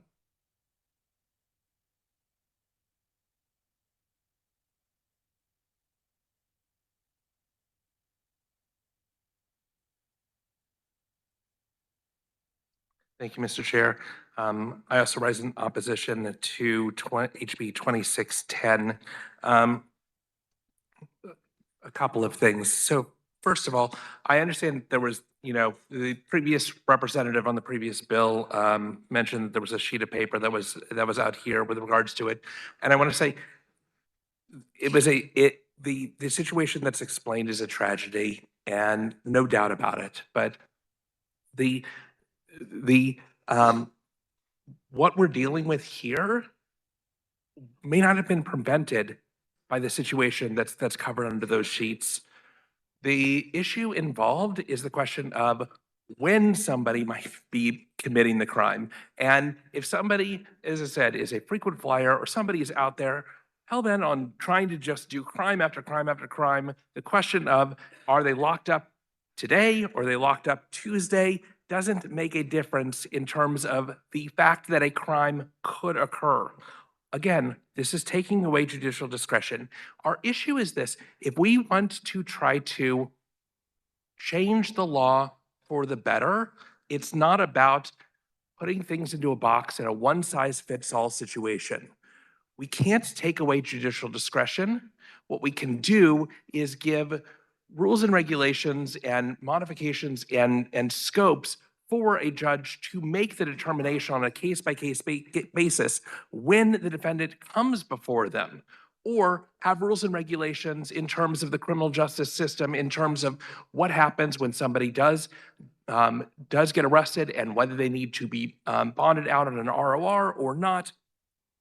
Having a situation which locks people's hands up doesn't provide any additional public safety.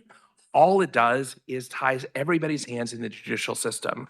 And I don't think that that's the best use of our time changing the statutes. So again, for these reasons and more, I would urge non-support of the 2610. Thank you so much. Is there further discussion on the bill?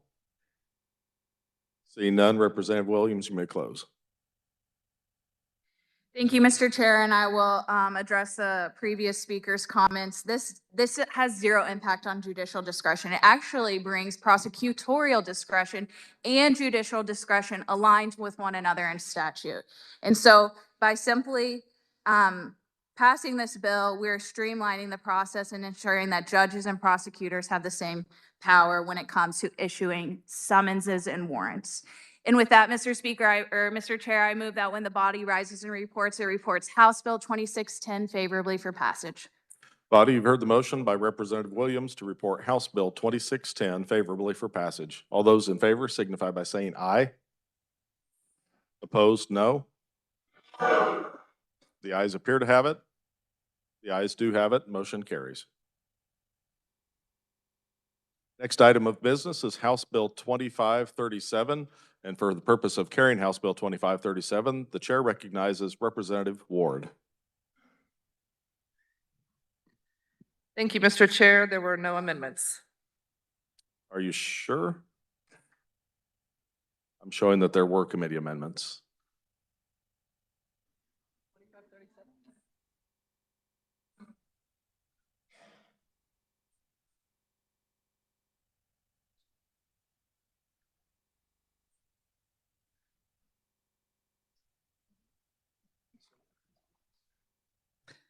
Okay, thank you, Mr. Chair. There were amendments. Okay, just make a motion to move the adoption of the committee report. I move the adoption of the committee report. Body, you've heard the motion. All those in favor signify by saying aye. Opposed, no. Motion passes. You may continue. House Bill 2537 would require the Attorney General to prepare and provide educational materials and information about sexual extortion.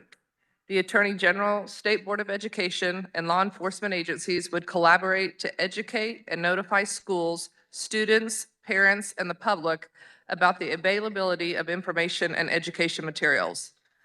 This is important because it addresses the growing and devastating issue of this crime that targets children and teenagers online, leading to severe emotional distress, blackmail, and even suicide. It highlights the urgent need for awareness, prevention, and legal measures to protect vulnerable youth. I do have an amendment.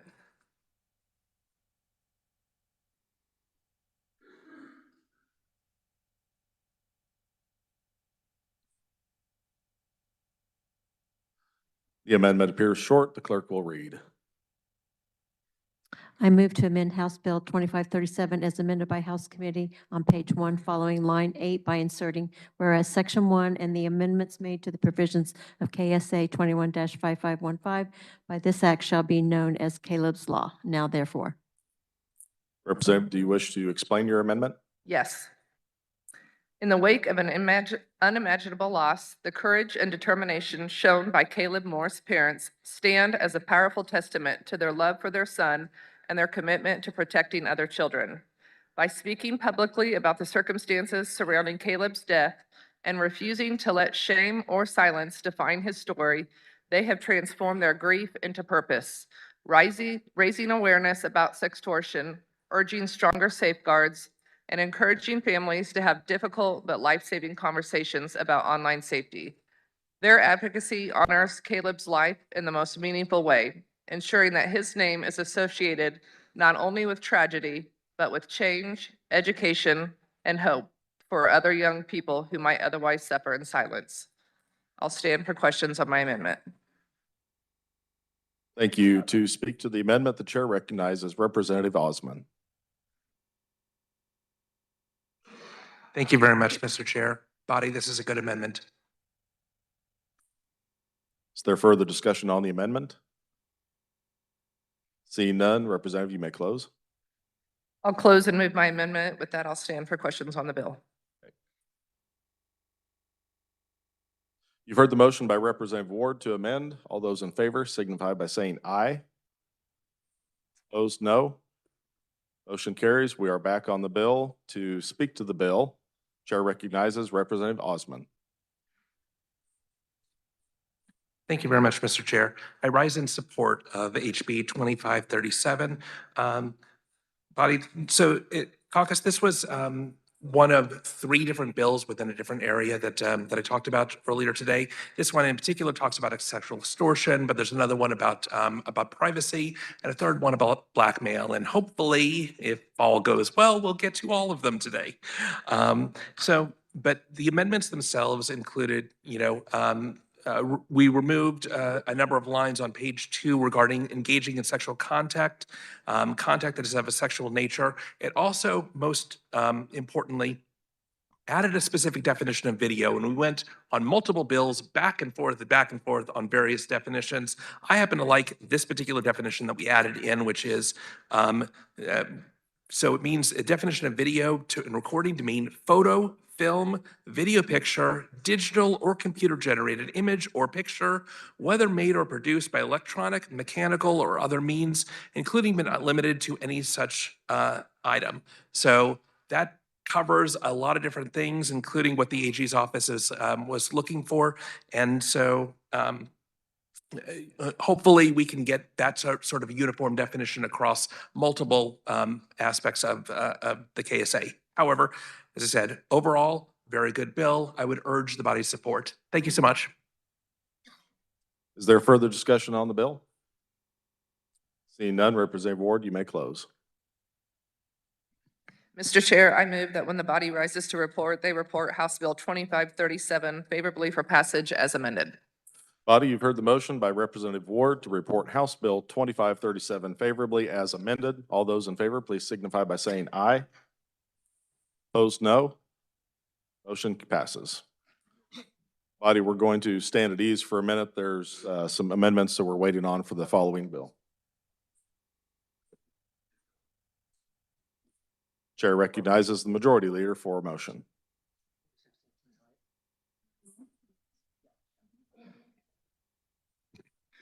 Mr. Chair, pursuant to House Rule 1903, I move that House Rule 1903, I move that House Bill 2613, appearing under the Order of Business General Orders, be passed over and retain a place on the calendar.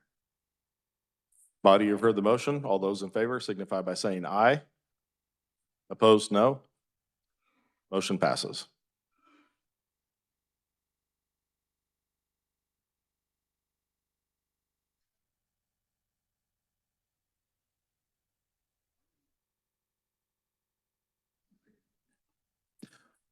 The next item of business would be House Bill 2518, and for the purpose of carrying House Bill 2518, the chair recognizes Representative Barrett.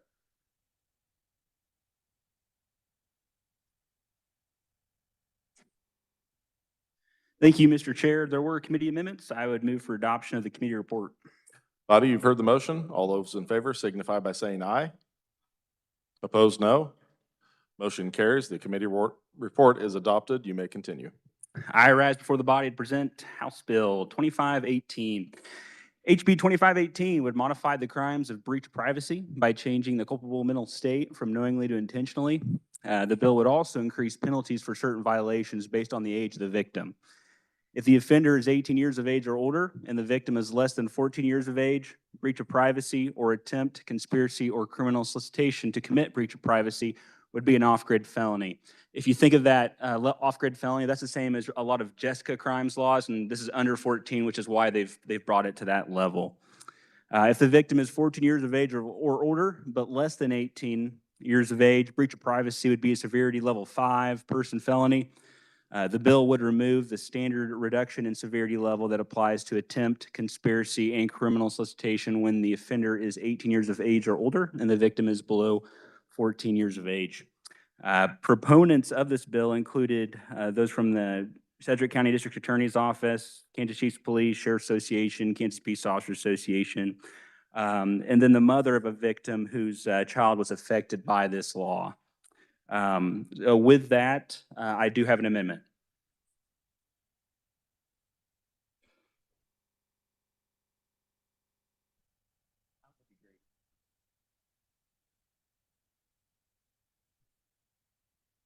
The amendment appears short. The clerk will read.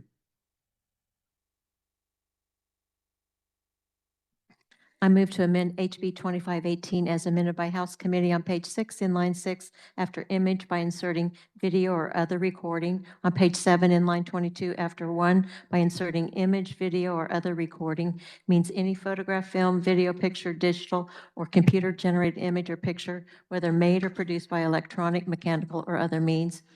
2, and by redesignating subsections, paragraphs, subparagraphs, and clauses accordingly. Representative Barrett, do you care to further explain your amendment? I will. Thank you, Mr. Chair. So this is actually the language that was just spoken about by the ranking minority from the previous bill. This is just keeping that consistent language, and you'll see the same amendment on another bill as well. Stand for questions. If you're ready for questions, to speak to the amendment, the chair recognizes Representative Osman. Thank you very much, Mr. Chair. Thank you for bringing forth the amendment. I think it's a good amendment that keeps consistency of definition across all the KSA. Is there further discussion on the amendment? Seeing none, Representative, you may close. I would close and move my amendment. Body, you've heard the motion by Representative Barrett to amend. All those in favor say aye. Opposed, no. Motion carries. The amendment is adopted, and we are back on the bill. Stand for questions? Yep. Okay. To speak to the bill, chair recognizes Representative Osman.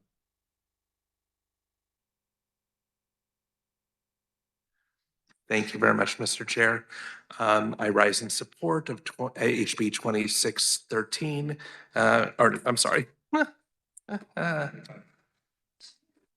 Apologize. What is it? 25. I rise in support of HB 2518. We'll talk about that other one in just a minute. So yes, thank you very much for the amendment. This helps to clarify things. This is the second of 3 bills that we're dealing with, all in this various subsection. This one in particular is about breach of privacy. I think it's a good bill. I would urge your support. Thank you. Is there any further discussion on the bill? Seeing none, Representative, you may close. Thank you, Mr. Chair. I move that when the body rises to report, they report House Bill 2518 favorably for passage as amended. Body, you've heard the motion to amend to report House Bill 2518 favorably as amended. All those in favor say aye. Opposed, no. Motion carries. Next item of business is House Bill 2747, and for the purpose of carrying House Bill 2747, the chair recognizes Representative Ward. Thank you, Mr. Chair. There were no amendments. Please continue. House Bill 2747 is necessary to address a gap in Kansas law that prevents prior DUI convictions from certain jurisdictions, such as Wichita or surrounding states, from being used to enhance penalties for repeat DUI offenders who kill, seriously injure others, or flee the scene of such accidents. Currently, these offenders may receive significantly reduced sentences due to inconsistencies in how prior DUIs are recognized under Kansas sentencing guidelines. The bill aims to ensure that repeat DUI offenders who cause the most harm face appropriate and stricter consequences, aligning sentencing with the legislature's intent and strengthening public safety. I do have an amendment.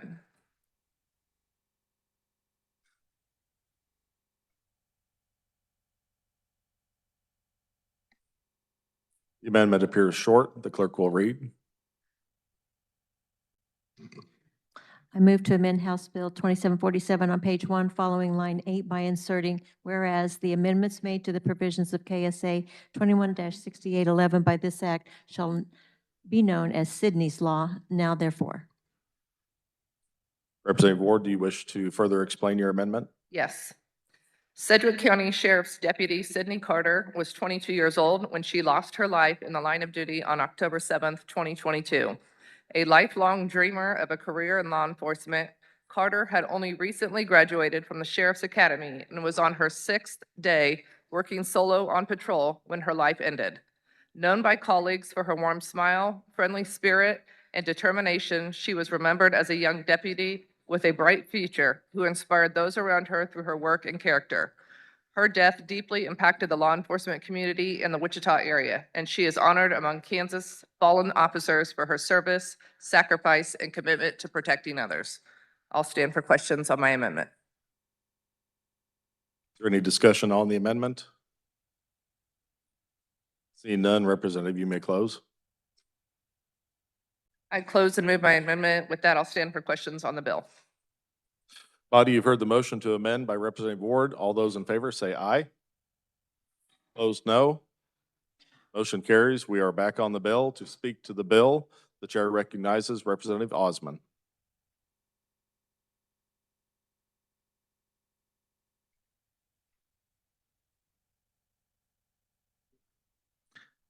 Thank you very much, Mr. Chair.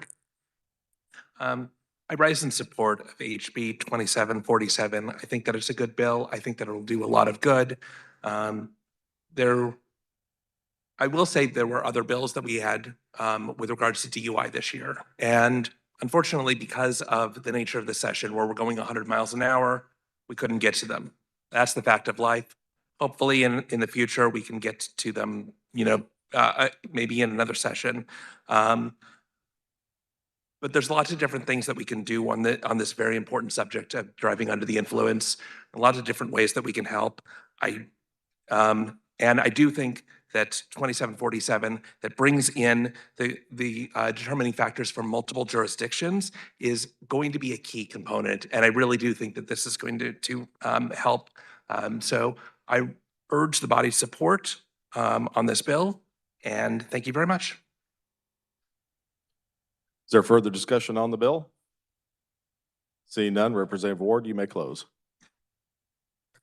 Mr. Chair, I move that when the body rises to report, they report House Bill 2747 favorably for passage as amended. Body, you've heard the motion by Representative Ward to report House Bill 2747 favorably as amended. All those in favor say aye. Opposed, no. Motion carries. Chair recognizes the Majority Leader for a motion.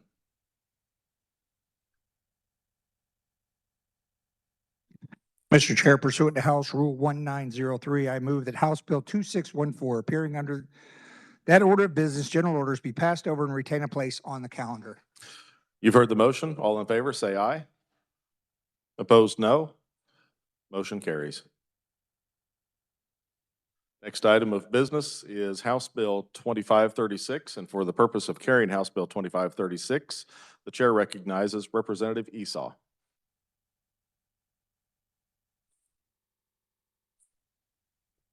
Thank you, Mr. Chair.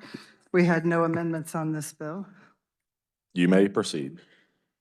So House Bill 2536 was brought to us on behalf of the Alzheimer's Association, but it deals with more than just Alzheimer's, and it provides for training for those who are placed as guardians with someone who has dementia.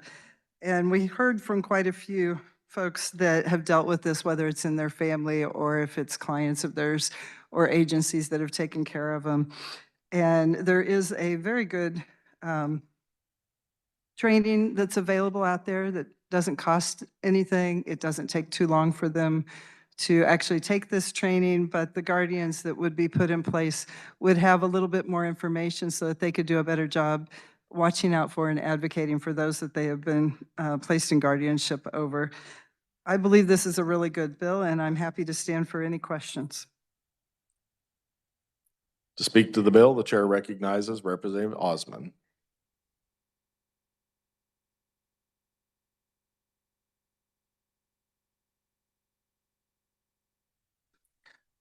Thank you, Mr. Chair. I do rise in support of HB 2536.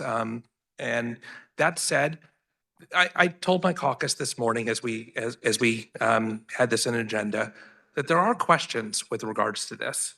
There are issues in terms of implementation, such as, number one, what happens if somebody develops Alzheimer's at a time when they already have guardianship? At what point, what length of time do you have to then seek the 1-hour training? I don't know if it's necessarily clear in the bill. And the question of what about all the other cognitive disabilities that might arise? Is there training for that? And the bill seems to be silent on that matter. So I mentioned to my caucus that there are questions that I have in terms of its implementation, but I don't think that a slightly flawed approach means that the bill itself is flawed in total. I do think that this is going to do good. I think that there are concerns when somebody develops Alzheimer's, and I have family members that have Alzheimer's. When you don't know the proper training, you don't know the proper resources, you don't know the proper questions to ask or how to guide them through issues as it relates to guardianship, because there are certain concerns that you have. And hopefully that this training will help to solve that and help to smooth the transition and make sure that the guardianship that you have is stronger because of it. So I would still urge support of HB 2536, and thank you very much. Is there further discussion on the bill? Seeing none, Representative Esau, you may close. Thank you, Mr. Chair. And I will echo a little bit of what the previous speaker said. I think this is a first good step. Perhaps we need to do a little bit more, but this will not add a significant cost to any agency, and at the same time, it will provide training that is very much needed for those who might find themselves dealing with a situation where they are a little bit out of their depth, but they are very capable of being a guardian. If you've ever dealt with a family member who has dementia, you may know that there are different kinds of dementia and that it can express itself in different ways. Definitely reach out to people. There are people out there who will help you and find those answers. And I think we can probably expand on this in the future, but I think this is a good first step. And Mr. Chair, I move that when the committee rises and report House Bill 2536 favorably for passage. You've heard the motion by Representative Esau to report House Bill 2536 favorably. All those in favor say aye. Opposed, no. Motion carries. Next item of business is House Bill 2501, and for the purpose of carrying 2501, the chair recognizes Representative Schmoy. Thank you, Mr. Chair. There were committee amendments, and I move the adoption of the committee report. You've heard the motion. All in favor, say aye. Opposed, no. Motion carries. The committee report is adopted. You may continue. Thank you. House Bill 2501 is concerning FFLs and civil liability, providing for immunity from civil liability to the federal firearms licensees for returning a firearm after the termination of a hold agreement. And with that, I will stand for questions. Thank you. To speak to the bill, the chair recognizes Representative Meyer. Thank you, Mr. Chair. I rise in support of 2501. It's a practical, narrowly tailored measure that strengthens a life-saving tool while providing clear guidance to the businesses that help Kansans use it. It was also supported heavily by our local mental health agencies, including Johnson County Mental Health, and passed the Senate unanimously, although I don't know how y'all feel about that. This is a great bill. Kansas created the voluntary firearm hold to give individuals and families an option during moments of crisis, a way to temporarily store a firearm with a federally licensed dealer and create time, distance, and safety. This has been very effective in other states as well. It's a policy rooted in personal responsibility, mental health awareness, and the belief that asking for help should be met with support and not uncertainty. But today, when that hold period ends and a lawful owner comes back to retrieve their property, the dealer may face a legal gray area. So even after following the law and even after completing the required background check, they could be subject to civil liability simply for returning a firearm to its rightful owner. HB 2501 fixes that problem, and without it, some dealers may decide the risk to their business is too high, so they could stop offering voluntary holds altogether. When that happens, Kansans lose a proven voluntary option to create safety during a difficult moment, whether that is a mental health crisis, a family emergency, or another period when temporary off-site storage can be helpful and save a life. This is not about expanding access or restricting rights. It is about making sure a good policy actually works in the real world. So please vote yes on HB 2501. Thank you. Is there further discussion on the bill? Seeing none, Representative, you may close.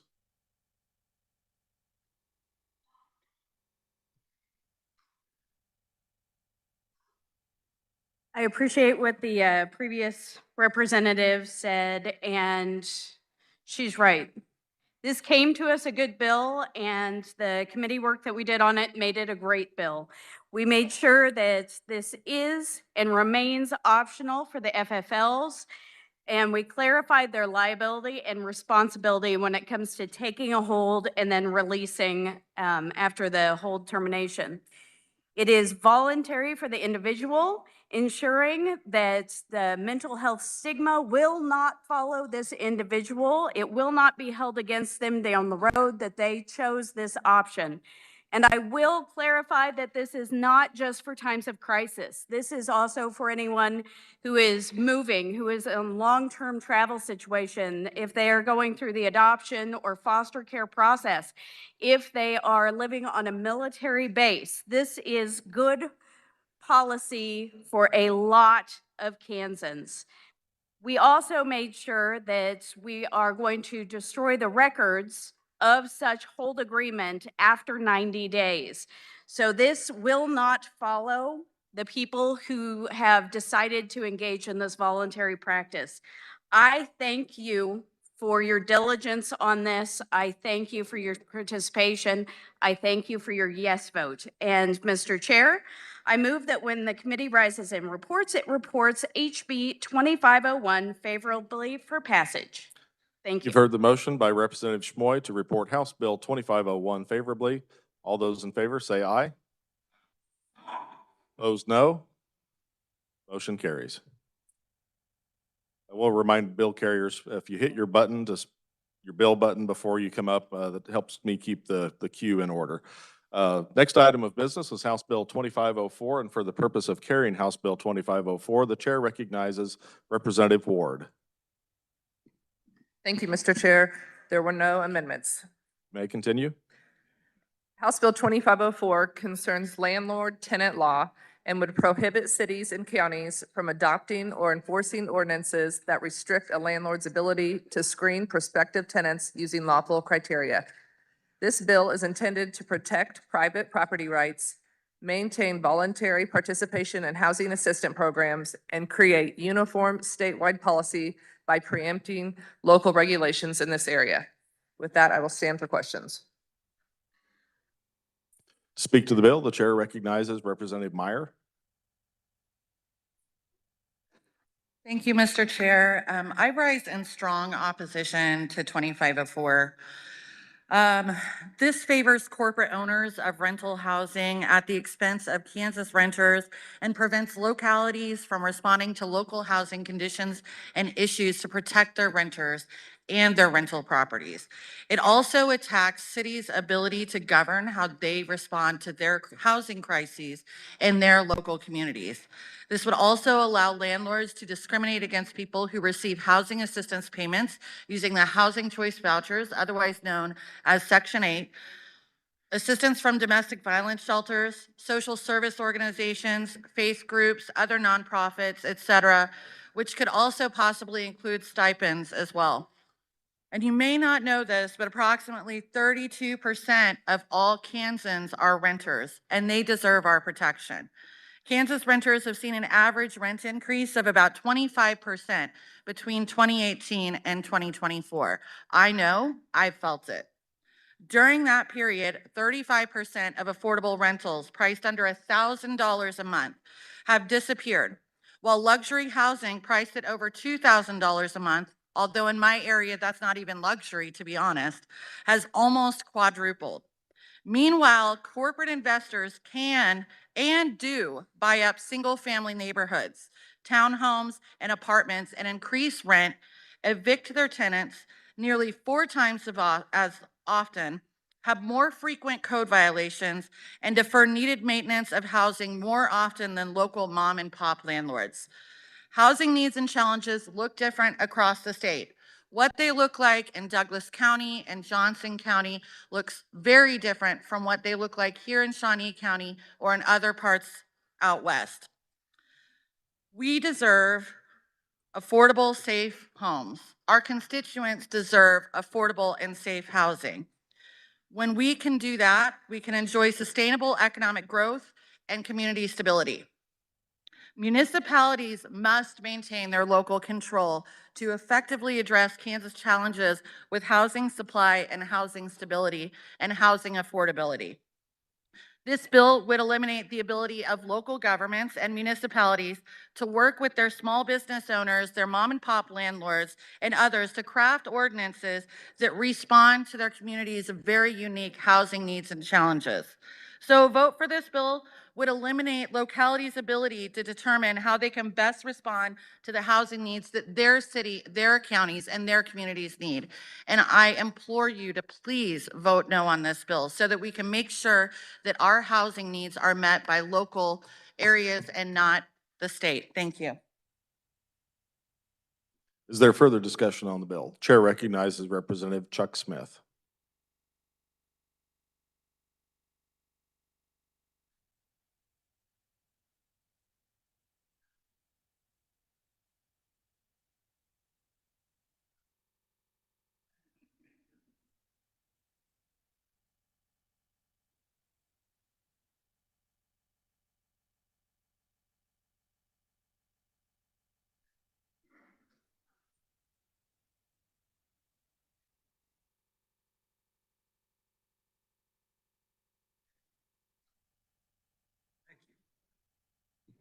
Thank you, Mr. Chair.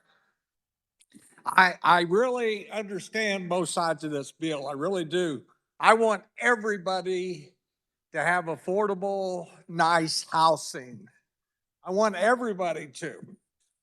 My one experience, I was a landlord with 2 houses and I was really glad to get rid of them. So I didn't enjoy being a landlord. But in the early, say 1970, my brother-in-law was going to Vietnam. So my dad bought a house for my sister to live in while he was in Vietnam. When he came back from Vietnam, they went to Arizona, were stationed in Arizona. And of course, my dad rented the house. And when the people rented the house, I can't tell you how ugly it was when they moved out. I have never seen anything so ugly in all my life. And I sure didn't want to, it was so filthy, I didn't want to clean it. And so again, I see both sides. And I do want people to have good housing. And I really am for them. But I told you one day, my mom was maybe the poorest people in the country. And she always told me, Chuck, you can't stop being poor, but you can always be clean. And people should, have a down payment. So if they leave the house in a mess, it's paid for. So I see both sides to this bill. So thank you, Mr. Chair. Speak to the bill. The chair recognizes Representative Mosley.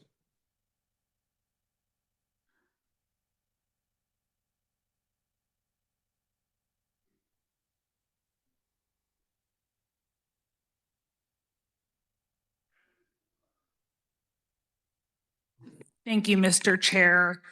First, on the comments of my previous colleague, assuming that people who receive vouchers are filthy, and to align them with that comment, it was very inappropriate. And you can say I'm impugning whatever, but that just feels really gross to hear someone talk about how filthy people who are renters are for the last minute and a half plus. I'm coming up here in opposition of this bill, and it really is, I know that it's really easy to say, oh, people can be denied housing when housing is a human right, but I'm going to talk about how when people take policy, I see people. I live 2 blocks east of Massachusetts Street, so I know most of the unhoused community and people who are housing insecure in my community. I know them on a first name basis. I remember the first time I realized that a lot of unhoused people worked was when I talked to my friend Tennessee, and he said, oh, I have to get ready for my shift. And I said, oh my God, you have a job? And he said, yes, I've always worked. And he was, and I said, well, why aren't you housed when you work? And he said, I've been having a voucher for quite some time. My friend who I'm talking about is a Marine. He was a Marine. And oh, thank you. I got cheers for Marines back there. Thank you. But he had a voucher and he could not receive housing because people were denying him housing. Once we passed this source of income bill, our policy in the city of Lawrence, my friend now just received housing. He had to get some VA stuff in order, but now that he's in housing with a voucher, that policy changed his life in our community. I'm gonna talk about another one of my friends. She was a woman. She's kind of like, she's older. She's in her, she's probably like close to 60, but I don't know because she's been in the sun a lot, so it's really hard to tell that aging. But she was someone who had a voucher and people didn't want to rent to her because she had a voucher and a pet. And when we passed that policy, she is now housed.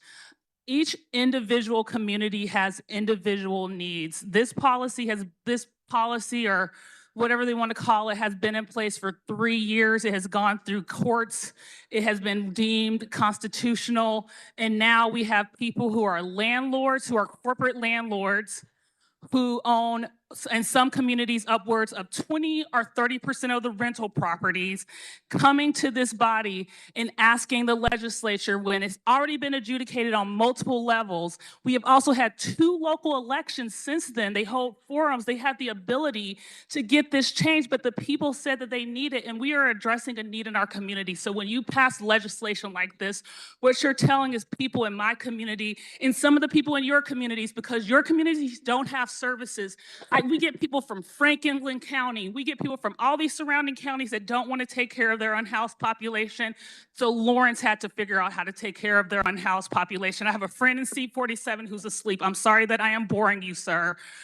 But what I'm saying right now is this is a really dangerous thing. We have people right now, the fastest growing unhoused population in this country are people who are above the age of 55.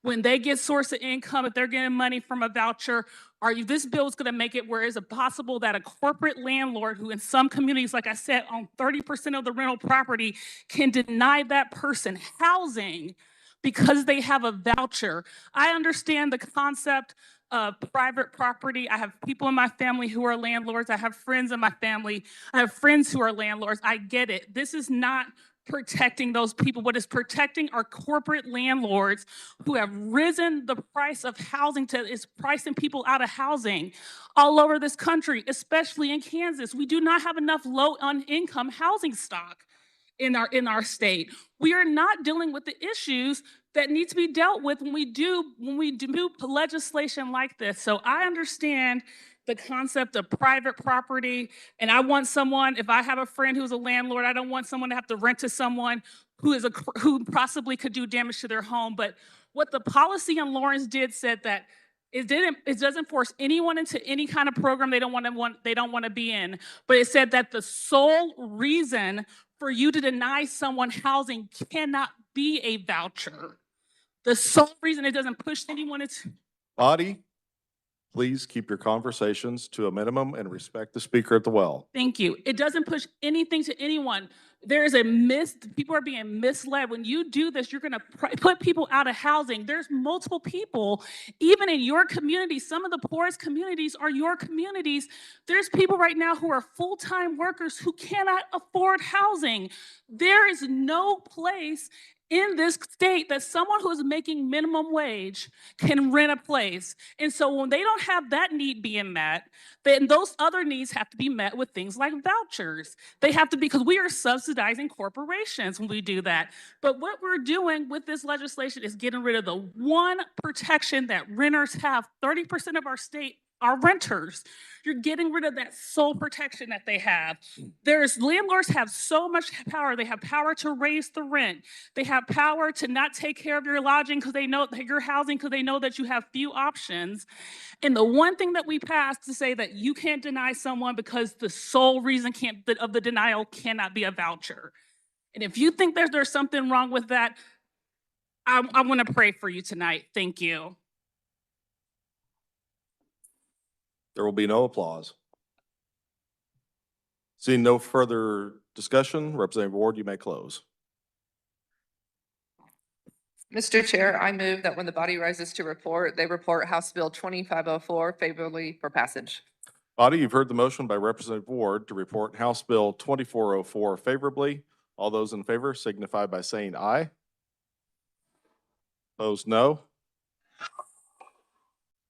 The ayes appear to have it. The ayes do have it. Motion carries. Next item of business is House Bill 2560, and for the purpose of carrying House Bill 2560, the chair recognizes Representative Roser.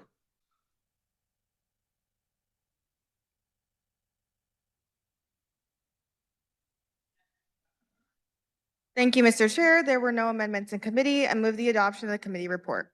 If there were no amendments, you don't need to move that. Please continue. I rise before the body to present HB 2560. This is an easy bill, body. This already passed in 2024 as HB 2705. HB 2560 would authorize the State Board of Regents on behalf of KSU, Kansas State University, to sell property. After the bill was passed initially, there was delay on the sale, so the university needs updated authorization. With that, I will stand for questions. To speak to the bill, the chair recognizes Representative Amix. Thank you, Mr. Chairman. The carrier of the bill did a very good job. The bill is very, very good, and I recommend your positive vote on House Bill 2560. Thank you, Mr. Chairman.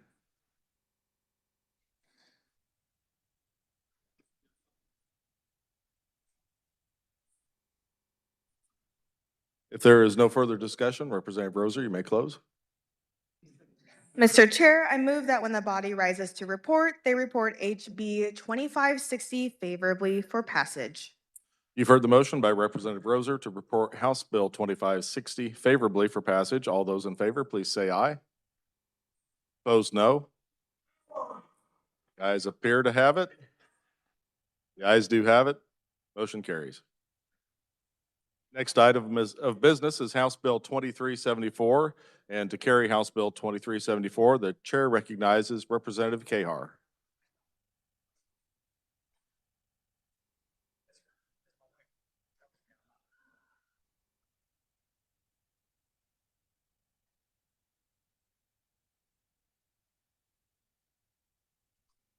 Thank you, Mr. Chair.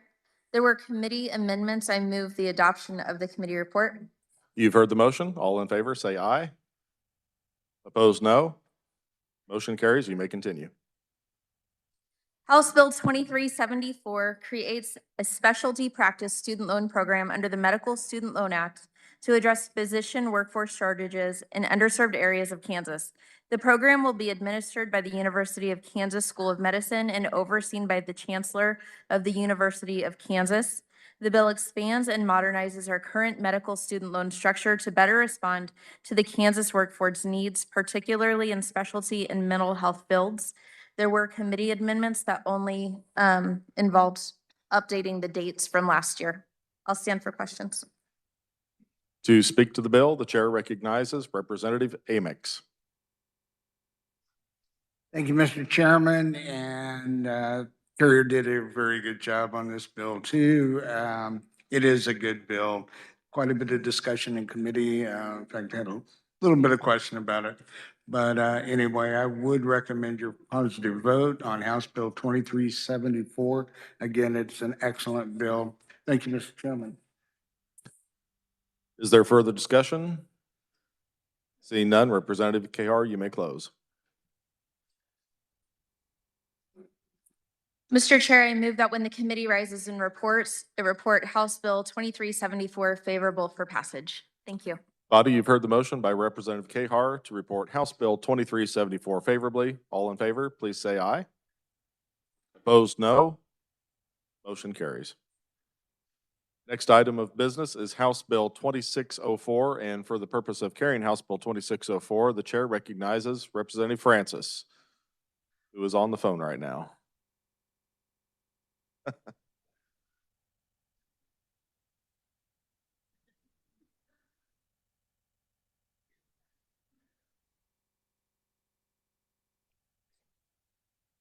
Thank you, Mr. Chair. I was worried about a little fire someplace. Anyway, Mr. Chairman, there were no committee amendments. Please continue. All right. Thank you, Mr. Chair. House Bill 2604 would include gross vehicle weight and gross combination weight as defined in a new definition of KSA 8234B as a determining factor for commercial vehicle classes for driver's license purposes.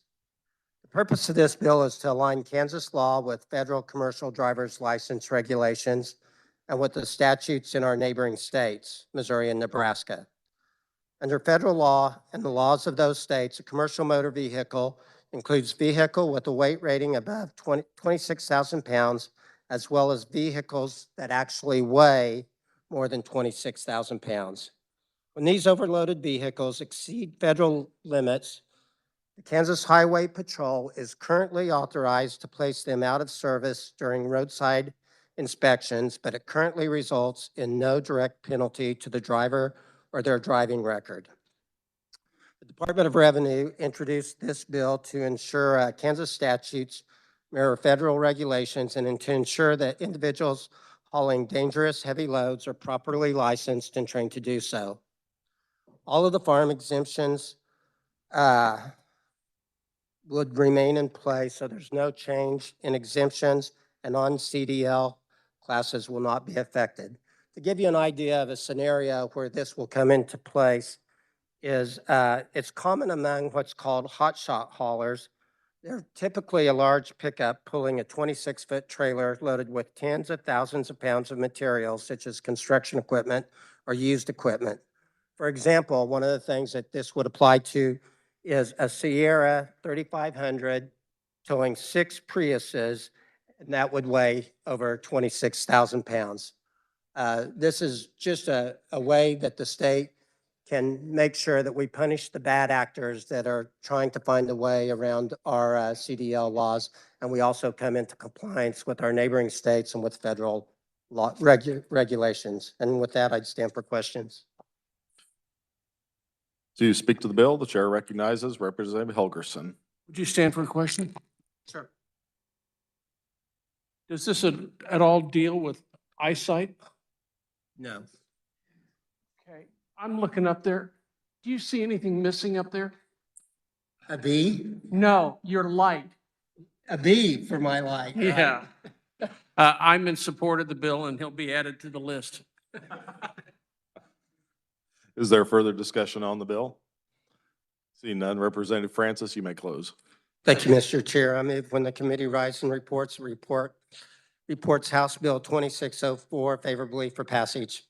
You've heard the motion by Representative Francis to report House Bill 2604 favorably. All those in favor, please say aye. Opposed, no. The ayes appear to have it. The ayes do have it. Motion carries. For our next item of business, we'll take up House Bill 2594. To carry House Bill 2594, the chair recognizes Representative Barrett. Thank you, Mr. Chair. There were committee amendments. I move for adoption of the committee report. You've heard the motion. All in favor, say aye. A resounding one. All opposed, no. Motion carries. You may continue. Thank you, Mr. Chair. I rise before the body to present House Bill 2594.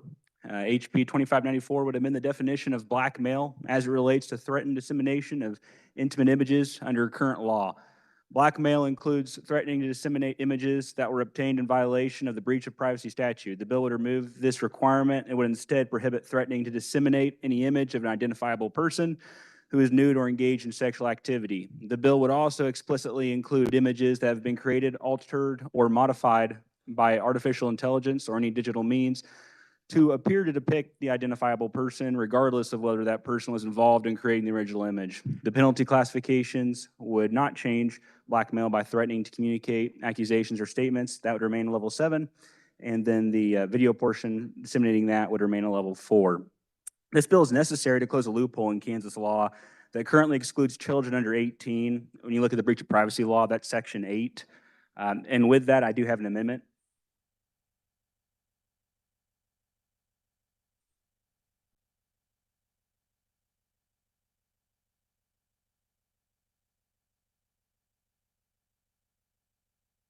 The amendment appears short. The clerk will read.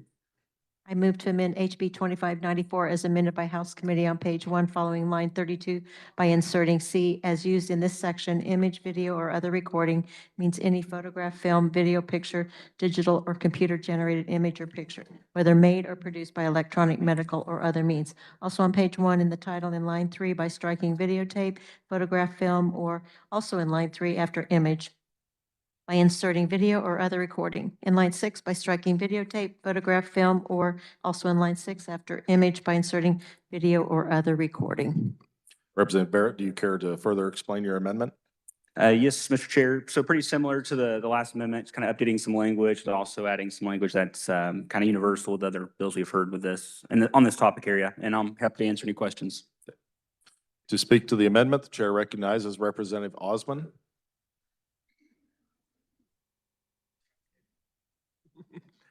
Thank you, Mr. Chair.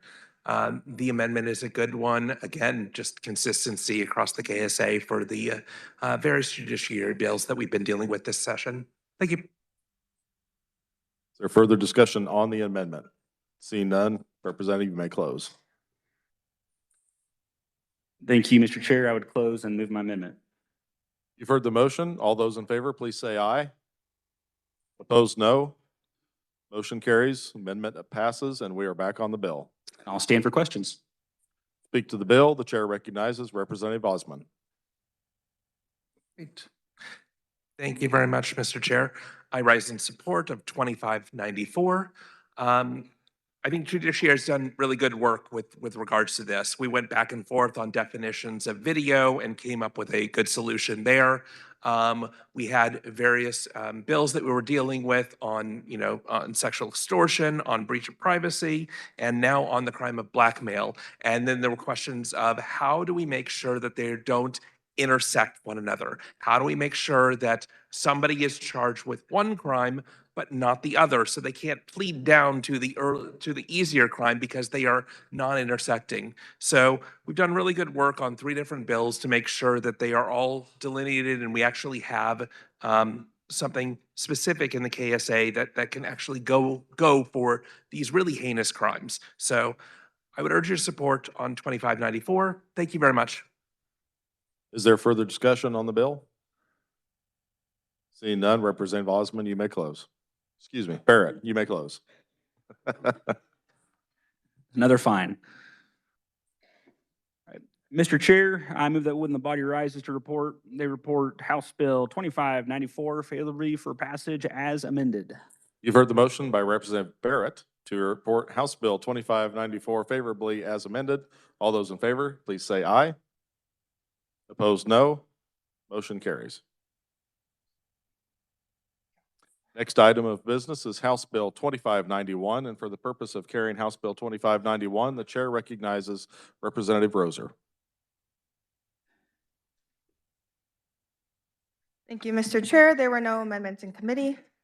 Please continue. I rise before the body to present HB 2591.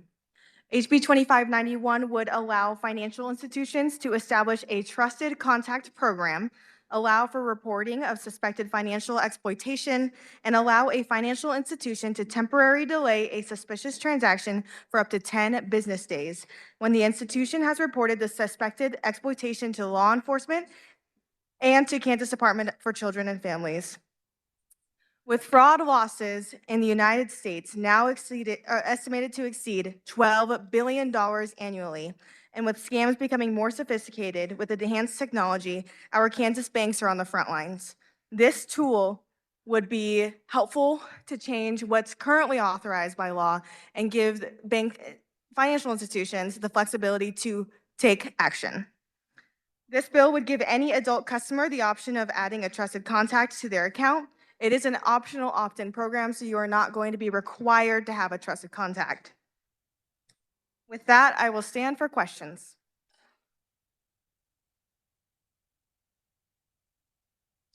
To speak to the bill, we've got several amendment lights up. I'll recognize Representative Kahar.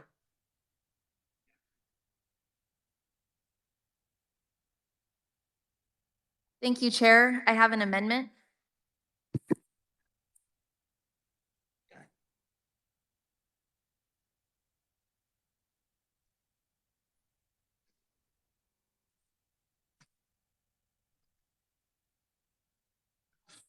The amendment appears long. Is there objection to waiving the reading of the amendment? Seeing none, Representative, would you please explain the amendment? With fraud increasing at rampant levels, we have Kansans losing their savings, their retirement, and their livelihood. We absolutely want to protect our neighbors and family members from falling victim to these schemes. However, anytime we are allowing an adult to be delayed from accessing their own funds, we need to add guardrails to prevent unintended consequences. This bill slows down a potential victim from falling victim to fraud. The guardrails added in this amendment slow down the financial institution enough to be confident there's actually fraud involved before delaying access to these funds. The amendment would add guardrails to the financial institution that the temporary hold would not solely be based on age, the size of the transaction, or refusal to provide information. It also must be signed off by management and reported to authorities if there's going to be a freeze of funds. I'll stand for questions. Speak to the amendment. The chair recognizes Representative Shu.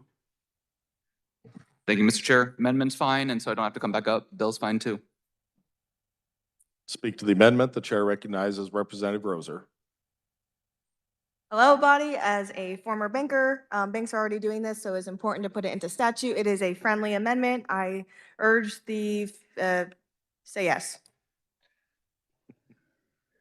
Seeing no further discussion on the amendment, Representative Kahar, you may close. Thank you, Mr. Chair. I will add that the banks and financial institutions, credit unions were in support of this amendment. We worked together on it and move my amendment. Thank you. You've heard the motion by Representative Kahar to amend. All those in favor, please say aye. Opposed, no. Motion carries, and we are back on the bill. Is there further discussion on the bill? Seeing none, Representative Roser, you may close. Thank you, Mr. Chair. HB 2591 empowers financial institutions to stop a scam before it's too late, saving members from the heartache and financial strain of losing their hard-earned money to crafty criminals. With that, Mr. Chair, I move that when the body rises to report, they report HB 2591 favorably for passage as amended. Body, you've heard the motion by Representative Roser to report House Bill 2591 favorably as amended. All those in favor signify by saying aye. Opposed, no. Motion carries. Next item of business is House Bill 2497, and to carry House Bill 2497, the chair recognizes Representative Bohai.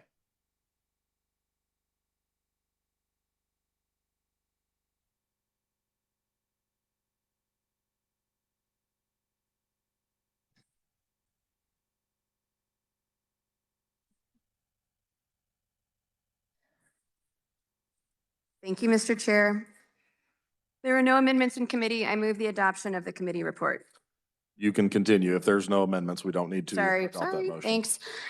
Okay, I rise before the body to present HB 2497. HB 2497 would amend the Kansas Contracts and Promises Statute by limiting the existing prohibition on prepayment penalties to only to apply to consumer purpose home loans.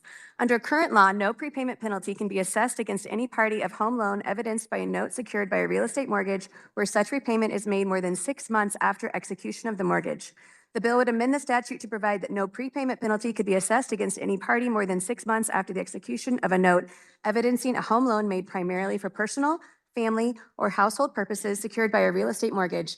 This would thereby permit the assessment of prepayment penalties on business purpose home loans. Under current Kansas law, lenders are prohibited from assessing a prepayment penalty on any home loan for more than 6 months after closing. Unlike the majority of other states, Kansas does not differentiate between consumer purpose mortgages and business purpose mortgages obtained by real estate investors. We agree that the prepayment penalties charged to consumers obtaining credit for consumer purpose mortgages can cause an undue financial burden on consumers. However, a prepayment penalty can be a beneficial option for borrowers looking to obtain more favorable upfront pricing on business purpose mortgage loans. Lenders providing mortgage financing for true investment properties traditionally have different pricing structures depending on if there are prepayment penalties in the loan contract. More specifically, loans with a prepayment penalty typically receive lower upfront pricing, interest rate, and/or origination fees, whereas loans without a prepayment penalty are priced higher to offset lower potential returns if a loan is paid in full earlier than anticipated. This proposal will keep the existing restrictions on prepayment penalties for consumer purpose loans while giving borrowers obtaining business purpose loans the option to negotiate a prepayment penalty with the lender to reduce their closing costs or the interest rate charged on the loan. These changes will directly benefit Kansas consumers by expanding the supply of affordable rental properties, which can lead to lower rent prices while ensuring consumers seeking conventional consumer purchase mortgages are still protected. This will align Kansas with over 35 other states that differentiate between consumer purpose and business purpose for prepayment penalty restrictions. This will allow lenders to offer favorable pricing incentives to real estate investors if they agree to a prepayment penalty like they can in other states. With that, I will stand for questions. To speak to the bill, the chair recognizes Representative Shu. Thank you, Mr. Chair. The carrier did a great job of explaining that bill, but I rise in opposition to HB 2497. Housing has come up a couple of times already today with the bill prohibiting cities and counties from accepting vouchers. It came up earlier today with the veterans benefits conversation as well. We are in a housing crisis here in Kansas. Our supply is dreadfully low. And I don't know why, with housing supply so low, that we're doing this bill that just increases demand for the houses that our constituents are so desperate for.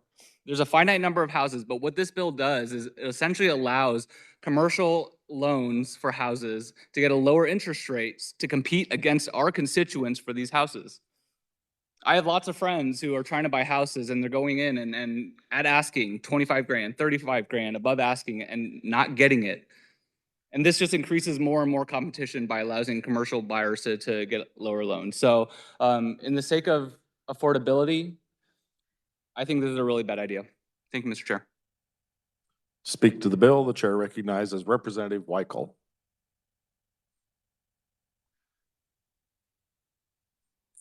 Thank you, Mr. Chairman. I echo the sentiments of the former speaker and also rise in opposition to this bill.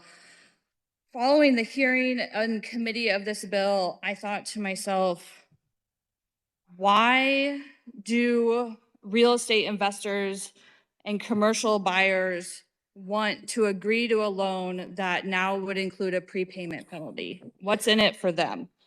So I asked some follow-up questions of the organization that requested this legislation, which is Rocket Mortgage. And the answer was that they receive a lower interest rate on that loan. And they receive a lower interest rate on that loan, not just for the 5 years that the prepayment penalty may be in effect, but for the duration of the loan. So I asked, I thought, like, what does that mean, really? What does it really mean, a lower interest rate? And this was their answer. In today's market, if a real estate investor selects the 5-year prepayment penalty, their rate would be 1% lower than if they decided not to select a prepayment penalty. If they selected a 3-year prepayment penalty, it would be about 2/3% lower. The interest rate remains the same throughout the life of the loan, even after the prepayment period has gone. So I pulled up a handy dandy little mortgage calculator and I thought, what does a 1% difference really make? Well, on a $350,000 house, assuming a 20% down, roughly it's $175 less a month they're paying. And over the duration of a 30-year mortgage, over $63,000 less that the investors, that the corporate buyers of these homes would be paying. I simply cannot support a bill that gives corporations more buying power to purchase the homes in our communities.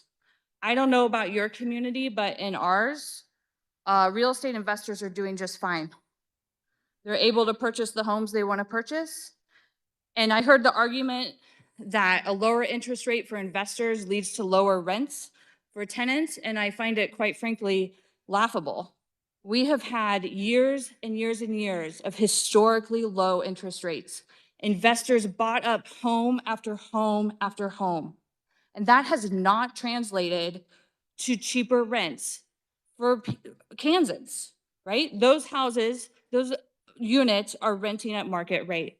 There is nothing good for Kansas families in this bill. This is a giveaway to real estate investors and corporate buyers to give them more purchasing powers to take the homes out of Kansas families. And I simply cannot support this legislation, and I would urge you to oppose it. Speak to the bill. The chair recognizes Representative Roser. Hello, body. I'm coming to speak to you right now as a former, as somebody who's worked in lending. I look around in Manhattan and I see the huge, vast renter community that we have there. And I think a lot of the points that are made about renting and the renting hikes and affordability for families are valid points. But I also look at people like myself who are young professionals who are looking to invest in their future. And this bill gives them an opportunity to leverage their loans so that they can invest in real estate. And so for me, I'm 24 years old, if I want to look at getting into a investment property, I'm going to go to a lender and try and get a commercial loan. I would love to be able to negotiate with my lender that I will accept the prepayment penalty fee after that 6 months because I can get a lower interest rate because I don't plan on getting rid of this property. I can't afford it. I'm just trying to get myself and my name into the business and into the game. And so for a lot of those small businesses or those individuals looking to invest in real estate, single family homes, this is an option that would be more beneficial for them. And when we talk about the corporations, I have yet to see in lending a corporation use a loan to buy or invest in these commercial properties, small family homes. They buy them in cash. That's why we can't compete with them. So this isn't about corporations buying all these properties in these neighborhoods and becoming slumlords and renting them out to college kids or small families. This is about the average consumer trying to get into real estate investment and being able to leverage their loan. I recommend that you vote yes to this bill. For further discussion, the chair recognizes Representative Boatman.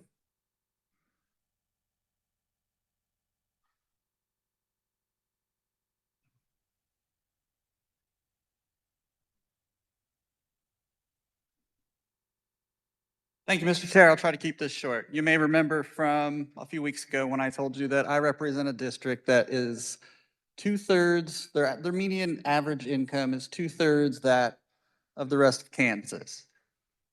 What I failed to tell you is that 50% of my district is renters. And I don't imagine that if I go back to them and ask them, what are your priorities as an average consumer, that real estate investment would be like a really popular answer. I think we all know that real estate investment is something reserved for people of economic means, not renters, not poor people. I mean, we just discussed a bill about how we're going to let landlords deny people with housing vouchers homes. And now we're going to stand up here and talk about how letting let real estate investors have cheaper loans is going to somehow incentivize them to offer affordable housing. I think we all know that's crap. Thank you, Mr. Speaker. See no further discussion on the bill. Representative Bohai, you may close. Thank you. Currently, the Kansas law governing prepayment penalties on home loans lacks clarity and consistency, which creates confusion for lenders and borrowers about when such penalties may be charged, particularly for loans secured by real estate and made for personal, family, or household purposes. As my colleague from Riley County, I think it's Riley County, mentioned, if you want to get into the investment game and you want to have 1 or 2, 3, 4 investment properties, you are going to hopefully buy a dilapidated piece of property, rehab that, and then rent it back out because the people that are currently in the market probably can't do that. So this bill prevents house flipping by providing an incentive for owner landlord to remain in their loan for their rental property mortgage for a time beyond 6 months. It allows for the clients and lenders for non-consumer purpose loans to negotiate on whether a prepayment penalty should be a part of the contract. And it provides a tool for those smaller scale investors, the ones that are just beginning to build wealth. This is not something that BlackRock's going to use. I'm sorry, they don't need it. They pay cash. So with that, Mr. Chair, I move that when the body rises to report, they report HB 2497 favorably for passage. You've heard the motion by Representative Bohai to report House Bill 2497 favorably for passage. All in favor, please say aye. Opposed, no. The ayes appear to have it. But excellent volume by the noes. The ayes do have it. Motion carries. Next item of business is House Bill 2590, and to carry House Bill 2590, the chair recognizes Representative Laura Williams. Thank you, Mr. Chair. I rise in support of House Bill 2590, which amends the Kansas Uniform Trust Code and create the Kansas Community Property Trust Act. With this bill, what it does on a federal level, we've seen an increase estate tax exemptions, and so we want to provide more opportunity for Kansans here within our trust and allow for our trust businesses to administer these trusts in Kansas. What we're seeing right now is other states like South Dakota, Texas, Tennessee take advantage of people who live in Kansas and have those trusts administered outside of our state because of how their laws are written and taking more advantage of tax code. And so we in this bill provide new opportunities, and I would say that they are all optional. So that nothing in this bill mandates or changes any trusts, but creates new opportunity for Kansans and for trust businesses. So with that, Mr. Chair, I'll stand for questions. To speak to the bill, the chair recognizes Representative Shu. Thank you, Mr. Chair. The carrier did a great job. I just wanted to put a little bit of finer point on what this bill does. Kansas is a separate property state. And so what that means is that if a husband and wife buy a $200,000 property, they essentially each own $100,000 of it. If it rises in value to $600,000, for example, and the husband dies, his basis jumps up to his half, which would be $300,000, but the wife's basis would stay at $100,000. And so if she would sell it, she would have to pay the difference, which would be $600,000 minus $400,000. So she would have to pay capital gains tax on that $200,000. What this bill does is it allows a husband and wife to put their house into a community property trust, which means that upon death of the husband, both of their bases would rise to $300,000, so that if the wife pays or sells off the house, there would be no capital gains tax. You might quibble ideologically with this bill, and if anybody in my caucus votes no on this, it won't hurt my feelings, but overall, I think this is a good idea, and it'll bring some trust business back to Kansas. Thank you, Mr. Chair. Is there further discussion on the bill? Seeing none, Representative Williams, you may close. Thank you, Mr. Chair. I move when the body rises and reports, it reports House Bill 2590 favorably for passage. Body, you've heard the motion by Representative Williams to report House Bill 2590 favorably. All those in favor say aye. Opposed, no. Motion carries. Our next item of business is House Bill 2606, and to carry 2606, the chair recognizes Representative Essex.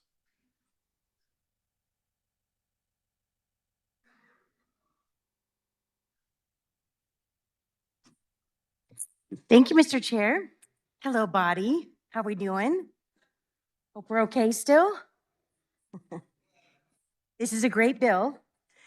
HB 2606 simply modifies the definition for conviction by striking the word "and." So apparently, KDOR thought our statute mirrored federal regulations regarding the definition of conviction, but it does not. A recent Kansas Court of Appeals decision determined otherwise. So, in order to keep us in compliance with federal laws, we need to strike the word "and" from the definition of conviction, so we don't lose funding for noncompliance.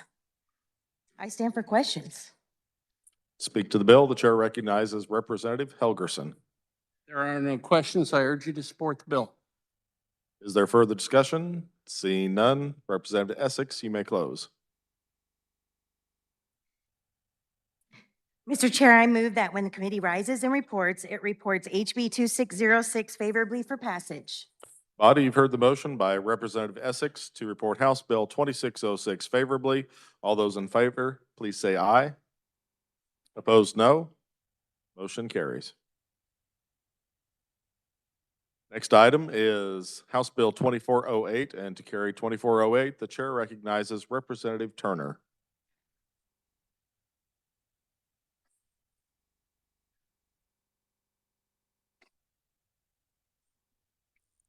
Okay, thank you. Thank you, Mr. Chair. There were committee amendments. I move adoption of the committee report. You've heard the motion. All in favor, say aye. Opposed, no. Motion carries. You may continue. Body, this bill comes from the tax committee. This bill provides guidance when appraising homes built on a community land trust. So a community land trust is basically recognized by the county, and they go out and buy tracts of land for the purpose of building affordable housing.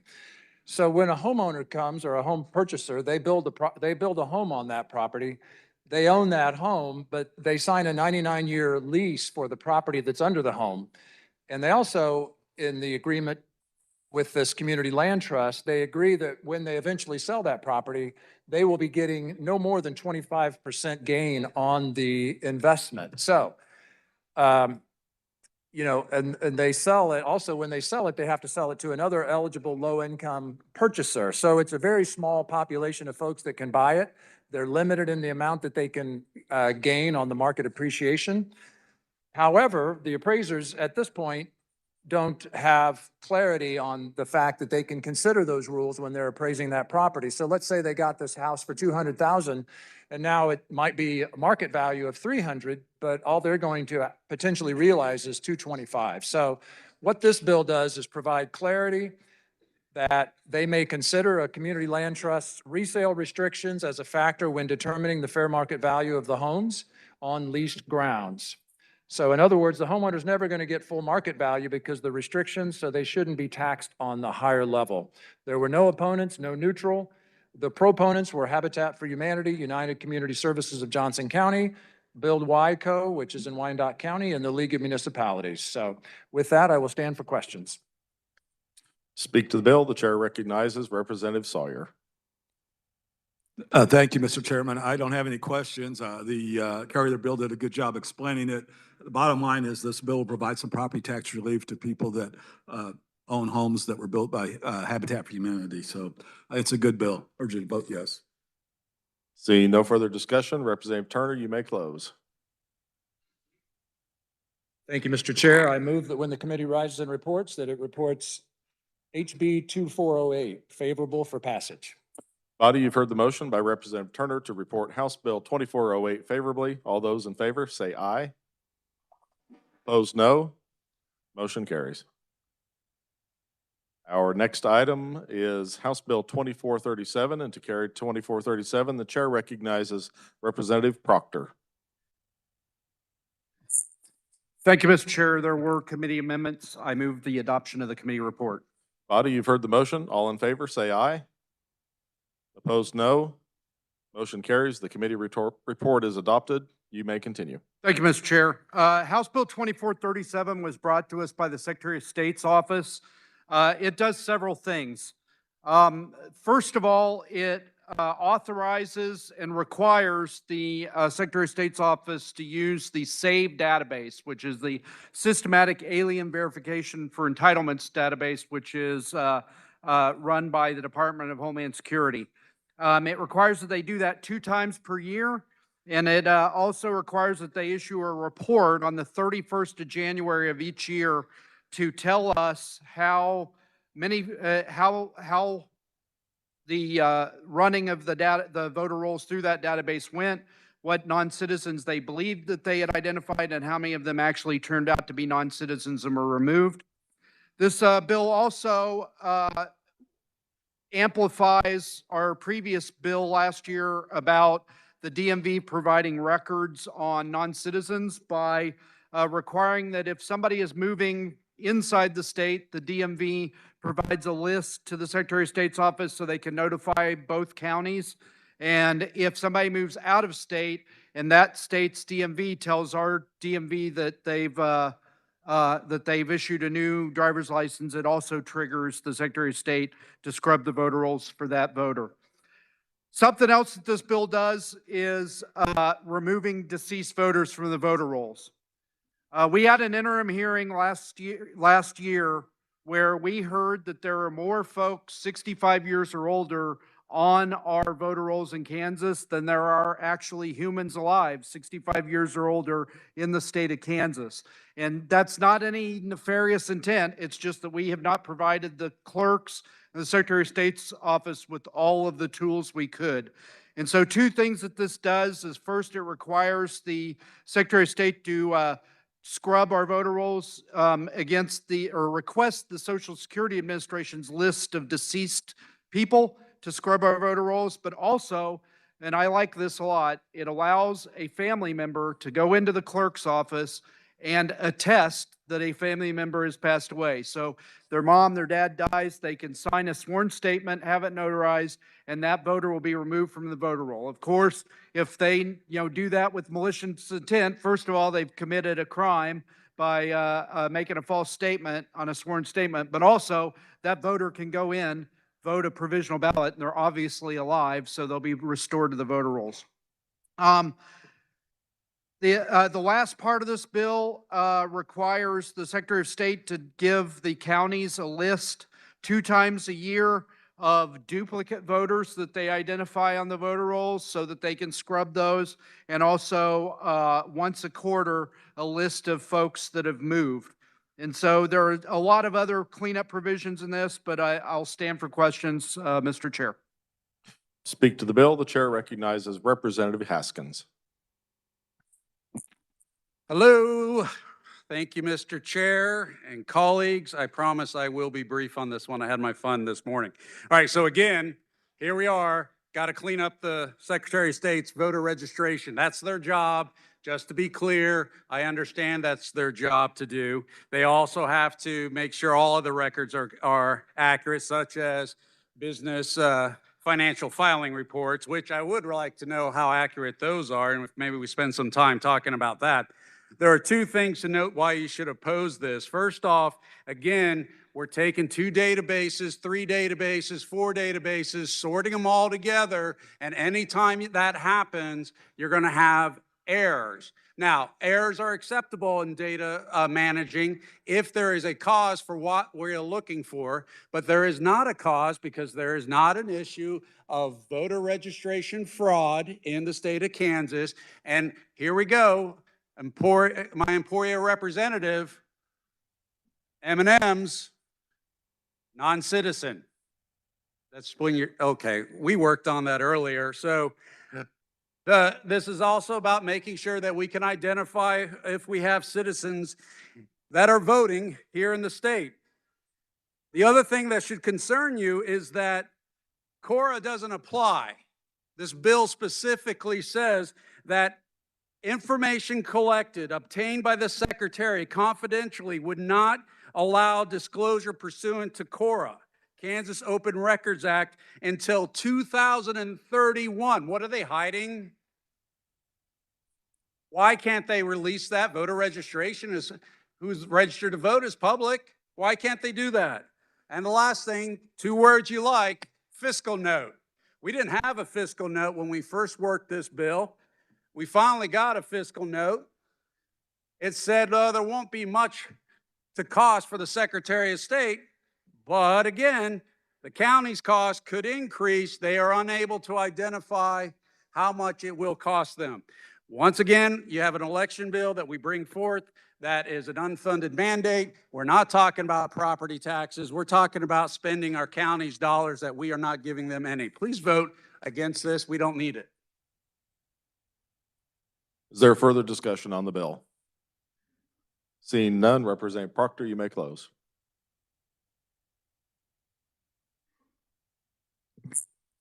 Thank you, Mr. Chair.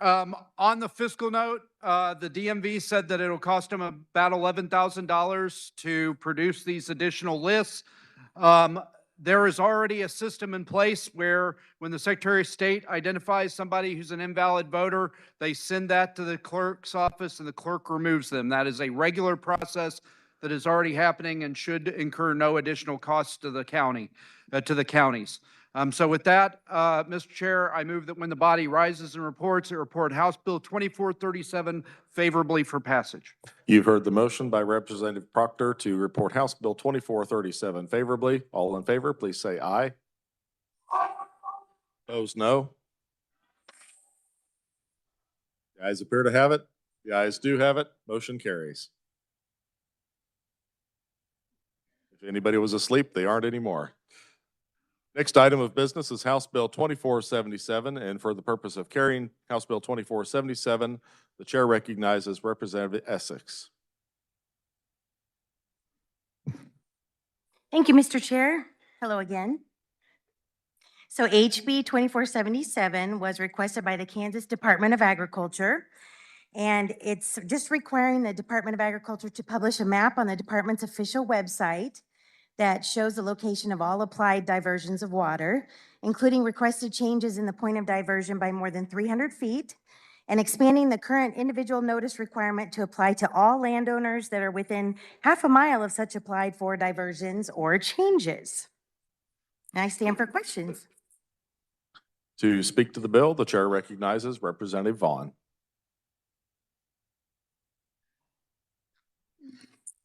Thank you, Mr. Chair. The carrier did a great job describing the contents. I see this as kind of a rats and cats process bill for Division of Water Resources. They just want to make sure they have transparency around their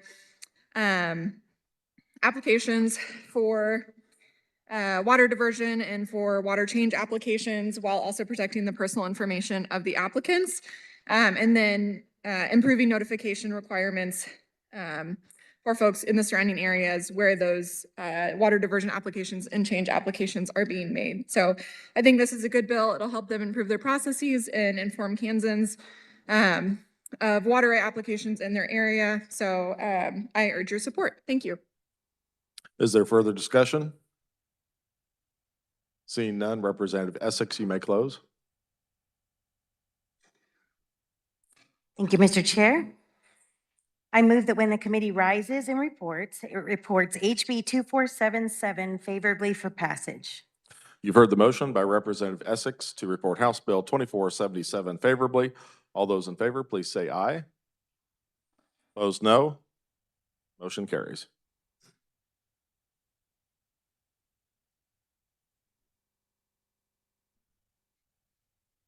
Our next item of business is House Bill 2462, and to carry House Bill 2462, the chair recognizes Representative Pickard.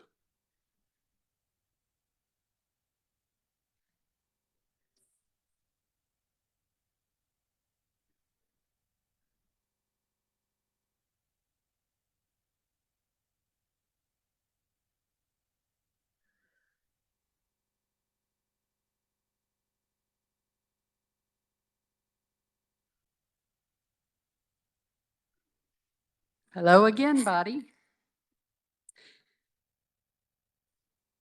Mr. Chair, there were no committee amendments for this bill. Please continue. This bill comes from the Water Committee.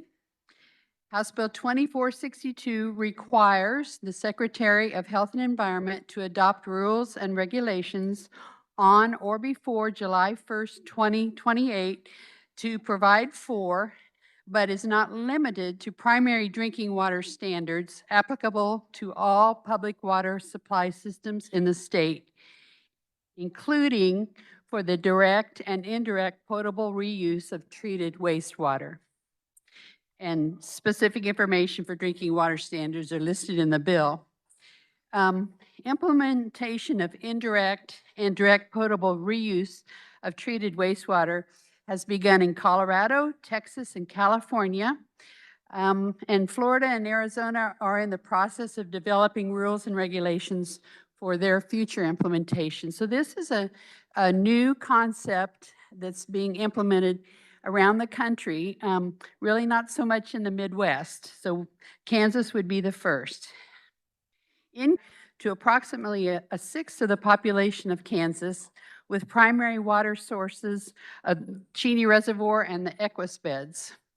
As Wichita continues to grow and rainfall becomes more erratic and unpredictable, it's important to have all the tools possible to meet current and future needs of water consumers in South Central Kansas. Exploration of direct and indirect potable reuse of wastewater has begun, but it can't be implemented until KDHE provides rules and regulations for water reuse. Other Kansas communities, including Derby, Hayes, and Garden City, are also interested in exploring indirect and direct potable wastewater reuse but they can't move forward until we have rules and regulations from KDHE. In committee, there were 7 proponents for this bill, no neutral opponents, and no opponents. And this passed unanimously out of committee. As far as the fiscal note goes, for KDHE, it's $180,000 in fiscal year 27 and 28, and then about $80,000 in future years. Are there any questions? You may stand for questions.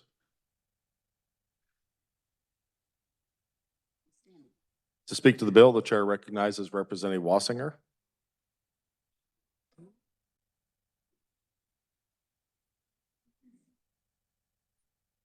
Thank you, Mr. Chair. I have an amendment.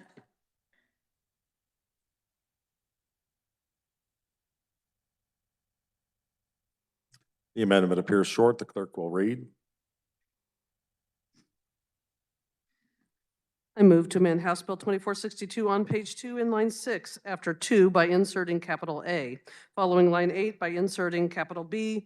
The rules and regulations adopted pursuant to this paragraph shall not require prescriptive treatment processes that make the reuse of treated wastewater unaffordable or otherwise unachievable.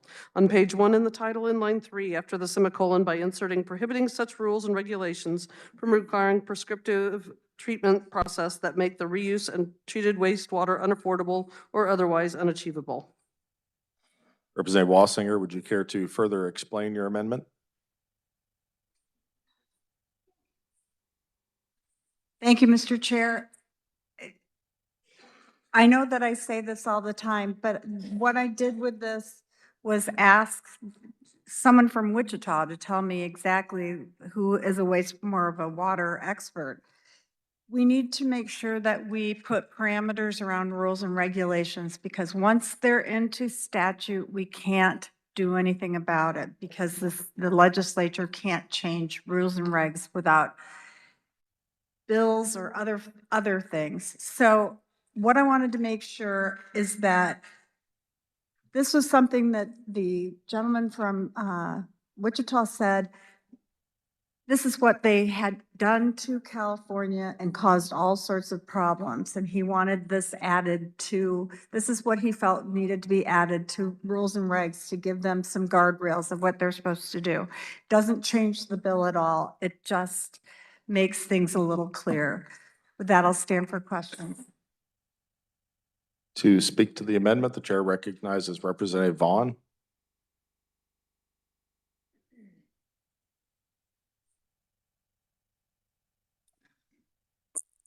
Thank you, Mr. Chair.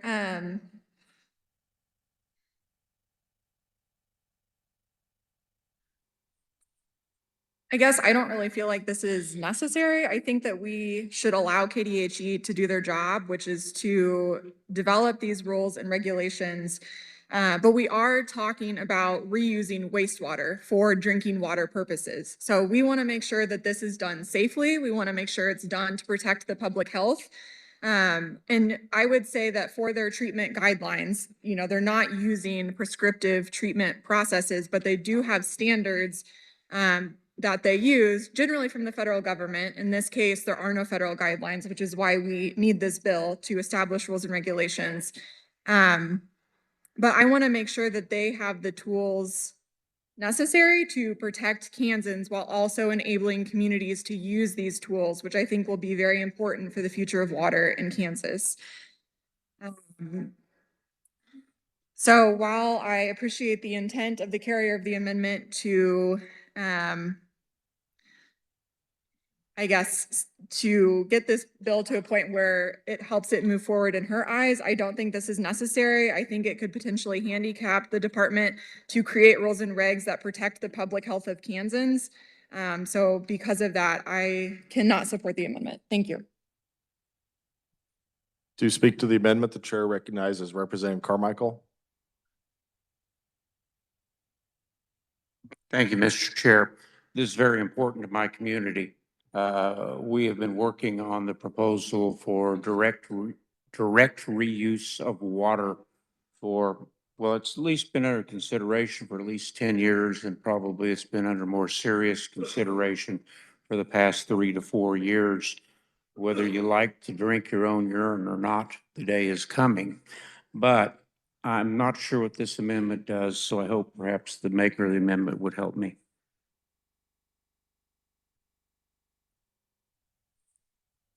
Yes. Thank you for being here to answer my questions.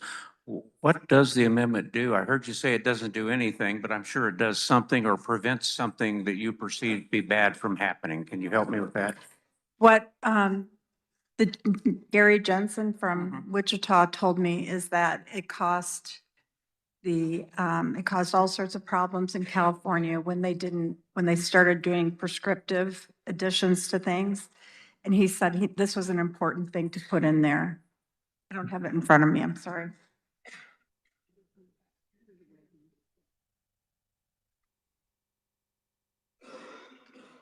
Because California added more treatment processes that made the reuse of treated water unaffordable or otherwise unachievable. So Okay. this would avoid problems with litigation. But this means that if the scientists at KDHE should conclude that the only way available to eradicate a particular toxin, maybe it's even a new and unique toxin that shows up in the system, is to use an expensive treatment that would make it no longer economically viable. This amendment would tell KDHE, I'm sorry, you can't pass that regulation to protect the public safety. They're just going to have to drink the dangerous water. Is that the way this works? No, sir, it's not.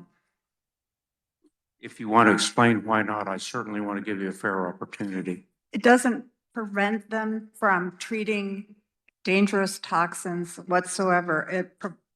It obviously prevents them from making so many hoops that they have to jump through to get things done beyond what the federal government expects and beyond what all the other states have worked on. Colorado took a lesson from California and really did basically the same thing. Thank you.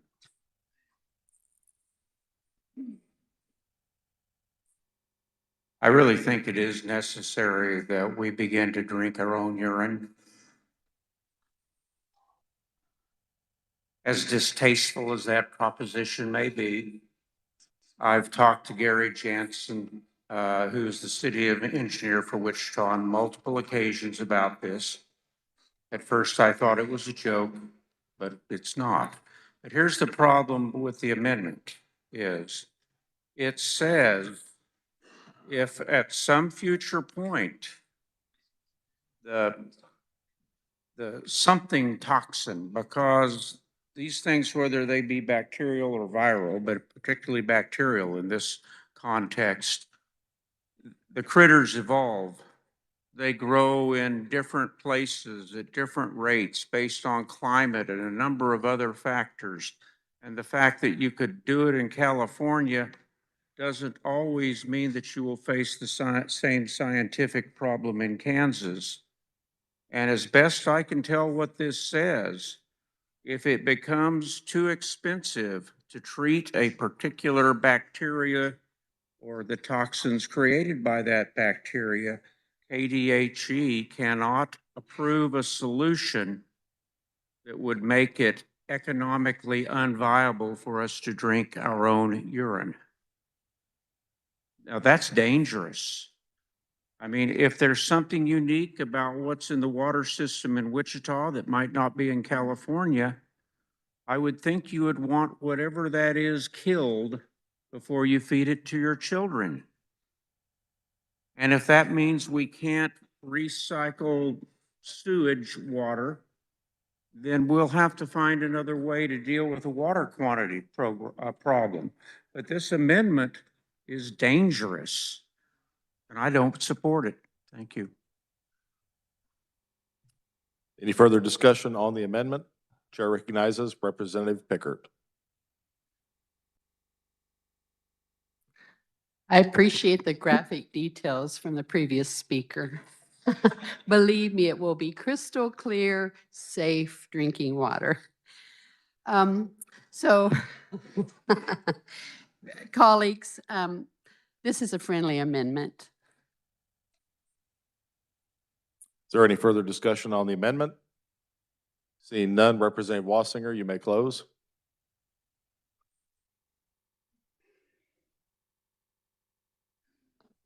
Thank you, Mr. Chair. This is important just to make sure we give guidelines for what happens when they do rules and regulations, and I ask that you support it. This is not being capricious and not going to cause problems for drinking water. These are people that know what they're doing and they're trying to get it done. So with that, Mr. Chair, I close. You've heard the motion by Representative Wassinger to amend. All those in favor say aye. Opposed, no. The noes appear to have it. Division's been called.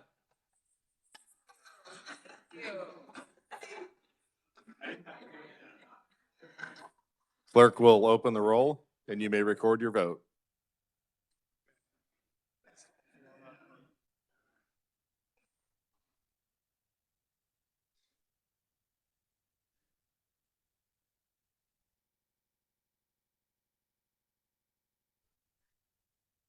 Has every member had an opportunity to record their vote?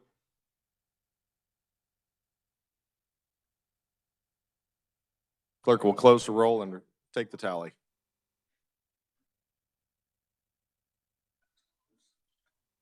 $67 in favor and 42 against. The motion carries. The amendment is adopted and we are back on the bill. Is there further discussion on the bill? Seeing none. Chair recognizes Representative Vaughn. Thank you, Mr. Chair. Despite the amendment that did get on, I do still support the underlying bill. I think water reuse is going to be incredibly important for the future of our state, especially the western part of our state where we have a non-renewable supply. We have some great projects that are getting started in Dodge City and Garden City, and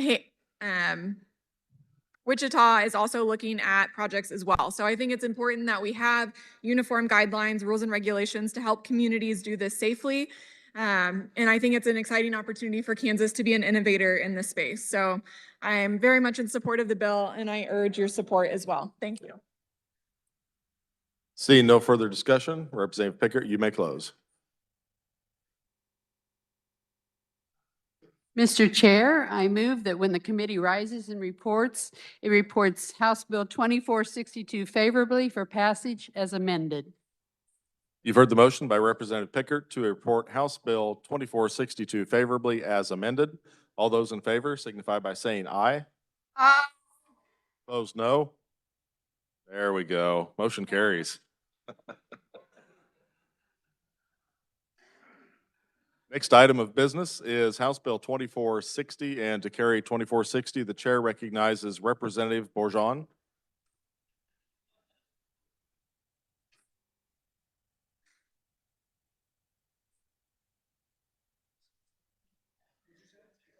Oh, Jesse.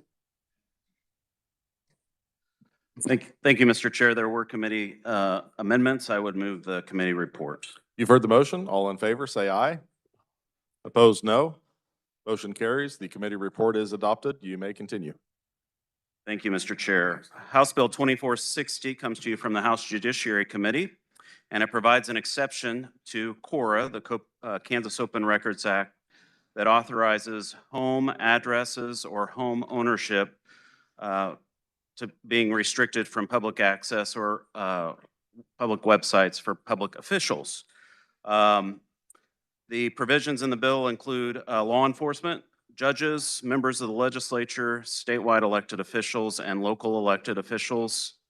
You know, in 2023, about 100 members in this body received letters containing a white substance at their home residence, target members of our legislature. In 2025, we had the horrific events in Minnesota where elected public officials were targeted there, and numerous other reported threats are going on around the country. So this bill is necessary. It's not automatic. The bill sets out provisions where you can request this information to be restricted if you so choose. So with that, Mr. Chair, I would stand for questions. Speak to the bill. The chair recognizes Representative Osman.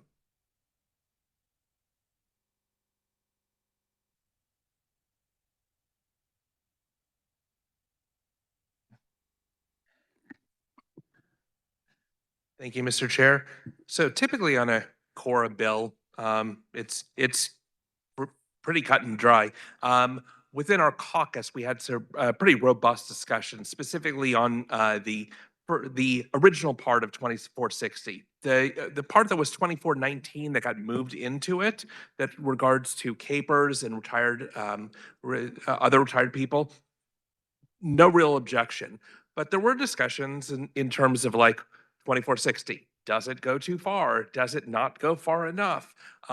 Is the question of an elected official's privacy outweigh the public's right to know? Does the question of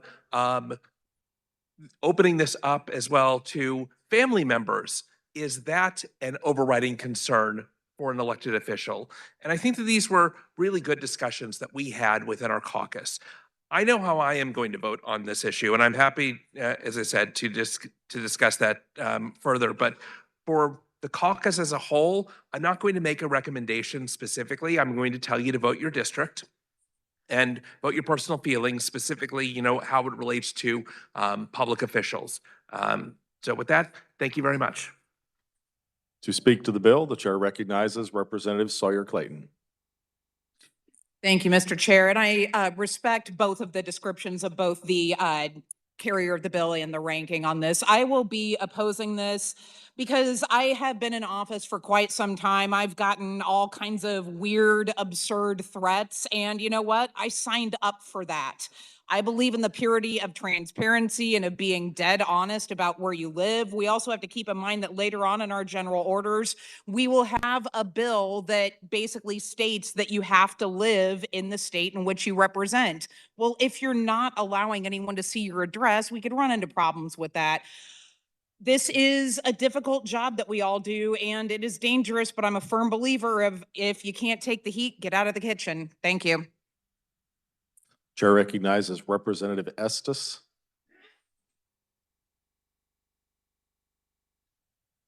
Thank you, Mr. Chair. I'm going to support this bill, and also we're a body that has interesting, robust discussions, but I think what I always notice is when we leave, we have conversations that show me that we care about each other. And in that spirit of caring, I will say, yes, these days that we're in now are dangerous. And I encourage each and every member to visit with their local law enforcement and have them assess their house. Law enforcement understands what's going on, and it's a big help when they come and take a look at your house and give you advice on what you could do to help them to keep you safe. So I just put that out there as something that I hope that people will do for themselves and for their families. And I do believe that because in today's day and age, people know who our children are or other family members, that it is important to keep them safe as well. So I support this bill, and I hope we'll all do everything we can to keep us coming back. Thank you. Speak to the bill. The chair recognizes Representative Mosley. Thank you, Mr. Speaker.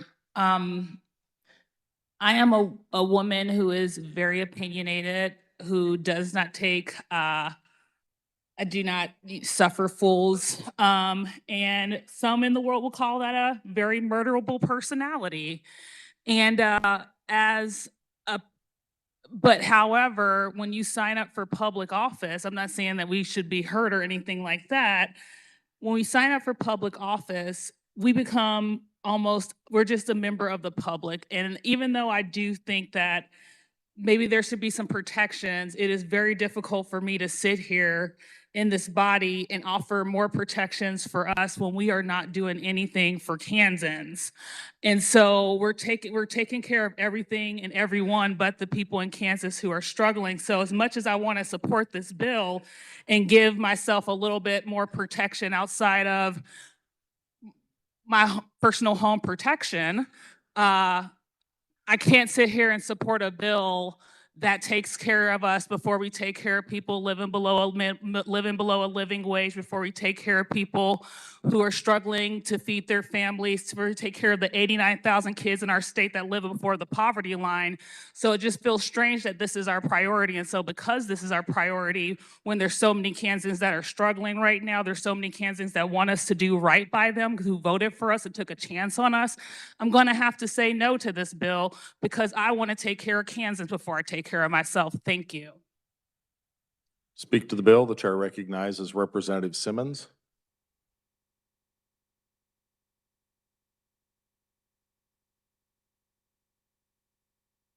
Thank you, Mr. Chair. I too oppose this piece of legislation. I have had people show up at my house. I caught a man walking through my backyard, looking in my windows. I regularly receive crazy mail packets full of mail regarding election policy, campaign finance. It's always clear when I've been in somebody's newsletter because I learn it through my mailbox. However, I want to echo my colleagues. That's kind of what I signed up for. And I believe that this bill is an issue of transparency and accountability. There are workarounds if legislators want a layer of privacy, if PO box options. I don't know why we should get special treatment. I have lived this, I've lived the threats, I'm very sympathetic to them. I don't believe that we should be hiding from the public in that way. Thank you. Please do not support this legislation. Chair recognizes Representative Curtis. Thank you, Mr. Chair. And with this bill, I know that we're trying to balance safety, and we have to balance that against transparency. And I'd like to ask the carrier a couple of questions, if I could, please. No.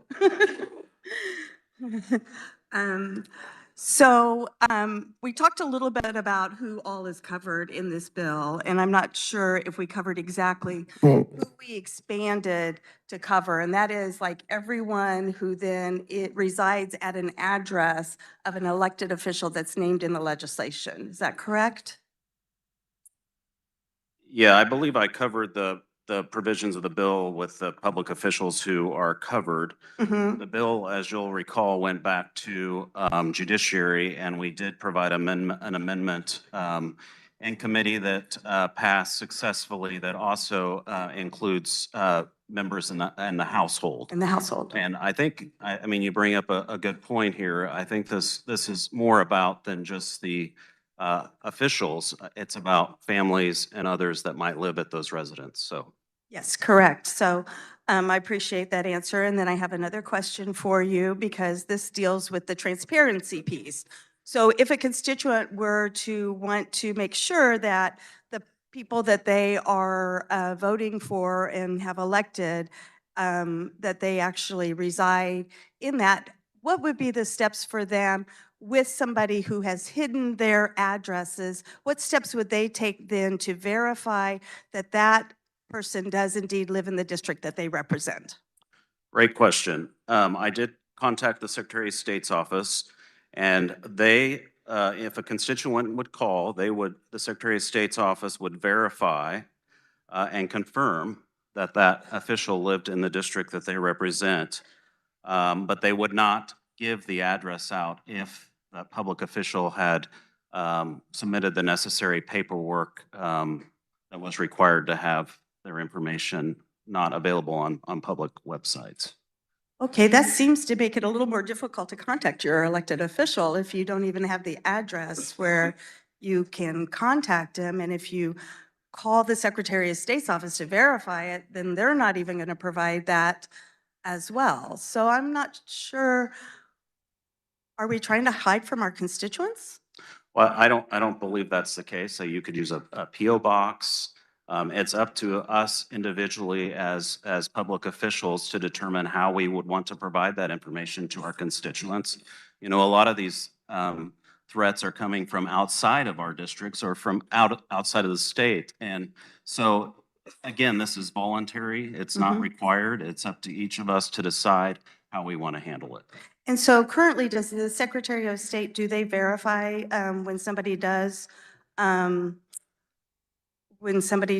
register to run for office, do they verify that address? It's my understanding that that's part of the Do process. you know if they do a physical verification or do they just take your word for it? It's verified. It's just verified. Okay. All right. Well, there are many issues with this. I have known in the past that there have been questions about residency and those directed to the Secretary of State's office or to the Election Commission office. They do not go out and physically verify. Now, perhaps with this legislation, that might be required, but that is not specified either. So I think that this bill goes too far in allowing legislators or elected officials to not disclose where they actually live. So I'm against this bill, and I would urge you to not support it. Thank you. For further discussion on the bill, the chair recognizes Representative Carr.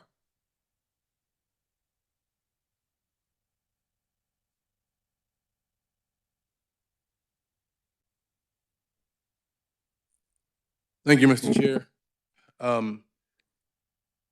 Several things here. You know, I can answer some of those questions as to how they verify this.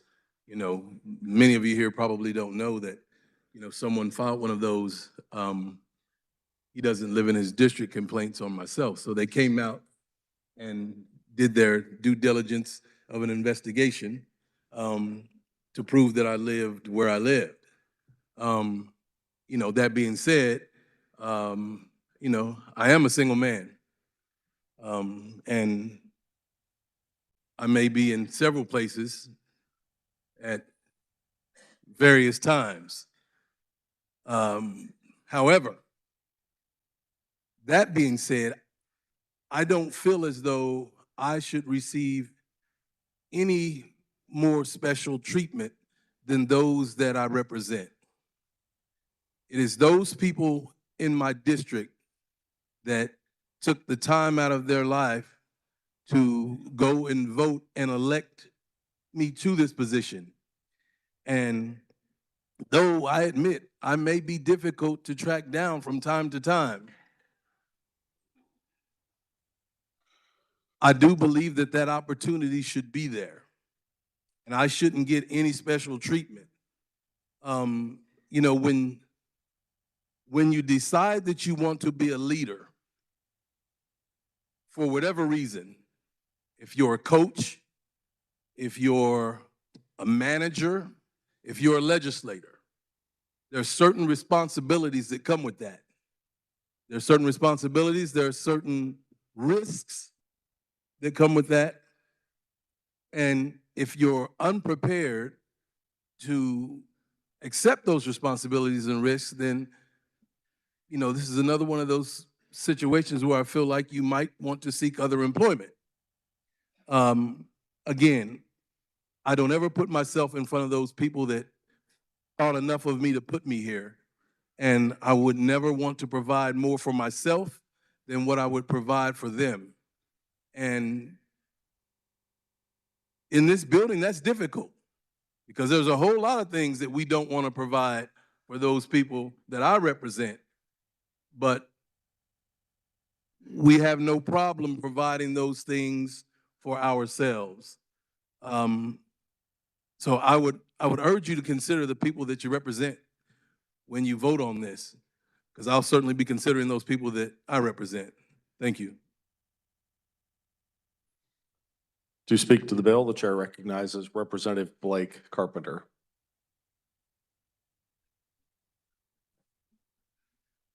Thank you, Mr. Chair. So I figured I'd come down here because a part of the amended language is something that I brought up in our caucus the other day. And what I want to emphasize and just say, let's take a step back. It's voluntary. So if you want to have your information out there, go for it. Nobody is stopping you. But also, this is searchable online databases. So if somebody were to go in, and I just talked to the revisor about this, if somebody were to go into an office and request your information, let's say the Register of Deeds, they can then provide that information to you if that person's asking for that information. It's only online searchable databases is what this is impacting. It doesn't mean that somebody can't still figure out the information if they go into an office and request it. And at least at that point, if that person is potentially going to be threatening you or your family, then at least they have maybe a name or a description of that individual that might be doing something at your home or at your address later. And another reason why I'm going to be supporting this is because just a few years ago, it's already been mentioned, but just a few years ago, there's a good chunk of this body that had white powdered substances delivered to their home addresses. I was out of town that week doing some things for the military. My wife was handling that letter, and it was at home sitting on my counter, my kitchen counter, until I got home with my 2 children running around the house, both of them under 3 or 4 years old. So yes, this does impact families, and if somebody wants to make the choice to have their information removed from a website so that it also protects their young children at home while we're up here serving, then I think that that is something that we should respect as a body. And if that's something that their constituents don't care for or don't like, then let them make that choice and let them vote for whoever they want in the next race. But that is something that I think we should leave to everybody in this chamber to make that decision for themselves. And that's why this is voluntary. Thank you, Mr. Chairman. Chair recognizes Representative Bohai.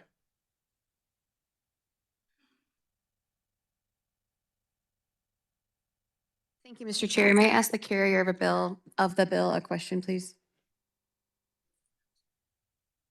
Thank you so much. My question is this: does this bill preclude the representatives from and/or any state elected or elected official in any way, shape, or form from putting on their own personal website their address, or on their own palm cards their address or their phone? Like, are we saying that you cannot share your information of where you live ever? Is that what this bill does?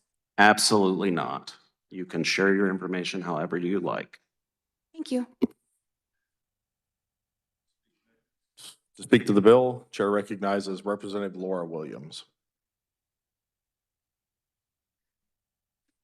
Thank you, Mr. Chair. As many of you know, I have 2 young kids. And when I first started this office, or when I first ran for office, they were 4 and 2. My kids have grown up knowing that they obviously can't answer the front door. They can't go and get the mail. They even can't be outside if there's cars that we aren't familiar with in our neighborhood, because they've been approached at the park across the street from their house, asking who their mom was and how their mom was voting on bills. I've had voters show up at my front door 8 a.m. Saturday morning to discuss how I voted on bills when it's just me and my kids.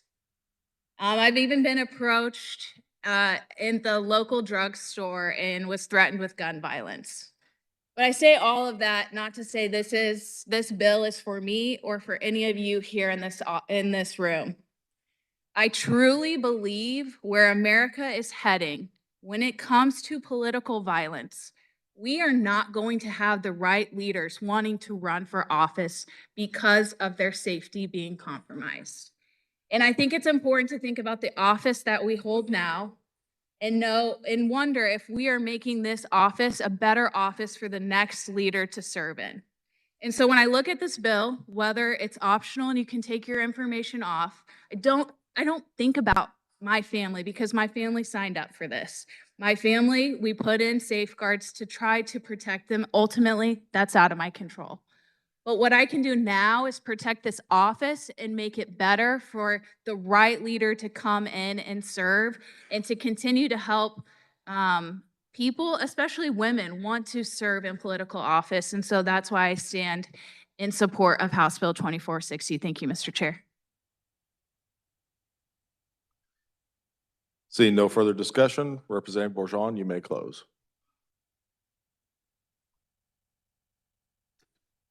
Thank you, body, for the lively discussion. Mr. Chair, I would move that when the body rises a report House Bill 2460 favorable for passage. You've heard the motion by Representative Bourgeon to report House Bill 2460 favorable for passage. All those in favor signify by saying aye. Opposed, no. The ayes appear to have it. The ayes do have it. Motion carries.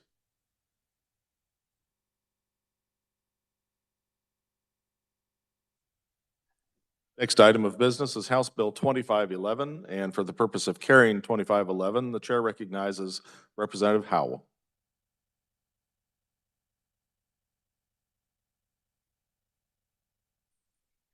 Thank you, Mr. Chair. There were committee amendments. I move the adoption of the committee report. You've heard the motion. All in favor, say aye. Opposed, no. Thank you. Motion carries. The committee report is adopted. Please continue. So House Bill 2511 focuses on how the Kansas Department of Wildlife and Parks manages its finances regarding state-owned land. This bill proposes to amend KSA 32-809 to allow revenue generated from agricultural production. That would mean things like crop leases, grazing, or haying. So on state-owned properties to be used for the management of all state-owned properties. Under current law, money earned from a specific piece of land, for example, the Grand Osage Wildlife Area, must be spent exclusively on that same property. So HB 2511 would remove this siloed restriction, giving the Department of Wildlife and Parks the flexibility to redistribute those funds to other state parks or wildlife areas. And so there were concerns in committee brought to us by the Kansas Farm Bureau as well as the Kansas Livestock Association. So an amendment was offered to restrict the use of those funds for habitat management. And let's see what else here. So with that, Mr. Chair, I'll stand for questions. To speak to the bill, the chair recognizes Representative Meyer. Thank you, Mr. Chair. I do not have any questions. The carrier did a great job. This is a good looking bill to me. So if you like it, vote for it. Any further discussion? Seeing none, Representative Howe, you may close.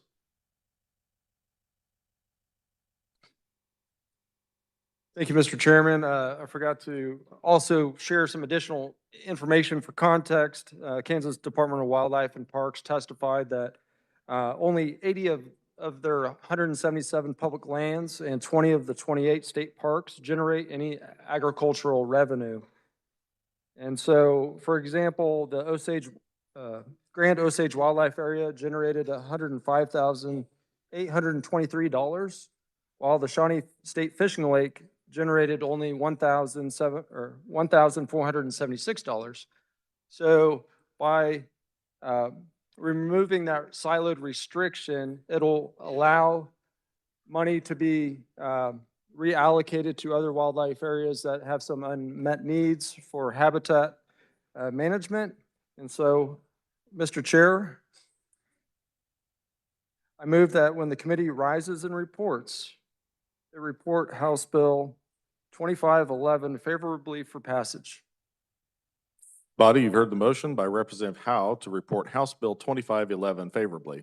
All those in favor, please signify by saying aye. Opposed, no. Motion carries. Our next item of business is House Bill 2489, and for the purpose of carrying House Bill 2489, the chair recognizes Representative Wolf.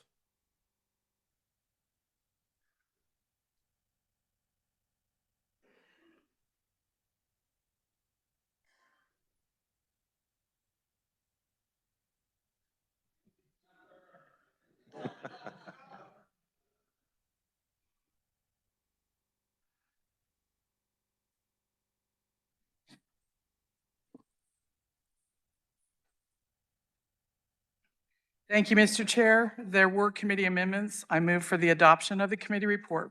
You've heard the motion. All in favor, say aye. Opposed, no. Motion passes and the committee report is adopted, and we'll be expecting ice cream after supper. That wasn't me. Sorry, not toward you. He wasn't paying attention. So please continue. HB 2489 mandates that Kansas school districts incorporate naloxone, commonly known as Narcan, into their drug abuse education and prevention programs. The bill authorizes the Attorney General's office through the Kansas Fights Addiction Initiative to supply naloxone to schools at no cost. The goal is to reduce opioid-related fatalities among students and staff by ensuring immediate access to life-saving medication during overdose emergencies. This product is easily used by adding a nasal dose in the nostril of the victim and another 60 seconds after the initial dose, so 2 times. This prevention does what it needs to bind to the receptors that prevent breathing, but given to someone not suffering from an opioid overdose will just cause a moderate rise in heart rate. The main reason that training is requested is so that the person responsible for giving the drug is trained to make sure that the victim has not suffered from low glucose if they're diabetic, or heart attack, or any other ailments that they don't want overlooked while we're treating. Fiscal impact, the bill is expected to have minimal direct cost to school districts since naloxone will be supplied by the Attorney General's office. State costs will be absorbed through Kansas Fights Addiction Funds, which currently has $8 million and is supported by opioid settlement dollars. DACA may be used for training if requested. So I think in committee they said it would be around $60,000 to supply this for the first year for all the schools. And I think it needs replaced every 3 years if you don't use it. Kansas continues to face rising opioid misuse among youth, contributing to overdose risks in school settings. Naloxone is a proven opioid antagonist that reverses overdoses when administered promptly. While schools currently provide drug abuse education, most lack the naloxone access. HB 2489 addresses this gap by incorporating naloxone into prevention programs, leveraging opioid settlement funds through Kansas Fights Addiction for distribution and training. Thank you, Mr. Chair. I will stand for questions. Speak to the bill. The chair recognizes Representative Stogstill. Thank you, Mr. Chair. The carrier of the bill did an excellent job of describing the bill. This will absolutely save lives, and I urge your support for this bill. Thank you, Mr. Chair. Speak to the bill. The chair recognizes Representative Proctor.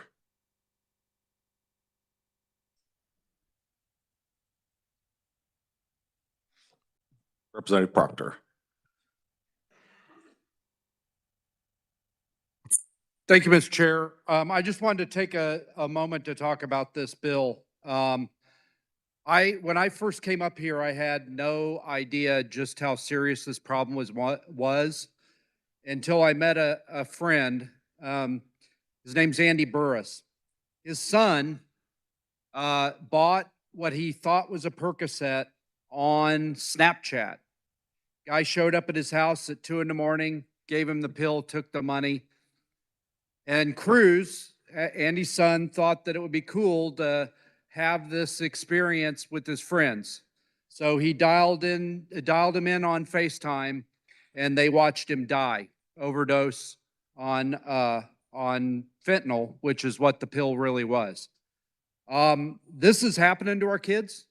After I heard that story, I started digging, and I discovered it was going on all around me. We have 30 to 50 overdoses every year in Leavenworth. A dozen of them are fatalities, and a lot of them are young people.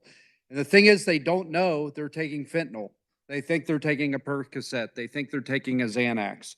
And so educating our kids is essential.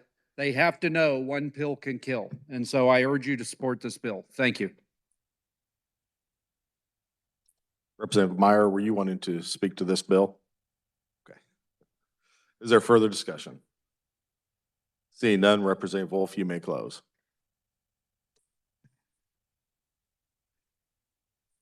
Thank you, Mr. Chairman, and I misspoke. There's $80 million in that account, not 8. So this bill, if passed, can potentially save the lives of students in the school setting. And Mr. Chair, I thank you for the opportunity to present HB 2489 and ask that when the body rises and reports, it reports favorably for passage.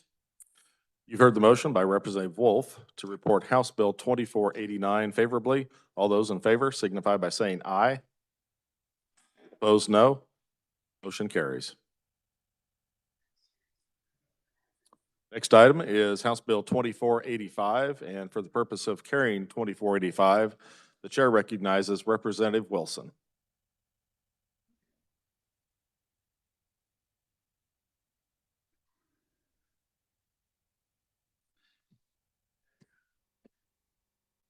Thank you, Mr. Chair.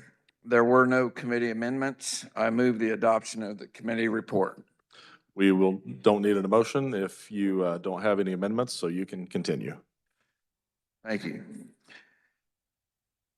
I rise today to introduce House Bill 2485, a measure that strengthens the administration of Kansas service scholarship programs while ensuring fairness and accountability for both students and taxpayers. As you know, these scholarship programs are designed to help Kansas students pursue higher education in exchange for a commitment to serve in critical fields, such as teaching, nursing, and other professions that benefit our communities. Occasionally, however, recipients do not fulfill their service obligation and instead enter repayment. When that happens, the Kansas Board of Regents is responsible for collecting these funds. Currently, the board has very limited flexibility in handling these repayment obligations, even when the amounts are small and the cost of collection is high. This creates inefficiencies and wastes resources that could be better spent supporting the students.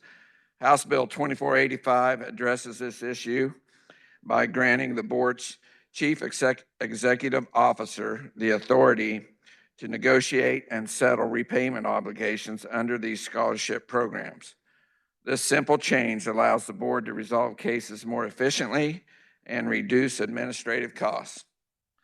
The bill also includes an important safeguard. It prohibits any recipient who is subject to a repayment obligation from receiving additional service scholarship funds until their existing obligation is satisfied. This ensures fairness and accountability within the program and prevents misuse of taxpayer dollars. This bill was sponsored by the Kansas Board of Regents, and during the committee hearing, the board testified as a proponent, explaining that this authority would help them manage small repayment cases more effectively. There was no opponent's testimony, and the bill advanced without any amendments.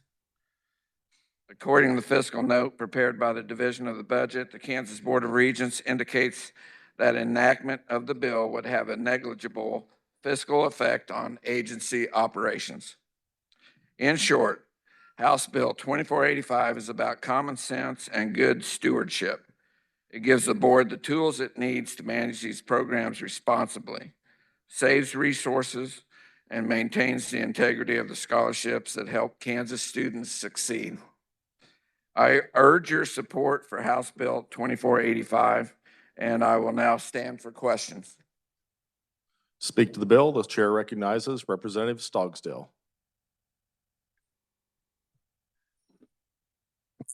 Thank you, Mr. Chair. Carrier, the bill did an excellent job of describing it. It's a good bill. It's common sense, and I urge your support. Thank you, Mr. Chair. Is there any further discussion? Seeing none, Representative, you may close.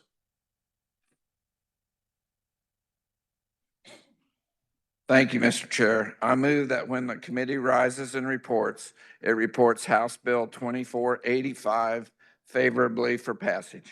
You've heard the motion by Representative Wilson to report House Bill 2485 favorably. All those in favor signify by saying aye. Opposed, no. Motion carries.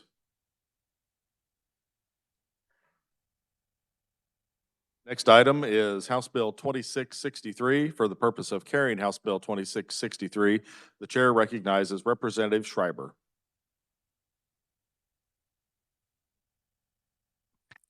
Thank you, Mr. Chair. There were no amendments. Please continue. 2663 came out of House Education. In 2024, the State Department of Education did some pilot projects in the state on the at-risk accountability plans. And after that pilot was done, a subcommittee met to come up with recommendations on how to do this statewide. And that's what 2663 is doing, is implement those recommendations from the subcommittee.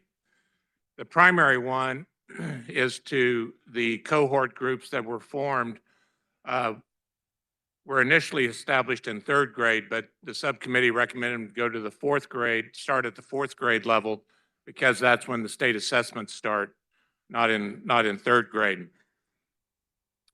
They also provided some flexibility to school districts to be able to form cohorts if they can't get 11 at-risk students within a cohort in their own school. It gives them some flexibility to go out to other districts or other schools to combine those folks into a cohort. There are some school districts that don't have 11 at-risk students within this particular 4th grade. So this allows the departments some flexibility in that regard. And I think that pretty much covers it from the recommendations. So I will stand for questions. To speak to the bill, the chair recognizes Representative Stogstill.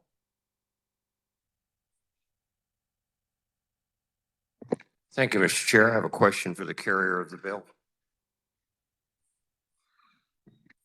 Yes, sir. Could you define a cohort of children?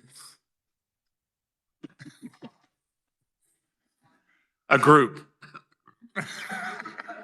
I looked it up. I had to look it up myself, and apparently it's a group of 16 stable children.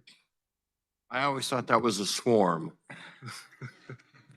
Or maybe a gaggle. Or a flock. Or a whirlwind. Yes. Yes, okay, thank you. Well, you learn something new every day here, don't you? I'll tell you. That's why we show up. Yes. It's a good bill. Urge your support. Thank you, Mr. Chair. Is there any further discussion on the bill? Seeing none, Representative Schreiber, you may close. Mr. Chair, I move that when the committee rises and reports, it reports House Bill 2663 favorably for passage. You've heard the motion by Representative Schreiber to report House Bill 2663 favorably. All those in favor, please say aye. Opposed, no. The ayes appear to have it. The ayes do have it. Motion carries. Next item is House Bill 2530, and to carry 2530, the chair recognizes Representative McNorton.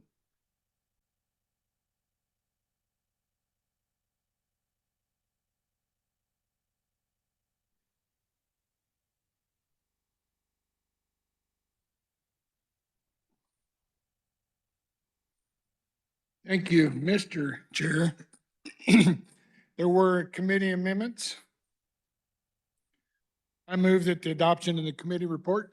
You've heard the motion. All in favor signify by saying aye. Opposed, no. Motion carries. The committee report is adopted. Please continue. Thank you, Mr. Chair. House Bill 2530 enacts the Career Readiness Education Development, Innovation, Transferability Credit Act and provides for the transferability of credentials earned through such assessments towards a degree at post-secondary educational institutions. So what this does is if a kid in high school is in the CTE program and they take the ACT work key assessments, and they can get a platinum, gold, or silver on the ACT score, that a secondary college or educational facility, a college, needs a setup where that will count towards credit hours towards their education based on how they did on the ACT work key assessment they took in high school for their CTE program. So That's basically what the bill does. So I will stand for questions. Does any member wish to speak to the bill? Chair recognizes Representative Stogsdill. Thank you, Mr. Chair. The carrier of the bill did a good job of describing it. It's an excellent bill, and I would urge your support. Thank you, Mr. Chair. Just a moment, Representative. Chair recognizes Representative Ballard. Okay. Seeing no further discussion, Representative McNorton, you may close. Thank you, Mr. Chair. I move that when the committee rises and reports, it reports House Bill 2530 favorably for passage. You've heard the motion by Representative McNorton to report House Bill 2530 favorably. All those in favor, please say aye. Opposed, no. Motion carries. Chair recognizes Majority Leader for motion. Thank you, Mr. Chair. I move we rise and report. You've heard the motion. All in favor, say aye. Opposed, no. Motion carries.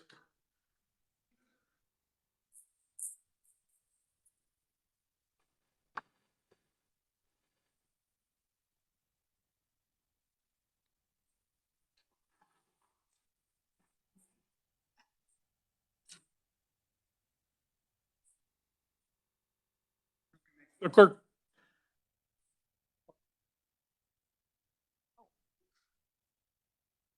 Yes. The clerk will read the committee report.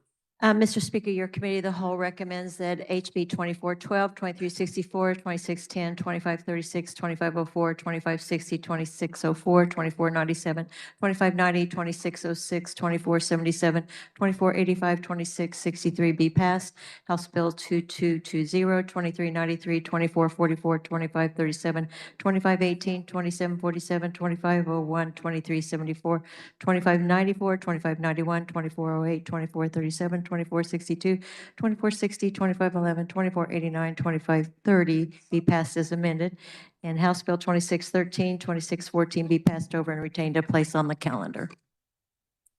Speaker recognizes Representative Adam Smith to adopt the committee of the whole report. Thank you, Mr. Speaker. I move adoption of the Committee of the Whole report. You've heard the motion to adopt the committee report. All those in favor signify by saying aye. Opposed, no. The ayes have it. The committee report is adopted. Reports of standing committee. The clerk will read. The Committee on Federal and State Affairs recommends HB 2568 be amended and the bill be passed as amended. The Committee on Insurance recommends HB 2736 be amended and the bill be passed as amended. Committee on K through 12 Education Budget recommends HB 2320 be amended and the bill be passed as amended. The Committee on Commerce, Labor, and Economic Development recommends HB 2588 be amended and the bill be passed as amended. The Committee on Health and Human Services recommends HB 2702 be amended and the bill be passed as amended. Committee on Judiciary recommends HB 2593 be amended and the bill be passed as amended. The Committee on Judiciary recommends HB 2651 be amended and the bill be passed as amended. Committee on Legislative Modernization recommends HB 2574 be amended and the bill be passed as amended. The Committee on Health and Human Service recommends HB 2250 be amended by substituting with a new bill to be designated a substitute for House Bill number 2250 as follows: an act concerning health and healthcare, and the substitute bill be passed. The Committee on Judiciary recommends HB 2357 be amended as recommended, and the bill be passed as amended. The Committee on K through 12 Education Budget recommends HB 2761 be amended and the bill be passed as amended. The Committee on Judiciary recommends HB 2688 be amended and the bill be passed as amended. The Committee on Health and Human Services recommends HB 2528 be amended and the bill be passed as amended. The Committee on Health and Human Services recommends HB 2587 be amended and the bill be passed as amended. The Committee on Health and Human Services recommends HB 2676 be amended and the bill be passed as amended. The Committee on Agriculture and Natural Resources recommends HB 2595 be amended by substituting with a new bill to be designated a substitute for House Bill number 2595 as follows: an act concerning attorneys at law, and the substitute bill be passed. The Committee on Health and Human Service recommend HB 2366 be amended and the bill be passed as amended.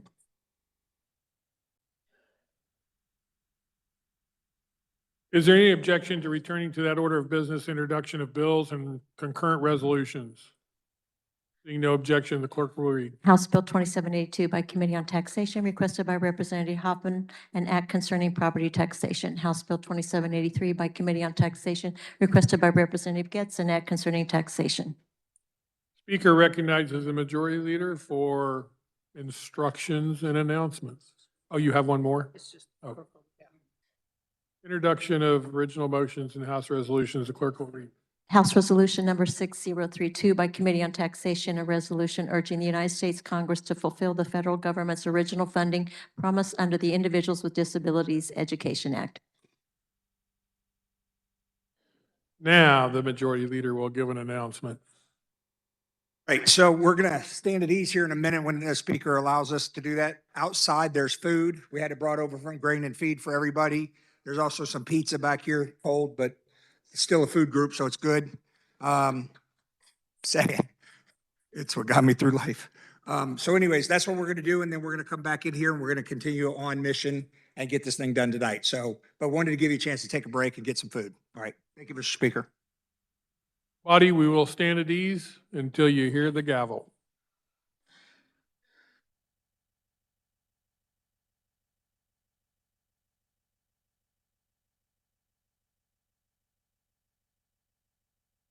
The minority leader has in his office a microwave, so if you want to warm your pizza up, you can get pizza and go to his office and warm it up.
Is he back there?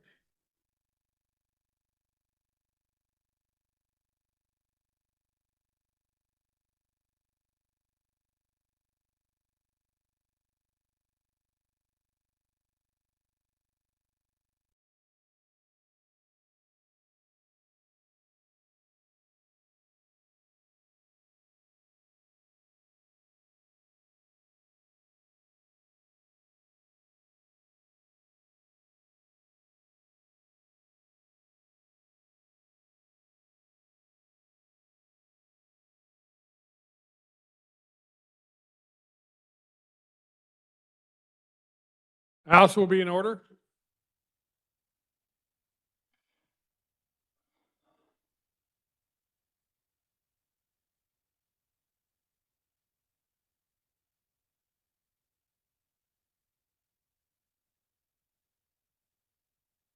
Speaker recognizes Majority Leader Croft for a motion to resolve into the Committee of the Whole. Mr. Speaker, I move the House resolve itself in the committee whole for purpose of considering those items under general orders. You've heard the motion. All those in favor signify by saying aye. Opposed, no. The ayes have it. The motion carries. And if you're not too tired of Representative Adam Smith, the Speaker appoints Representative Adam Smith to chair the Committee of the Whole.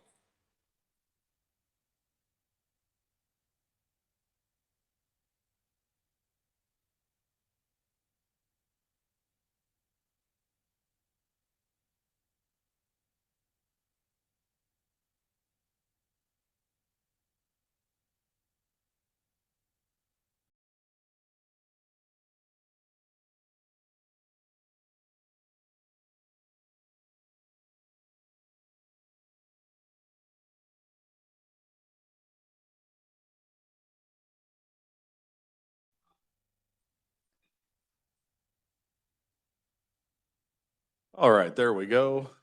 Next item of business is, by the way, thank you for that standing ovation. Next item of business is House Bill 2555. And for the purpose of carrying House Bill 2555, the chair recognizes Representative Waymaster. Thank you, Mr. Chairman. There were committee amendments. I move the adoption of the committee report. You've heard the motion. All in favor, say aye. Anybody? Okay. Opposed, no. Motion carries. Committee report is adopted. You may continue. All right. Well, this is House Bill 2555, and this is concerning the Rural Health Transformation Program and money that we're receiving from the federal government. If you recall, when the One Big Beautiful Bill passed, there was a provision in there in regards to the rural health transformation money that was going to be invested into the states. And so in November, KDHE, which is the lead agency for the state of Kansas, submitted an application to CMS. And then in the end of December, that was ultimately approved, and the state of Kansas received the sixth highest dollar amount, approximately about $220 million for the first year of the program. And then in November of 2026, the state of Kansas, or KDHE, will need to submit an application for years 2, and then it'll be the same for years 3 through 5. So this is a 5-year program. What this bill does is that it gives some legislative and some oversight with the governor in regards to how those dollars are being distributed throughout the state of Kansas, because the plan that was approved by CMS is the plan. We can't deviate from that. We can't change it drastically.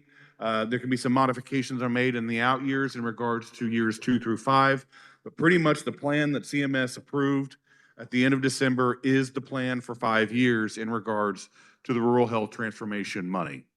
So this just has KDHE reporting what has been going on in the state of Kansas in regards to the rural health transformation money to the State Finance Council, which is led by the governor, the House Appropriations Committee, the Senate Ways and Means Committee, and then when we're out of session and in the interim, then the Legislative Budget Committee. There was one amendment that was made in committee, and that just simply said that the subawardees receiving the grants would also list their address, the last bit we had, grant amount and the outcomes be achieved by each grant, as well as quarterly reports, and whether or not they are meeting the metrics and the measures in regards to the application that was submitted and approved by CMS in December of 2025. So with that, Mr. Chairman, I would stand for any questions. Thank you, Representative. To speak to the bill, the chair recognizes Representative Ballard. Thank you, Mr. Chairman. The rural health, as you just heard being explained, the rural health transformation program is an effort to support physicians, clinics, hospitals, community care organizations that care for patients in the rural and underserved towns and counties and the most vulnerable populations. I do have a question for the carrier of the bill. Yes. Thank you. We had one letter of opponent, and that was from the Kansas Academy and Family Physicians. And what the major concern was that this bill could inadvertently undo work, delaying the distribution of the criteria and guidelines already established and potentially jeopardize this multi-year grant. Could you address that, please? Yeah, I'll address that. It doesn't jeopardize it because we're not altering or changing anything in regards to the application that was initially approved in December of 2025. And when I had a discussion with the governor in regards to this bill, and also Dr. Mosier was in there too when we were in the governor's office, and we all came to the agreement that a reporting mechanism is not going to jeopardize the application that was approved by CMS. They're just reporting to the State Finance Council and the two committees, or three committees actually, because one of them is an interim committee. We can't approve anything. There's just a reporting mechanism so we can see how the federal dollars are being used throughout the state of Kansas. And then making sure that, all areas, the rural areas of the state of Kansas is being addressed. But it's just reporting. There's no approval that is being given to any of those committees. Thank you, Mr. Chair. I appreciate that very much. KDHE agrees that regular information sharing with legislative leadership and fiscal committee is appropriate and beneficial. And I think that answers questions that people may have had. I would like to say that KDHE and others are to be commended for their significant work and efforts securing this grant for the people of Kansas. I support House Bill 2555, and I hope you will do so as well. Thank you, Mr. Chairman. Is there any further discussion? Chair recognizes Representative Carmichael.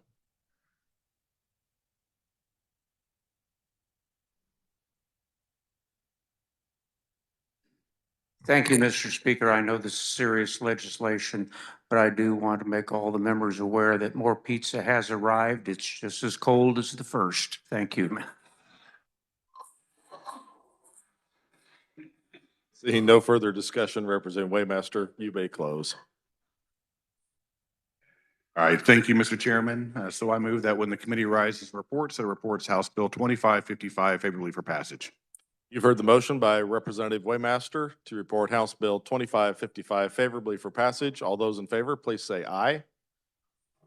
Opposed, no.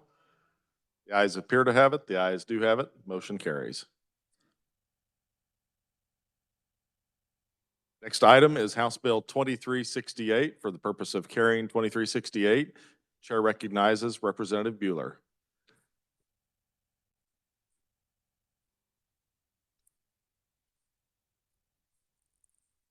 Thank you, Mr. Chairman. There were amendments. I move the adoption of the committee report. You've heard the motion. All in favor signify by saying aye. Opposed, no. Motion carries. The committee report is adopted. You may continue. Thank you. Before I get into my brief, we got a letter today from a doctor in Wichita today that I think are germane to this, very germane to this subject. And there was an article in the Kansas City Star I want to use to open this. First one is from Dr. James Walker. And he says, I want to differentiate House Bill 2368 It is not an example of creep of scope. On the contrary, it is designed to help expand services to the patients of our state with anesthesia assistants who will be required and fully intend to practice within their scope under the supervision of medically trained anesthesiologists. Being an anesthesiologist and the chair of the Department of Anesthesiology for the KU School of Medicine in Wichita, as well as a prior owner and board member of an anesthesia group in Wichita, I am acutely aware of the anesthesia provider shortage in our state. Licensing anesthesiology assistants is a no-brainer. They have no intention of practicing outside their scope. The second thing for your reference is an article in the Kansas City Star called "This Common Sense Solution Can Help Kansas Strained Healthcare Systems," an opinion on January 20th, and it was written by James Kelly, who is a cardiac anesthesiologist who has practiced in the Mid-America Heart Institute at St. Luke's Hospital in Kansas City, and co-authored by Kathy Perryman. She is a retired pediatric cardiac anesthesiologist and an associate professor for anesthesiology at the University of Missouri, Kansas City. And for reference, CAAs are licensed in the state of Missouri. They say, for patients, the benefits are straightforward. Fewer canceled surgeries, shorter wait times, and access of care to closer to home. For expectant mothers, it means reliable access to epidurals and immediate emergency anesthesia. For older adults, it means timely procedures without long travel. For communities, it means stronger hospitals and healthier local economies. It concludes with this: as healthcare challenges grow, Kansas must use every responsible tool available. Licensing CAAs is not a risk. It is a smart, evidence-based step forward for the health of Kansans. We have worked with CAAs for the past 20 years, just a few blocks across the state line, and can personally attest to their safety. They would be a valuable addition to the Kansas healthcare workforce. So that's the starting point. House Bill 2368, as amended, would enact the Anesthesiologist Assistant Licensure Act and provide for the powers, duties, and functions of the State Board of Healing Arts in carrying out that act. The bill would provide anesthesiologist assistants. For brevity, I'm going to say AAs going forward, if that's okay. It's hard to say fast. AAs are required to practice under a supervising anesthesiologist. In the bill, if you go to section 2, there are new terms that define the word anesthesiologist and anesthesiologist assistant. And it also talks at length about the direction and supervision that's required, and specifically states coordination of activities by an AA and their supervising or designated anesthesiologist. So guess what today is? It's the 1-year anniversary of this bill being heard in the Health and Human Services Committee a year ago. A year ago, the Health and Human Services Committee passed this bill, or heard this bill. On that day, there were 31 proponents, including the Kansas Medical Society, the Kansas Academy of Anesthesiology Assistants. There were 5 opponents. So think of the emails that you've been getting for the last 3 or 4 months about this. On that day, the proponents far outweighed the opponents. One of the proponents was the Liberty Missouri Hospital, and the other one was the University of Missouri, Kansas City. Last week, we heard this bill in the Health and Human Services Committee, and it passed out of our committee with bipartisan support. And why am I telling you all that? I'm telling you that because I am tired of the emails from the opposition to this bill that, quite frankly, what I will say is this. For anybody up here, you've probably already made up your mind about this bill. I know I have. I think some of the things that I've heard are disingenuous or are contrary to this bill. So I would say this: if you already made your mind up, you're going to vote no, vote no. You're going to vote yes. Because I think any further conversation based on the voluminous emails that we've received is pointless. So with that, I'm going to go a little deeper. What you didn't hear in the emails that have been circulating is that in terms of jurisdictions, the American Society of Anesthesiologists lists up to 24 jurisdictions, 23 states, I think it's 25 now, 23 states, the District of Columbia, and Guam, where they can already practice. There's growing recognition. The list of states is expanding with recent additions, often driven by the need to address anesthesia shortage. That was the key theme in those 2 letters I wrote. Also, there is federal recognition that CAAs are authorized to work in all Veterans Affairs hospitals. One of the sticking points that you hear in some of the emails is they'd be unsupervised, that there might be rogue actions by a AA. Untrue. The practice of an AA would include assisting the supervising or designated anesthesiologist. They can't practice without an anesthesiologist. If you go to Section 8 of the bill, there are 11 prescribed tasks they can do and 3 prohibited. That's what you need to know about this bill, contrary to all the emails that are circulating out there.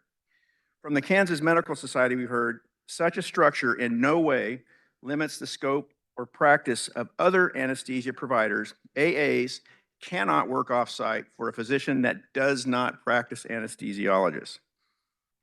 So, a little more details to maybe bring into light some of the other side of the issue. There are 3 surrounding states that have CAAs: Missouri, Oklahoma, and Colorado. Missouri has had AAs practicing since 2003, Oklahoma since 2020. I'm sorry, I don't know the date of Colorado. And since there has been such a bunch of noise about this, let's say this: AAs will not take CRNA training slots, and they will not hurt rural areas because they cannot practice without an anesthesiologist. If you look at a map of the state of Kansas, look where the anesthesiologists are, and you'll find where they can practice, most likely in the metro areas. In 24 other states and territories who have permitted CAAs, there is no association with a reduction in CRNA program enrollment. 38 new CRNA programs have opened following their state's adoption of CAAs. In Missouri, it's this: 2 new CRNA programs were announced in 2025. And again, they were granted licensure in 2003. In Oklahoma, in Tulsa, the CRNA program was established in 2020, has increased in size from 14 to 20. AAs have been licensed in Oklahoma since 2008. There are other economic impacts that have been discussed in some of the verbiage that we've heard. But I do know this: contract nursing with CRNAs, they cost KU Med Center last year $9 million with an expected cost of $12 million this year. And there are about 50% of the CRNA staff there, with more switching to contracting every day. This is an issue that we as a legislator have desperately addressed if you think about the state hospitals. And licensing CAAs is a big step in resolving this expensive issue. It's a supply and demand issue. If supply increases, cost will decrease. The other thing that I think to point out is there's nothing in this bill that says it's a mandate. If hospitals don't want to utilize AAs, they don't have to. It's their choice. I've got a list up here that is a side-by-side comparison of what CRNAs do in relationship to AAs. AAs cannot work where there is no anesthesiologist present. They cannot prescribe drugs. They cannot develop anesthesia plans. They cannot order durable medical equipment. They cannot practice without a protocol agreement. They cannot supervise anesthesia staff, and they cannot practice in a rural independent facility. So all of those things that you've heard about this destroying rural healthcare are simply not true. So I think I will close with this. Again, I have been inundated. I got my first letter on this bill last July. I kept a stack at home until we came back to session. It was on my dining room table. It was about that thick. I see some heads nodding over. I got to the point where, and this is the term I use in our calendar, when advocacy becomes bullying, I dig in. And that's what's happened with this bill. And again, I'm going to stop here in a minute and we'll have discussion if we need it. But I'm going to say this: if you've made up your mind, there's no need to come up here and talk. If you haven't, please feel free to do so. But this is, if I've offended anybody, I'm sorry, it's late in the day. But I think this is a bill that's well overplayed. It's time to get down to business and vote on it and stop the daily barrage of emails. Thank you, Mr. Chair. Speak to the bill. The chair recognizes Representative Will Carpenter. Step out of the way. So, buddy, I want to give you a little context of how this came about and why it's so important that we pass this bill. So we heard this bill last year, a year ago. I've been talking to many CRNAs, and a lot of them wanted prescriptive authority, the same authority that APRNs have. So when we left the meeting, and one of my faults is that I like to let people work things out amongst themselves. I said, get together and get it figured out and come back to us next year. And so they met several times over the summer. We gave them the prescriptive authority. We gave them all the training slots, all the things that they asked for, and they still refused to endorse and come around with AAs. All I can say by that is that that was the original intent, was to stall this bill out so that we wouldn't deal with it. And so here we are today. It's a good thing, as you've heard Representative Bueller say, and that's the negotiations. And we tried to do the best we could to get it negotiated. And we're right back where we started. And so I urge your support on licensing the AAs in Kansas. Thank you. Speak to the bill, the chair recognizes Representative Susan Ruiz.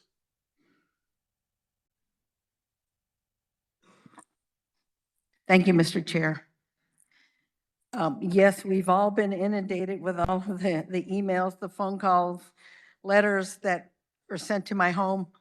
And I've been getting those not just from the anesthesiologist assistants, but also the CRNAs. And if I had to count, if I did a head count, I've gotten much more from the CRNAs than the AAs, because there seems to be more CRNAs in my district than there are AAs. There is a lot to consider here. The one thing is that the AAs are not practicing in the rural communities. And the carrier of the bill talked about the shortage in anesthesia. It's not the anesthesia, it's anesthesiologist, the physician. There's a shortage of them. And the AAs can only practice in coordination with an anesthesiologist.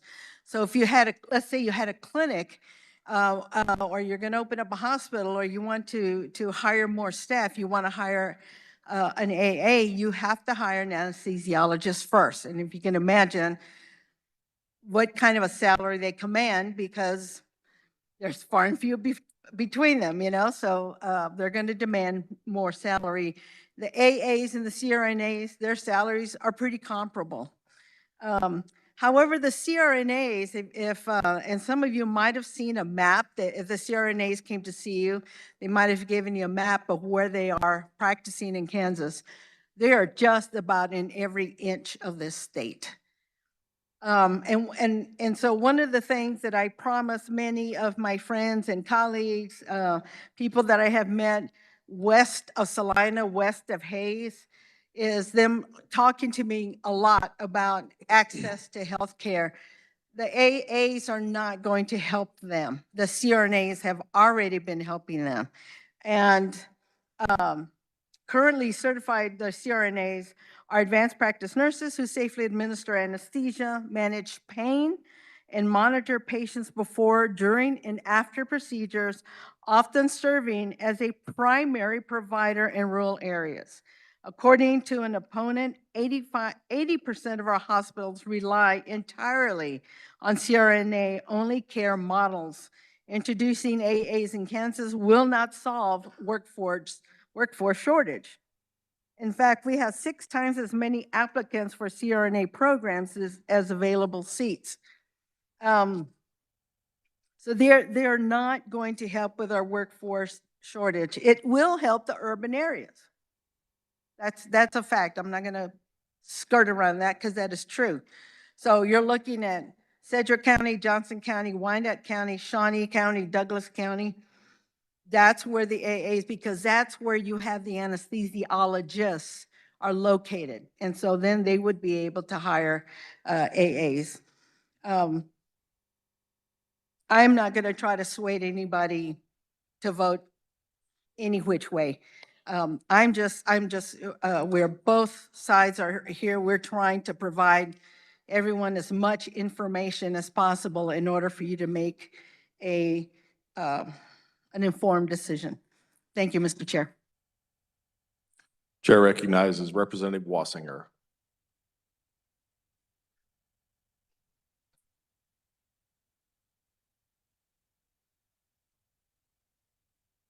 Thank you, Mr. Chair. I want to tell you that I agree with my colleague from Johnson County who is just up here. But one of the things I look at with the bills is any bill that comes up, is someone making money on this? Where's the money going? And I do know that if you have to always work under a physician, the physician's going to make the money. The AAs aren't going to make the money that the physician makes, and they'll always have to be paying them to be under there. They can't work without them.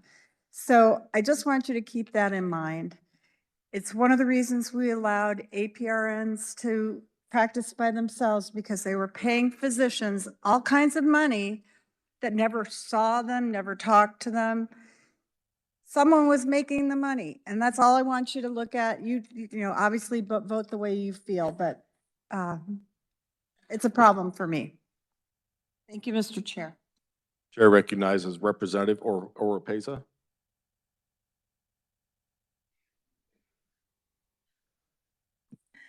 Thank you, Mr. Chair, and I know it's late into the evening.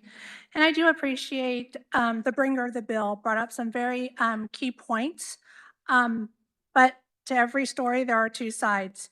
So I absolutely have no CRNAs that live in Wyandotte County. I have no AAs that live in Wyandotte County, and I have no anesthesiologists that live in Wyandotte County.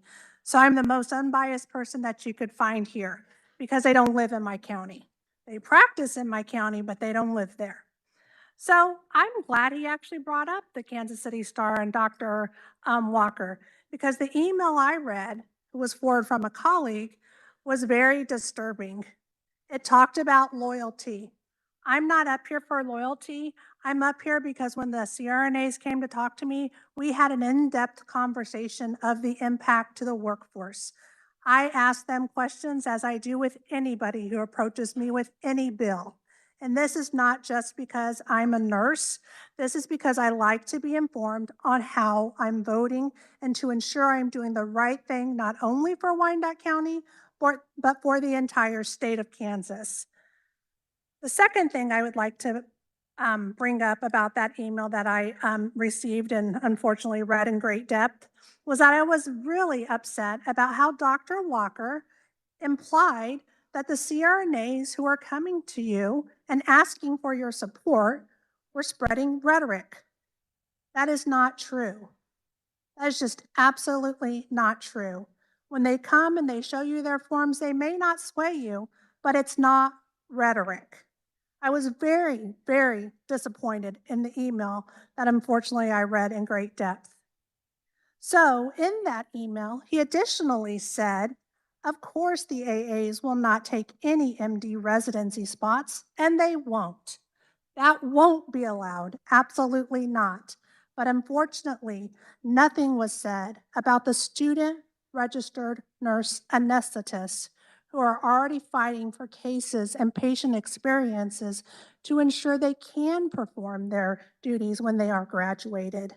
They have 3 years of ICU experience and then go to school and have to have a certain amount of transplants, have to have a certain amount of cardiac cases, have to have a certain amount of pediatric cases. So when they graduate, they are more than prepared to help in our rural communities and our urban communities. So again, two sides to every story. The representative also brought up KU Med. Again, there are two sides to every story. So I am supporting this bill, and I am supporting it wholeheartedly, not out of loyalty, but because I truly asked all the questions and believe in these types of nurses and their workforce and what they bring to our state, and especially rural Kansas. Because without them, I'm very concerned about our critical access hospitals. I'm very concerned about our mobile dentistry, and who will be there? Who will do that for us? Not everybody works forever. We're looking at the future. We're looking at the next generation. To speak to the bill, the chair recognizes Representative Gardner.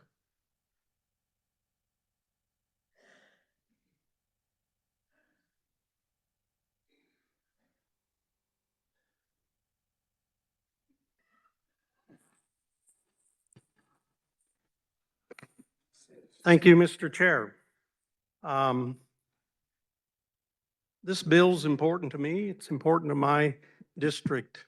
I didn't take this job to represent everyone in Kansas. I took this job to represent my district, the people that live there.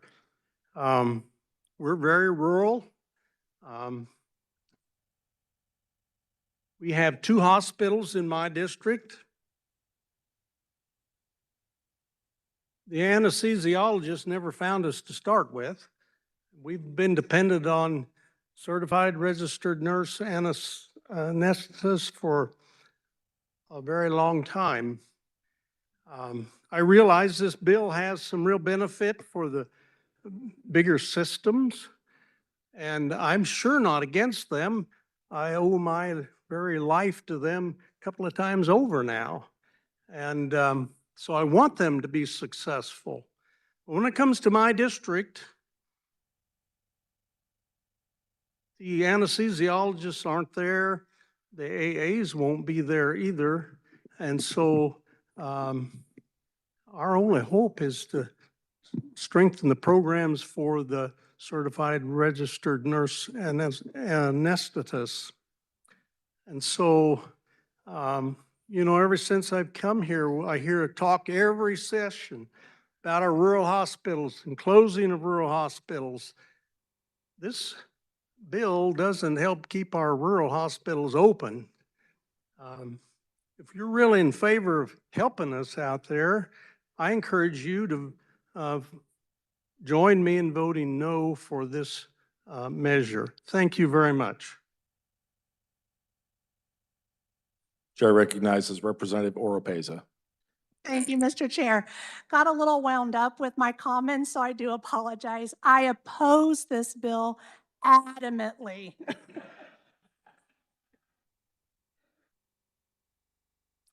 Is there any further discussion? Seeing none, Representative, you may close. Thank you, Mr. Chair. And before I close, I want to reiterate, there will be no impact on a rural area that has no anesthesiology because by the statute, an AA cannot work without the supervision of an anesthesiologist. So there will be no impact to a rural area. So with that, I move that when the body rises to report, they report House Bill 2368 favorable for passage. You've heard the motion by Representative Bueller to report House Bill 2368 favorably for passage. All those in favor, please say aye. Opposed, no. Noes appear to have it. Division's been called. Clerk will open the roll and you may record your vote.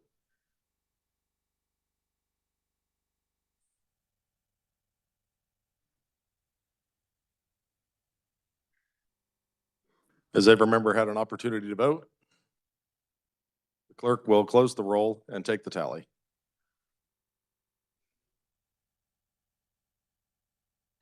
$53 in favor and 63 opposed. The motion fails.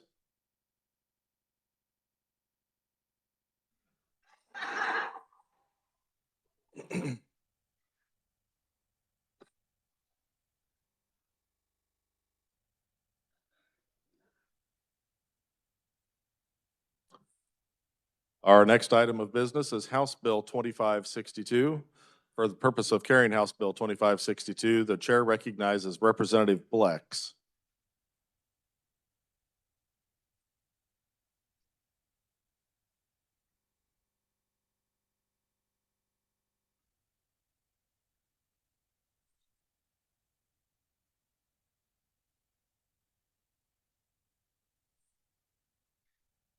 Thank you, Mr. Chair. House Bill 2562 come out of the Health and Human Services Committee.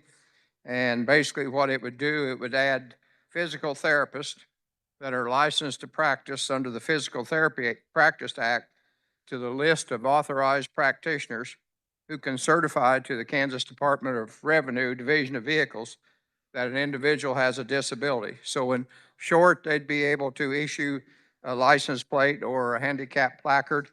And certainly they're well qualified. They have a lot of hours. They're going through the process of about 2 to 3 years of training. They have a doctorate in the degree they have the ability to, they have to take continuing educations, they have to be licensed, they have to pass the exam at the national level. And in reality, a physical therapist, those of you who've been to them, can really make you hurt, but they're good for you, and they're all about mobility. And having a person that is challenged in mobility is certainly, I think they're more than qualified to be able to determine if a person needs a placard or not. So with that, I would stand for any questions. To speak to the bill, the chair recognizes Representative Susan Ruiz.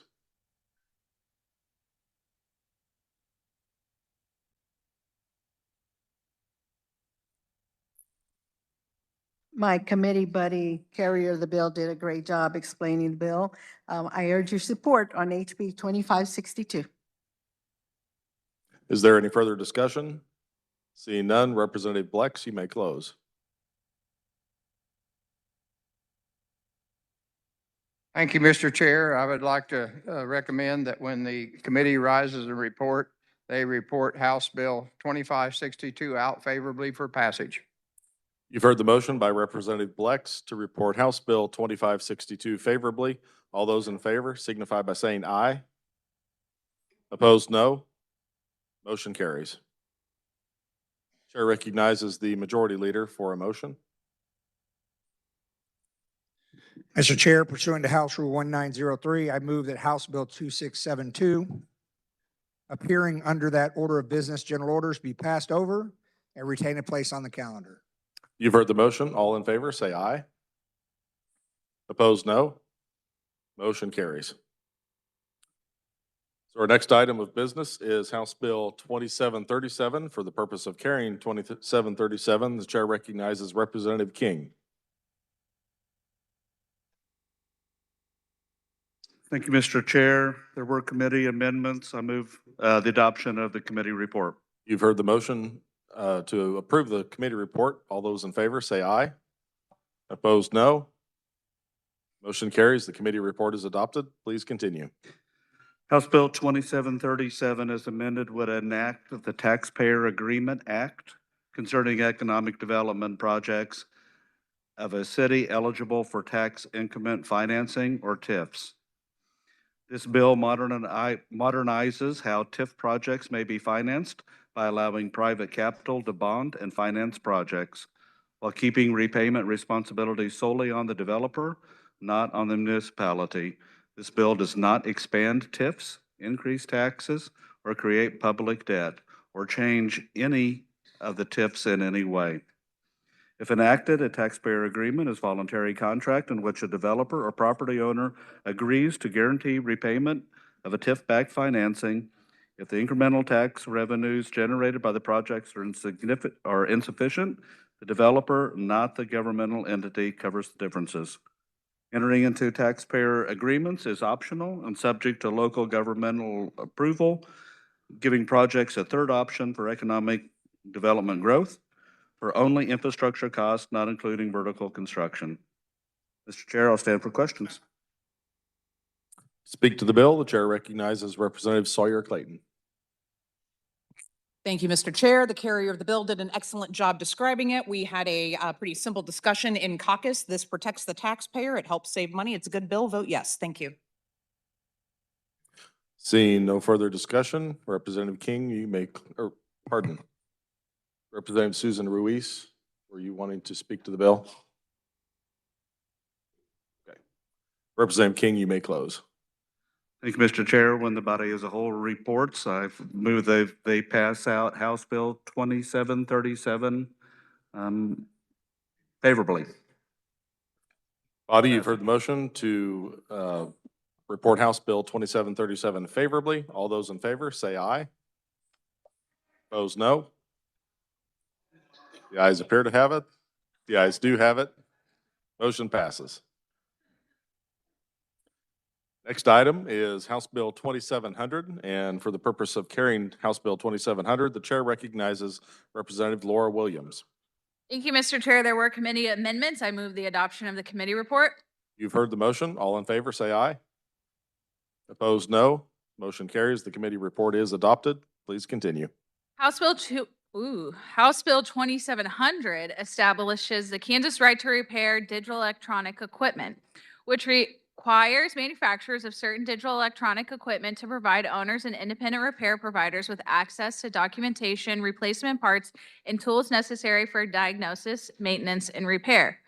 Over the past several years, there have been states that have passed right to repair legislation that do not strike a good balance, burden manufacturers, and expose their operations and intellectual property. Recently, however, Texas and other states have started to implement bills that are very similar to Kansas. They strike the right approach for consumers and manufacturers moving forward.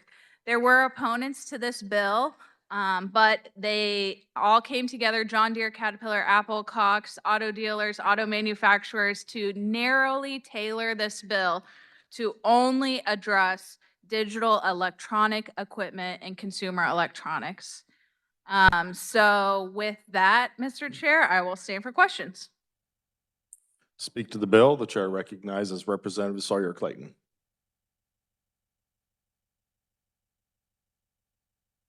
Thank you, Mr. Chair. As the carrier indicated, we did have a good, thorough discussion of this when we were in committee. We were able to get some very good amendments on there, and I would urge your support. Thank you. Is there any further discussion? Seeing none, Representative Williams, you may close. Thank you, Mr. Chair. I move when the body rises and reports, it reports House Bill 2700 favorably for passage. You've heard the motion by Representative Williams to report House Bill 2700 favorably. All those in favor say aye. Opposed, no. Motion, the ayes appear to have it. The ayes do have it. Motion carries. Our next item of business is House Bill 2481. For the purpose of carrying House Bill 2481, the chair recognizes Representative Tarwater.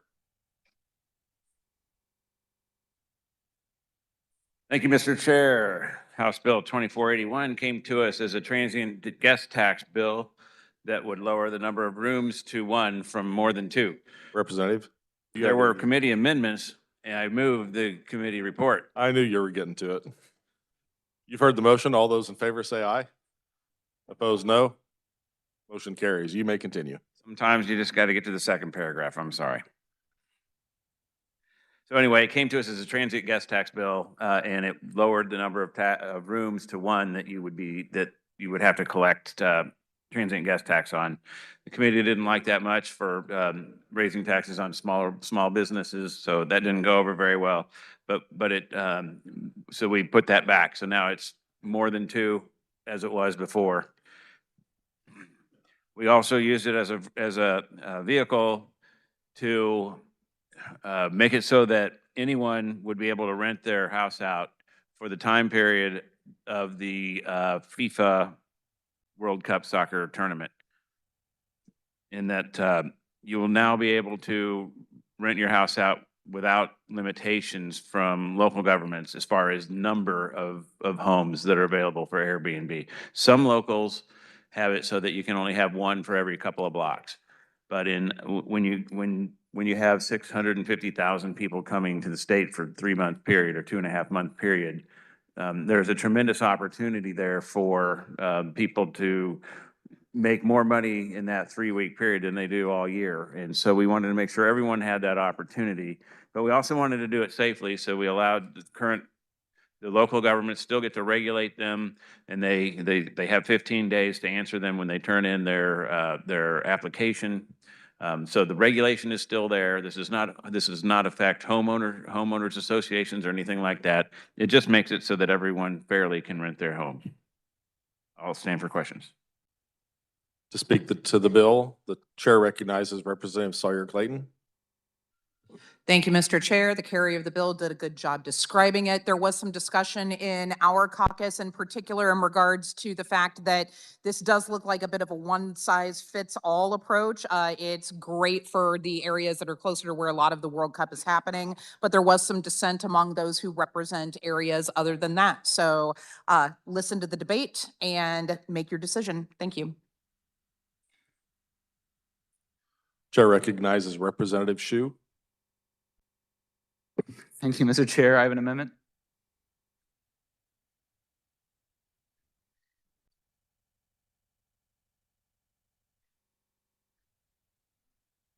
The amendment appears somewhat lengthy. Representative or is there an objection to waiving the reading of the amendment? Representative, would you like to explain your amendment? Yes, Mr. Chair, thank you. So in current statute, a transient guest is defined as anybody who stays less than 28 days. I didn't think that made very much sense for the purposes of the World Cup because there could be people flying in from all over the world who are staying more than 28 days. And I think it still makes sense for them, even if they're staying here 35 days, 39 days, that they're still transient guests for the purposes of collecting transient occupancy tax. And so this bill or this amendment just says, for the time period between May 15th and July 25th, anybody who stays within that time period is considered a transient guest. It explicitly excludes anybody who is renting, obviously. And that's the same for questions. To speak to the amendment, the chair recognizes Representative Tarwater. Thank you. Nope, not gonna do it. Just kidding. This is I think this is a good amendment. We did talk about this quite a bit during committee time to try to figure out how we're gonna allow that issue to come about, because there will be people that will stay here for 2 months or more, and we want the locals to still be able to collect their transient guest tax on that. And so we would consider this a friendly amendment and help the representative increase his batting average for getting amendments on. Is there any further discussion on the amendment? Seeing none, Representative Shu, you may close. So as not to risk that batting average, I'll just say I close. Okay, you've heard the motion by Representative Shu to amend. All those in favor say aye. Opposed, no. The ayes appear to have it. The ayes do have it. Motion carries. We are back on the bill. To speak to the bill, the chair Representative Shu, I assume you yield your time? Okay. Chair recognizes Representative Carmichael.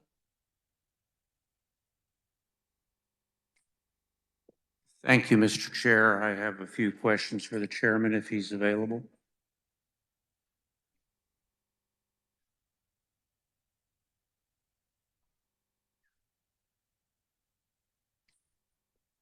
Looking sharp today, Mr. Chairman. Well, thank you. I got dressed up just for you, sir. Could somebody loan me a tie? You can have mine.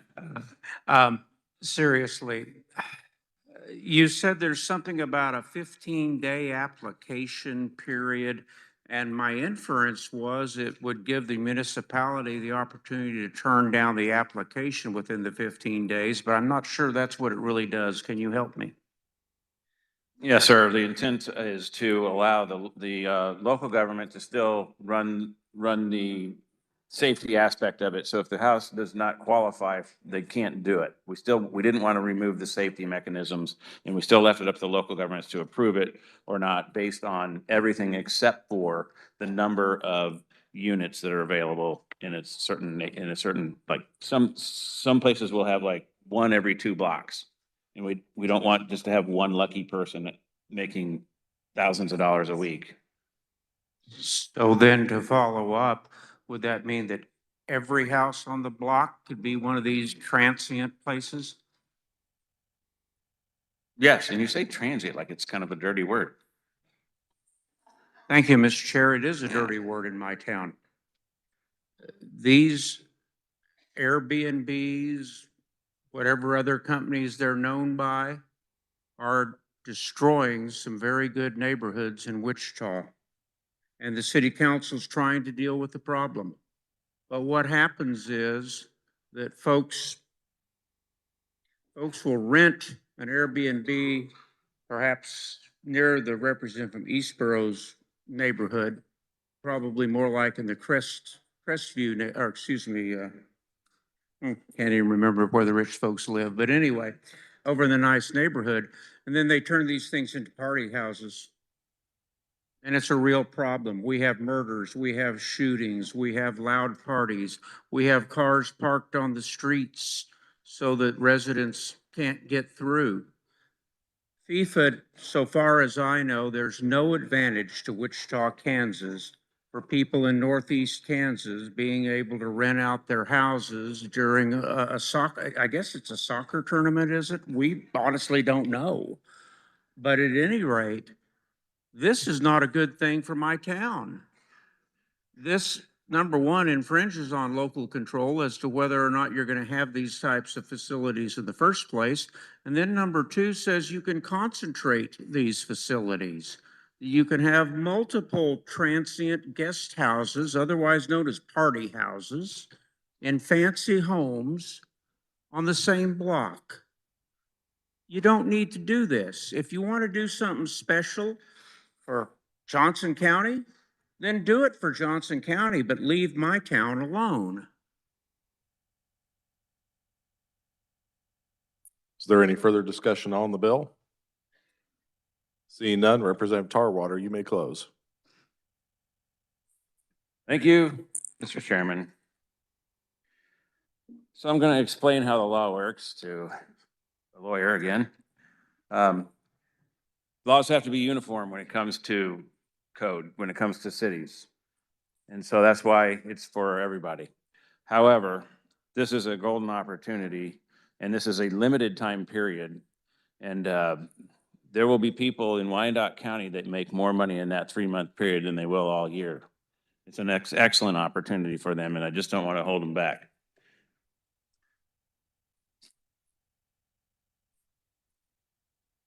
Am I going with yellow or green here? Just wing it. Mr. Chairman, I move that when the committee rises and reports, it reports HB 2481 favorably for passage as amended. You've heard the motion by Representative Tarwater to report House Bill 2481 as amended favorably. All those in favor say aye. Opposed, no. The ayes appear to have it. Division's been called. Clerk will open the roll and you may vote.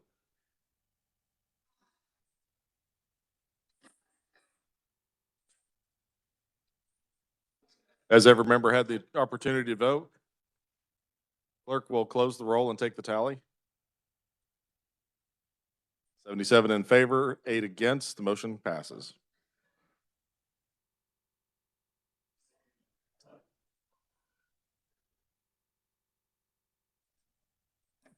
Next item of business is House Bill 2602. And for the purpose of carrying House Bill 2602, the chair recognizes Representative Laura Williams.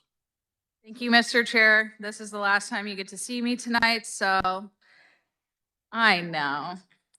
House Bill 2602, I'm super excited about it. Actually, a little bit more information about myself. I started my career as an independent contractor.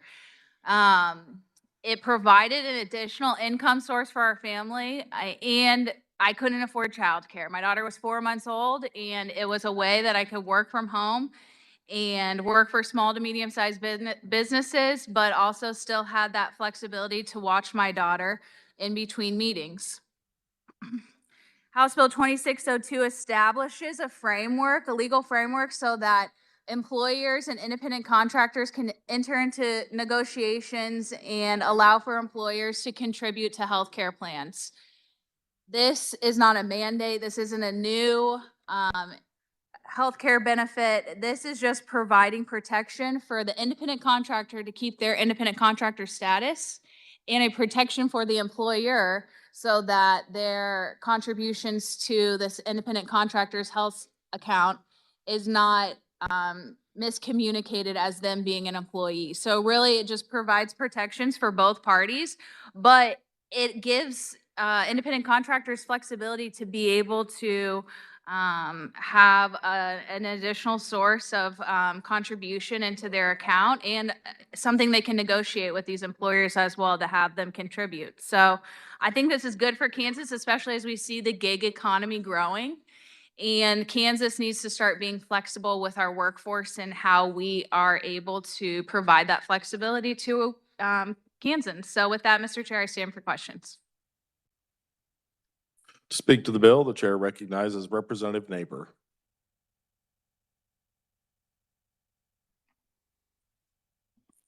Thank you, Mr. Chairman. Would the carrier of the bill stand for a few questions, please?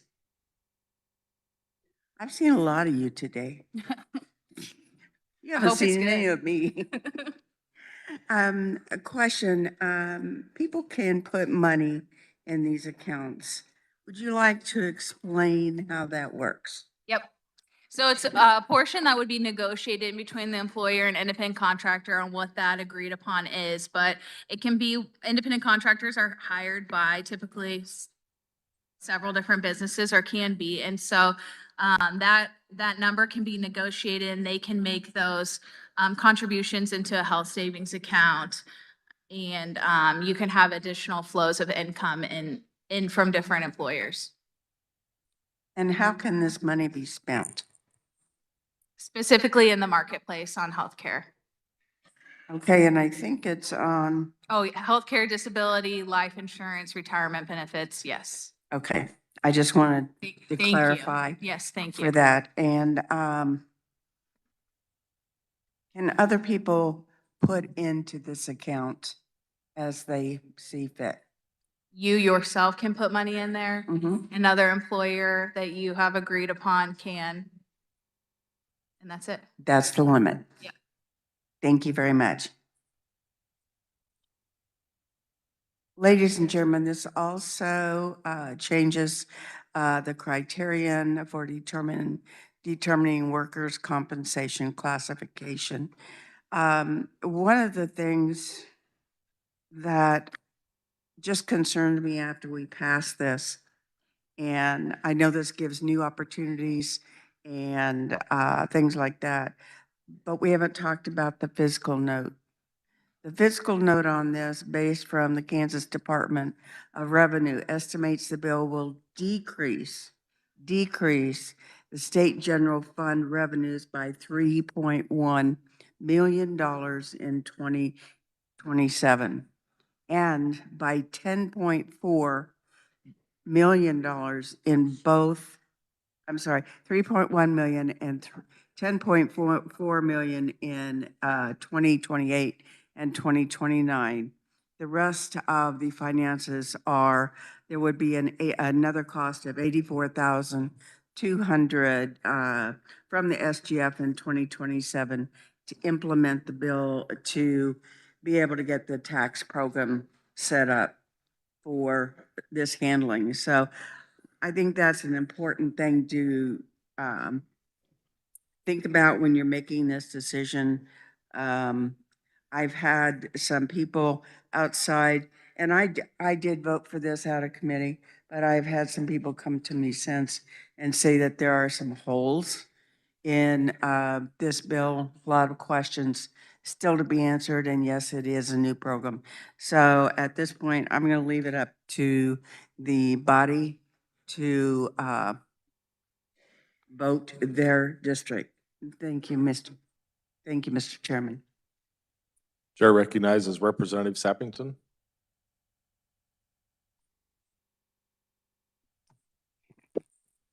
Thank you, Mr. Chair. So HB 2602 is a great step forward in modernizing the Kansas workforce environment. Like the representative from Johnson County, I am also a mom with young kids, and I've been a 1099 contractor in 2 to 3 jobs at various, at all times since leaving the workforce about 5 years ago. So holding these different positions has allowed me to work flexible hours and keep my kids home. And I've also been able to meet the employment needs of a lot of these small businesses that don't have the budget or the need for like a full-time employee. This portable benefit option really is a choice, and it empowers contractors in a non-traditional role to collect benefits from multiple contractees and allows those funds to move with the individual. Our workforce is evolving, and this gives families more flexibility to juggle these many roles. So I ask you to support HB 2602. Is there any further discussion on the bill? Seeing none, Representative Williams, you may close.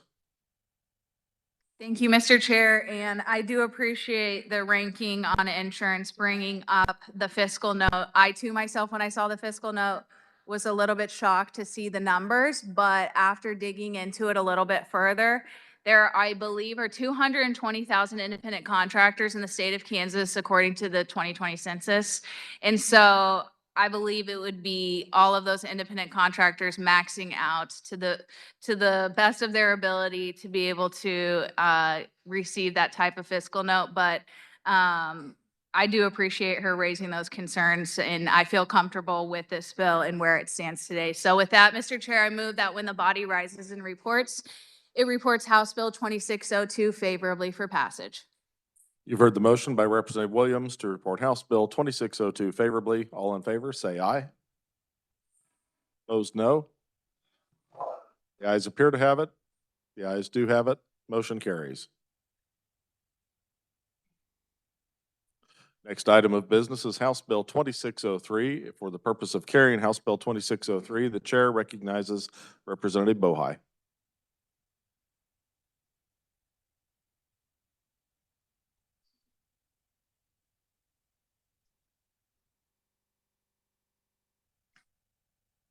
Thank you, Mr. Chair. I rise before the body to present HB 2603. You may continue. HB 2603 establishes statewide standards for battery charge security fences and prohibits municipalities from regulating qualifying systems beyond the requirements set forth in statute. The bill defines a battery charge security fence as an integrated battery-powered security system used for commercial purposes that meets specific safety and operational standards, including voltage limits, IEC compliance, installation behind a perimeter barrier. I'm going to repeat that. Installation behind a perimeter barrier and required signage. The legislation prohibits municipalities from requiring additional permits or fees beyond alarm system requirements, imposing inconsistent operational standards, or prohibiting installation of qualifying systems. Municipalities retain authority over systems that do not meet the statutory definition. And with that, I will stand for questions. To speak to the bill, the chair recognizes Representative Sawyer Clayton. Thank you, Mr. Chair. There has been some concern in my caucus that this is a preemption bill. And so, you can look at it, you can, determine how much it irritates your cities, how much you see it as a preemption bill. If you think that this is a good product, pardon me, and find it to be reasonable, it's, you can throw out a pro-business support if you want to do that. If you think it's a preemption bill, you can oppose it. So it is still currently a free country. Thank you, Mr. Chair. Does any other member wish to speak to the bill? Seeing none, Representative, you may close. Mr. Chair, I move that when the committee rises and reports, it reports HB 2603 favorably for passage. Thank you. You've heard the motion by Representative Bohai to report House Bill 2603 favorably. All those in favor signify by saying aye. Opposed, no. The ayes appear to have it. The ayes do have it. Motion carries. Next item is House Bill 2507. For the purpose of carrying House Bill 2507, the chair recognizes Representative Will Carpenter. Thank you, Mr. Leader. 2507. Let me walk you back a little bit. About a year ago, and there was a very controversial waterfowl bill up here. I think it limited non-residents to 3 days, and it was a big blow up. And if some of you might remember that, so this is a little bit of a chance of redeeming myself from that defeat that I was dealt, and the governor vetoed it, of course. So this bill mainly raises, it raises two fees. The resident waterfowl fee can be raised to $25, and the non-resident can be raised to $100, or yes, $100. And then also it takes away the reasoning. We used to have to sign the waterfowl stamps, and now we do electronic waterfowl stamps, so you don't have to sign your waterfowl stamp anymore. So with that, I will stand for questions. To speak to the bill, the chair recognizes Representative Meyer. Thank you, Mr. Chair. The carrier of the bill did an excellent job. This is a fine bill. Let's go. Is there any further discussion? Seeing none, Representative Carpenter, you may close. Thank you, Mr. Leader. I move that when the committee rises and reports, it reports House Bill 2507 favorably for passage.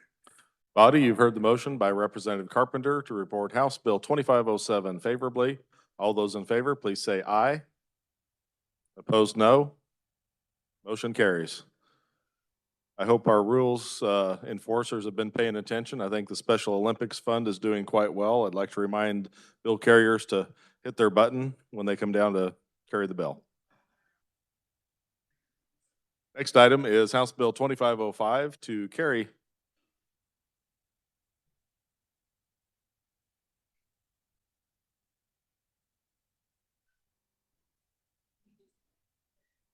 Good.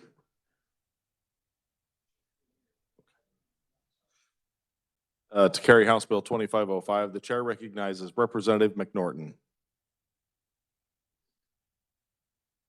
Thank you, Mr. Chair. There were committee amendments. I move the adoption of the committee report. You've heard the motion. All those in favor say aye. Opposed, no. Motion carries. The committee report is adopted. Please continue. Thank you, Mr. Chair. House Bill 2505 is brought to us by Representative I didn't say it. By the Kansas Wildlife and Parks.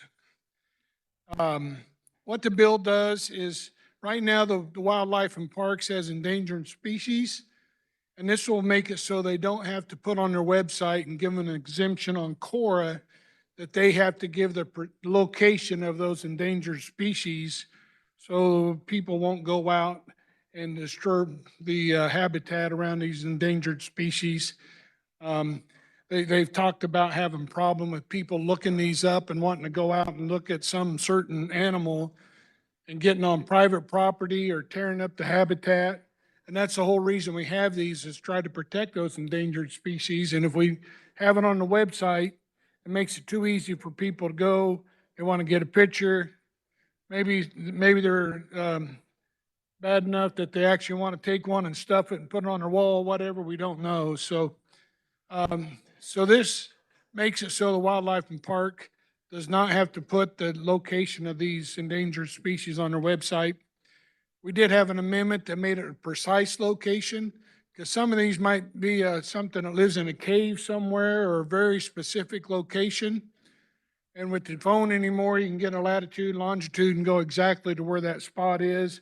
And again, disrupt the habitat. It also makes it available so a private landowner or somebody who leases land can get that data from the Parks and Wildlife and Parks Office, so they will know that there's an endangered species on their property. So with that, I'll stand for questions. To speak to the bill, the chair recognizes Representative Meyer.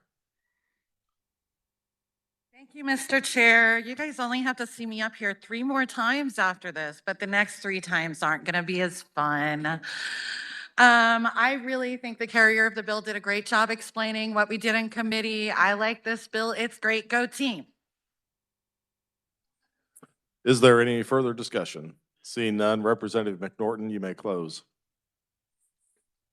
Mr. Chair, I move that when the committee rises and reports, it reports House Bill 2505 favorably for passage. You've heard the motion by Representative McNorton to recommend House Bill 2505 favorably. All those in favor, please say aye. Opposed, no. Motion carries. Next item is House Bill 2729. For the purpose of carrying House Bill 2729, the chair recognizes Representative Howell.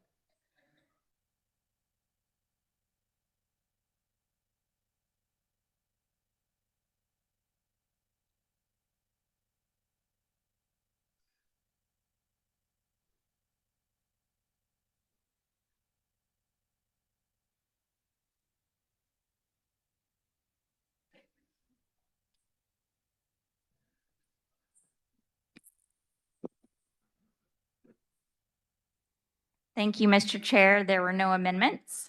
Please continue. I rise before the body to present House Bill 2729.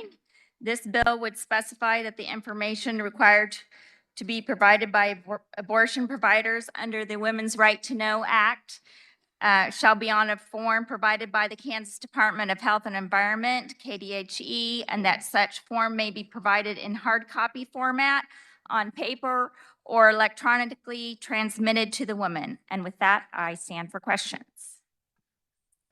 To speak to the bill, the chair recognizes Representative Meyer. Thank you, Mr. Chair. Okay, here we go.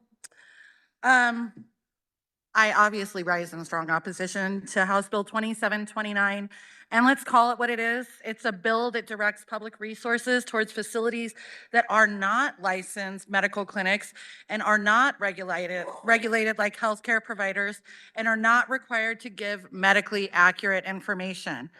Kansans did not send us here to fund ideology. They sent us here to address real kitchen table issues like healthcare, housing, property taxes, and general affordability. The supplemental note makes it clear, if you all have taken a look, that this bill creates a significant fiscal impact. It'll cost us over $1 million by 2028, and then a $250,000 every year thereafter. And we need to ask, why are taxpayer dollars being diverted away from actual medical services and towards organizations whose primary purpose is to discourage a legal medical outcome? Plus, in case y'all didn't know, the Women's Right to Know Act has already been challenged in court and it's been preliminarily blocked. It is not currently in effect, and passing this bill and the one following won't put it back into effect. These bills could also be construed as an attempt to mess up the litigation that is currently going through the courts. We need to wait on the final ruling instead of rushing these bills through. It goes against the will of the people, and it doesn't do anything to help pregnant people seeking abortive care. It also doesn't do anything to expand prenatal care, address our maternal mortality crisis, fund OBGYN access in rural communities, lower the cost of delivery and postpartum care, or expand Medicaid, which is another really great thing we could do with some money. And this isn't about being pro-life, as much as people want to believe it is. It's about being pro-politics, in an election year at that. It's a waste of time, it's a waste of money. Millions of dollars, well, over $1 million. I'm not really good at public math. But the thing is this is government-funded persuasion. And I know that a lot of us differ in our opinions on access to abortive services. That's fine, we can differ on that. But this right here is not the right way to get where you want to go. Pregnancy resource clinics frequently share medical misinformation that can endanger the lives of pregnant people seeking services for their pregnancy. And that's just not right. So if you want to hear where I have to stay on this, if you want to vote no, you're going to do so because you want real medical care, real maternal health care. You want to be a responsible user of our taxpayer dollars, and you don't want to play politics with people's bodies. Vote no. Thanks. Is there any further discussion on the bill? Seeing none, Representative Howell, you may close.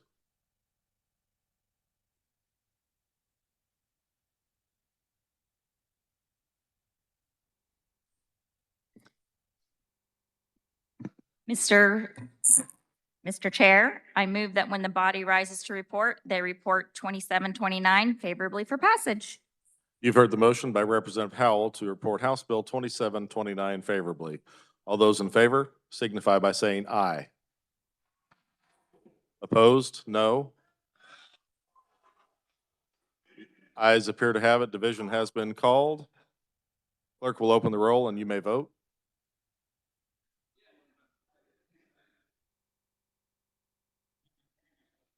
Has every member had an opportunity to vote?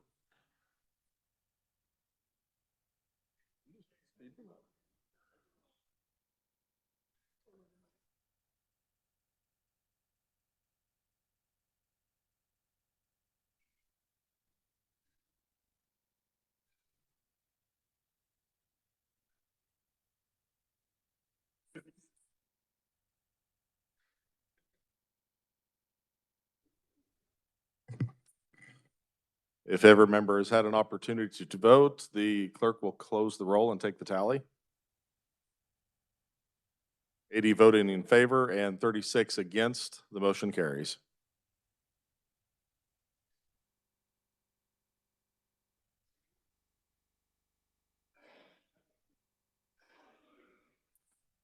All right, our next bill is House Bill 2727, and for the purpose of carrying House Bill 2727, the chair recognizes Representative Bryce.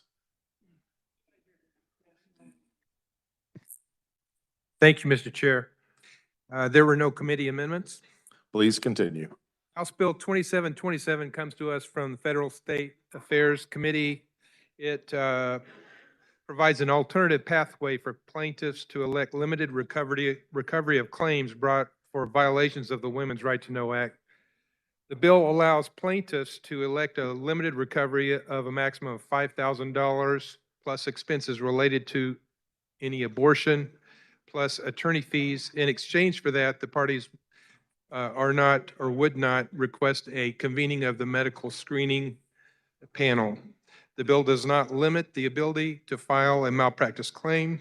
Proponents are Kansas for Life, Kansas Family Voice, Kansas Catholic Conference. Opponents, Planned Parenthood.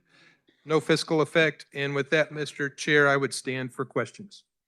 Speak to the bill. The chair recognizes Representative Meyer. Thank you, Mr. Chair. Hi again. Okay, same kind of topic, right? Let's just stop this. Ditto to the last stuff that I said. We need to stop doing this with taxpayer dollars. We need to stop acting like this is going to solve any problems. It's just become absolutely ridiculous. You know, one of the biggest issues with 2727 I found actually is, and this is the thing that bothered me the most, because these already are not actual medical clinics, right? And they, you know, through everything that we've heard, we understand that they've offered plenty of pregnant people advice that they should really consider getting from their doctors instead. But what's interesting about this is that there's also no requirement for a medical malpractice screening panel to evaluate the validity of a plaintiff's claim. That seems real weird to me.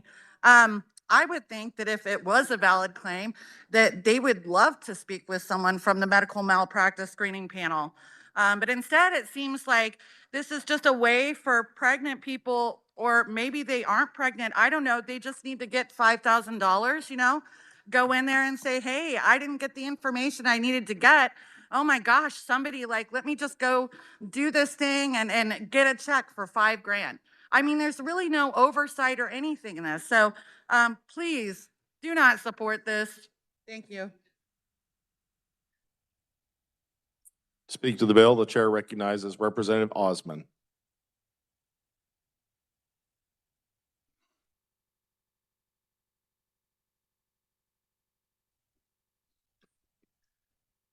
Thank you, Mr. Chair. Good evening, all.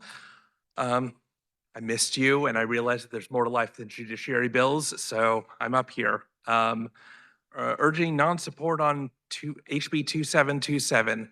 We've gone through this dance again and again and again and again, not just with this bill, but with lots of bills where you try to pass a bill and we get up here and we say, this is illegal, or this is unconstitutional, or this is going to be challenged in the courts and you're going to lose. And you pass it anyway. And then it gets challenged in the courts and you lose. And that happens again and again and again, and no one seems to listen. But instead of trying to fix it, you run back here and say, okay, what if we just change this one word? Now we can pass through the courts. Now it's going to pass constitutional muster.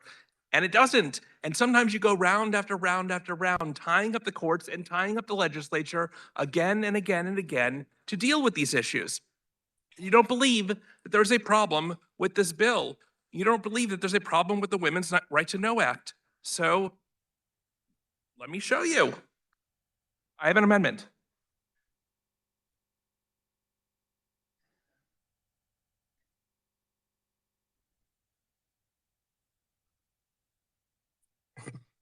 The amendment appears lengthy. Is there objection to waiving the reading of the amendment? There is objection. The clerk will read.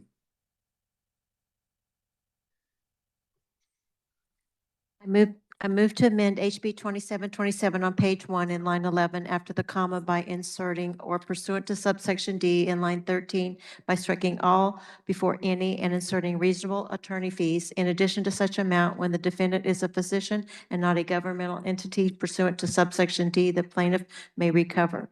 In line 15 by striking along with reasonable attorney fees. In line 17 after A by inserting when the defendant is a physician. In line 23 after D by inserting notwithstanding the provisions of KSA 75-6104A. The objection has been waived. Okay. Representative, would you like to further explain your amendment? Yes, I would. Thank you very much, Mr. Chair. So there is a cause of action that happens under the bill where, you know, if you don't follow the law, there's a cause of action. But what happens if you do follow the law and there is harm that is done because you have followed the law, because the physician, by force of law, is required to give advice against their medical knowledge? What happens if the patient herself is harmed by this advice? So what this does is it establishes a private right of action against governmental entities when enforcement of the women's right to know requires a physician to provide information that the physician believes is scientifically inaccurate, and such information results in harm to the woman. That I will stand for questions. Okay. Is there discussion on the amendment?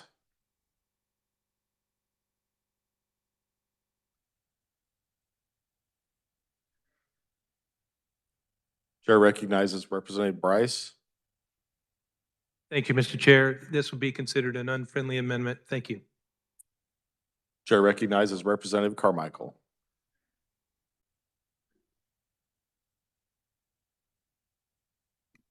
Thank you, Mr. Chair. I thought I was done for the evening. You said in your description of this amendment that it would somehow make a governmental entity responsible for the payment of damages to a person who is injured because of the statutorily required advice. Did I understand that correctly? Thank you for your question. That is my understanding with regards to it. So the defendant establishes a private right of action against governmental entities with enforcement of the women's right to know. Yes. And so what governmental entity is on the hook? Is it the city? Is it the county? Is it the sheriff? Is it the Board of Healing Arts? Is it the state of Kansas? Who pays? That is a question that I don't quite have an answer to at the moment, but I believe that would probably be the state of Kansas as the governmental entity, given that it is the state of Kansas that is forcing this as a requirement. One final question. Where should I look in the amendment to make sure that it's the state of Kansas and it's not the county or district attorney or whomever it is in the locality that is enforcing a state law requiring these faulty disclosures? There might be within the bill itself a definition in terms of what governmental entity is in relationship to this. All this effectively does is take a branching path in terms of whether there is harm based upon following the law or harm based upon not following the law. And so effectively, if there's a cause of action for not following the law under the original bill, that is the same path that you would take for following the law, yet harm occurs. I'm sorry to be difficult about this and bear with me. Under the bill, the recovery presumably would be in a medical negligence type action against the physician who failed to give the governmentally required and probably faulty explanation of risks and benefits, because that's the physician. But you're saying here you think it would be the state, or would it be the doctors suing themselves? It would not be. It would not be the doctor suing themselves. It would be, as I said, it's a governmental entity. I don't know if I can officially say specifically which governmental entity. My assumption is the state of Kansas, but it is not the medical facility. Thank you for your answers. Thank you, Mr. Chair. Is there any further discussion on the amendment?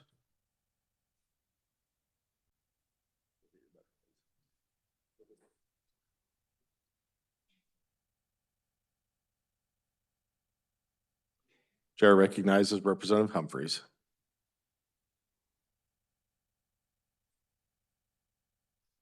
Could I ask the bringer of amendment questions? I'm really just trying to understand this. So Yes. if I understand what you're saying is there's a private right of action that a woman may bring against a government entity if she's given information by a doctor who is forced to give her information that he doesn't agree with. Is that what I'm reading? And there was harm caused based upon that action, yes. Okay. And do you have like an example? I mean, are you thinking of anything in particular, how this would, what the harm might be, or an instance that this might actually happen? I don't have a specific example, no.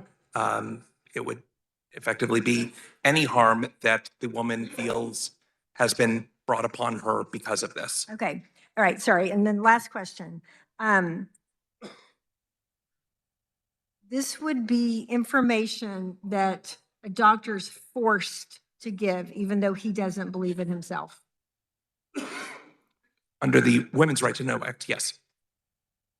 Thank you. Committee, this is confusing. I don't think it has women's best interest in mind here. And I would ask that you vote against the amendment. To speak to the amendment, the chair recognizes Representative Poskin.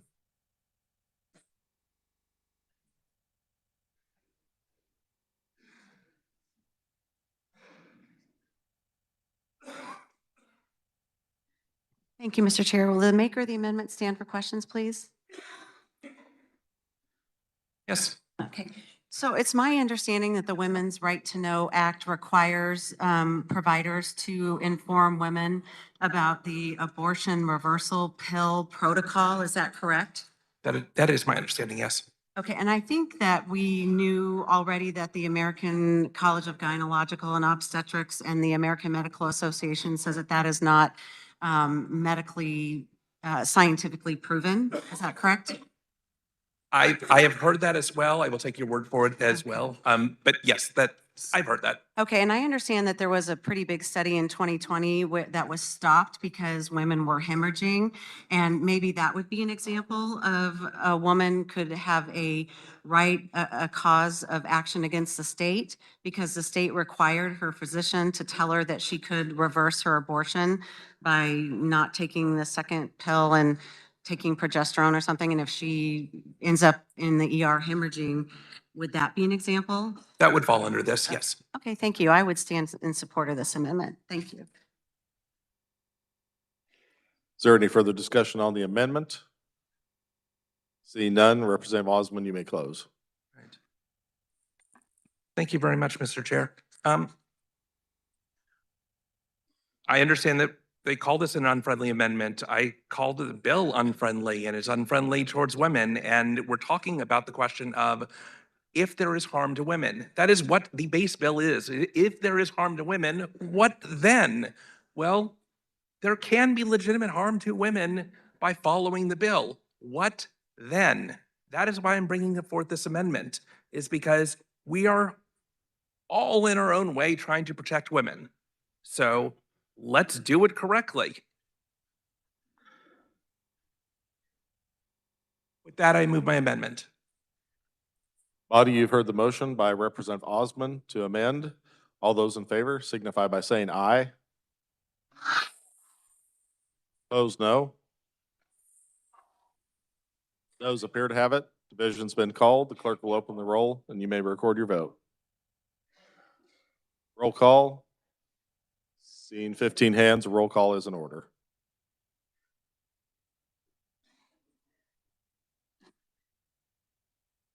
Has every member had an opportunity to vote?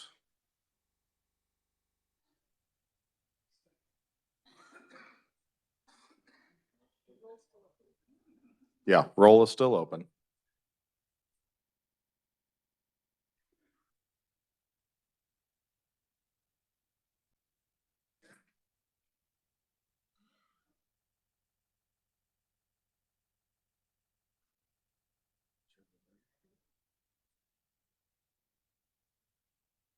The clerk will close the roll and take the tally.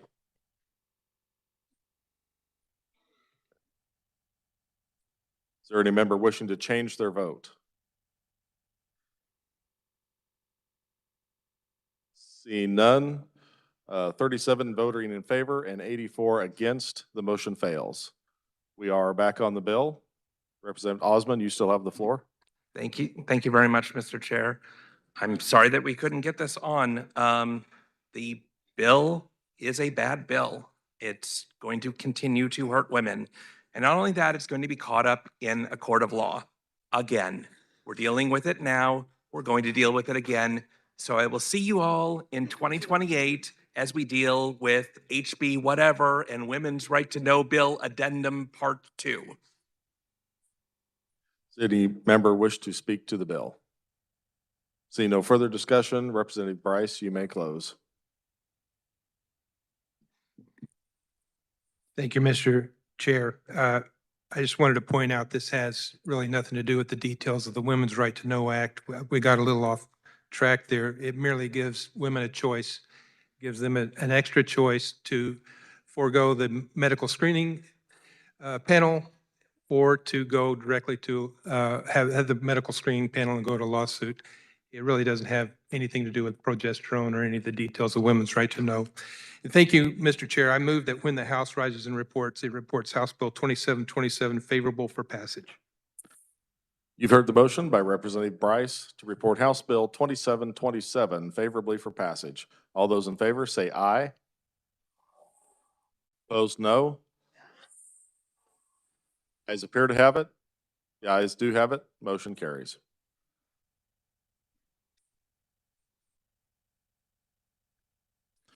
Our final agenda item is House Bill 2635. For the purpose of carrying House Bill 2635, the chair recognizes Representative Schmoy.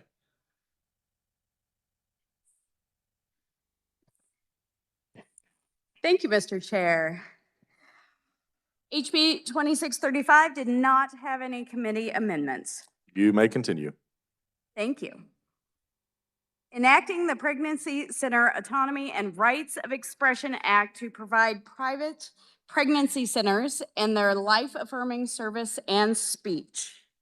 And with that, I will stand for questions. To speak to the bill, the chair recognizes Representative Meyer. Thank you, Mr. Chair. Hi, friends. Okay, so here we are again. You know my opinion. I think I've stated it pretty well, but this one, it really bothers me more than, yeah, well, I don't know, all three of them aren't great. But honestly, at the core of this bill, it's about whether our state government should continue to support a network of unregulated, non-medical facilities whose mission is to steer deeply personal health decisions using medical misinformation. And they want to be protected for this. I don't think that's right. You know, there are a lot of really big issues with this bill too, in addition to that. So as I was looking through here, we were talking about civil cause of action. So the pregnancy center or or any aggrieved party could bring a civil action for damages. That's wild to me. The craziest part though, check this out. The act would allow the legislature to pass a concurrent resolution that appoints one or more members of the legislature to intervene. Body, we've got one bill left. Let's try to stick with it here and respect the speaker. Thank you. I can yell a lot louder if you need me to, though. I'm happy to do it. I'm trying to be really nice today. Okay, so back to what I was saying. It's really interesting. So the act would allow the legislature to pass a concurrent resolution that appoints one or more members of the legislature to intervene as a matter of right in any legal proceeding in which the constitutionality or enforceability of the Act's provisions are challenged. What's even more wild is this appointment would remain effective in the event the appointee ceases to no longer be a member of the legislature. I can't even. Okay, then it goes on to say that the Act's provisions would be declared severable. Well, that's great, but the problem is here, it's misogynistic garbage. And there's a lot of issues with it. We've been over this and over this. Pregnancy resource centers don't need any more of our support. They are misleading pregnant people. I've gone over the facts. Make your own decisions. We can respectfully disagree, but please do not put women's life and pregnant people's lives in danger for your political aspirations. Thank you very much.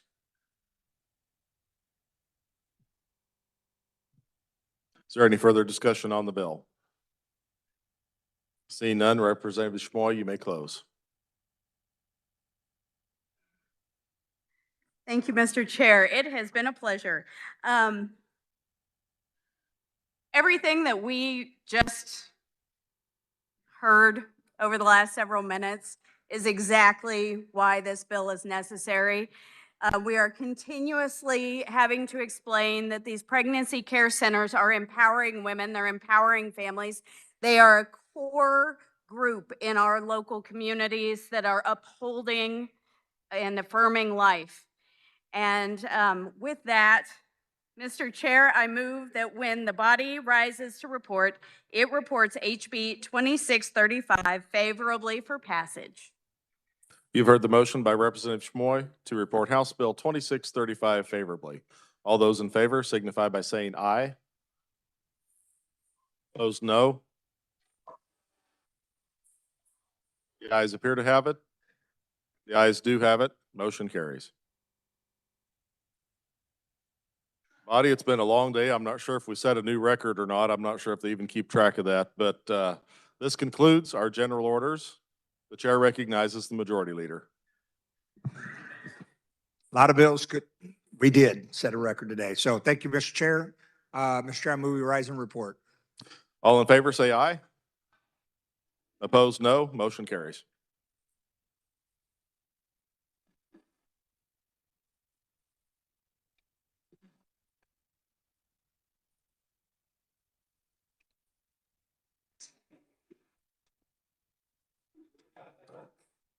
The clerk will read the committee report. Mr. Speaker, your committee of the whole recommends that House Bill 2562, 2602, 2603, 2507, 2729, 2727, 2635 be passed. HB 2555, 2737, 2700, 2481, 2505 be passed as amended. HB 2672 be passed over and retained and placed on the calendar. HB 2368 be amended and motion to recommend for passage failed. The Speaker recognizes Representative Adam Smith to adopt the committee of the whole report. Thank you, Mr. Speaker. I move the adoption of the committee of the whole report. You've heard the motion to adopt the committee report. All those in favor signify by saying aye. Opposed, no.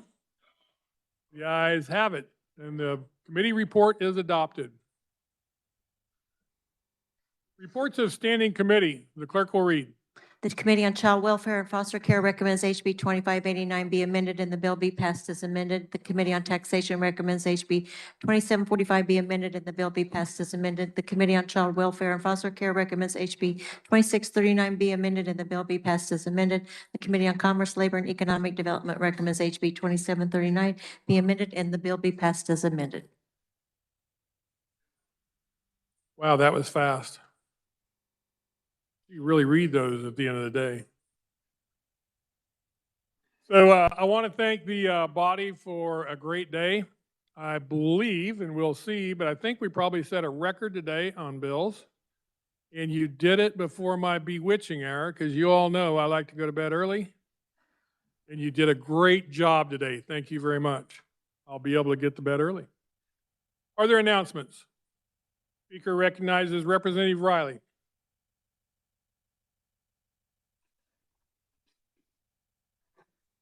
Thank you, Mr. Speaker. I'd like to invite everyone on this side of the aisle. I have a box of candy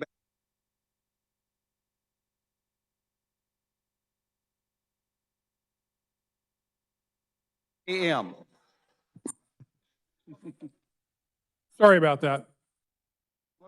Yeah, You can go back okay, and I say have it a all over box of again. candy back there. I'd like to invite everybody on this side of the aisle to have a piece of candy on your way out. I am also promoting to this side of the aisle that we have in room 142 tomorrow morning, our Bible study. I appreciate it.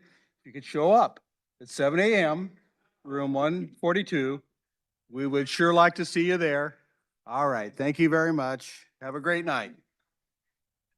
Speaker recognizes Representative Francis.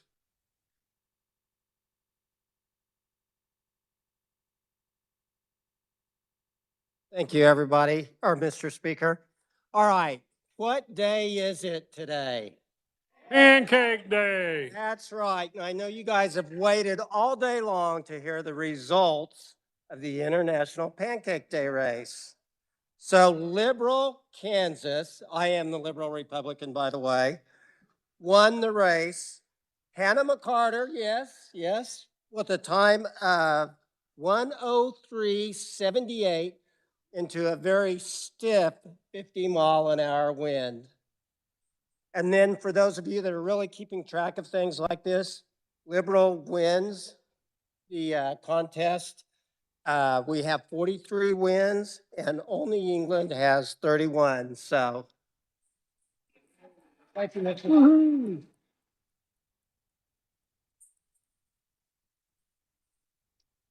Speaker recognizes Representative Stogsdill.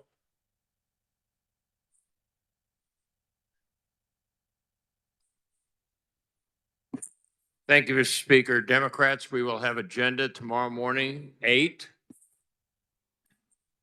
I have 8. Who would like, do I hear 7:55? Anyone for 7:55? No one? Okay, 8 o'clock it is. See you tomorrow morning. Thanks, Mr. Speaker. Speaker recognizes the Assistant Majority Leader. Thank you, Mr. Speaker. Everybody get your pens out. Mr. Speaker, in accordance with House Rule 1502, posting of sequence of the succeeding day, the following bills will appear on the calendar under the heading of General Orders. And these are all House bills, so I'm just going to say the numbers. 2435, 2647, 2574, 2731, 2738, 2502, 2633, 2509, 2520, 2521, 2320, 2522, 2552, 2618, 2524, 2627, 2569, 2703, 2626, 2732, 2758, 2519, 2528, 2564, 2568, 2765, 2676, 2218, 2588, 2760, 2761, 2702, 2736, 2250, 2740, 2762, 2527, 2609, 2573, 2539, 2571, 2482, excuse me, 2596, 2688, 2593, 2595, 2503, 2553. I think that's 48. It's either 40 or 49. And for all of you who didn't write it down, you'll have it in your email box real soon. Right. Republicans will calendar in the old Supreme Court room at 8 a.m. tomorrow. Mr. Speaker, I move the House adjourn until Wednesday, February 18th at 9:30 a.m. You've heard the motion. All those in favor signify by saying aye.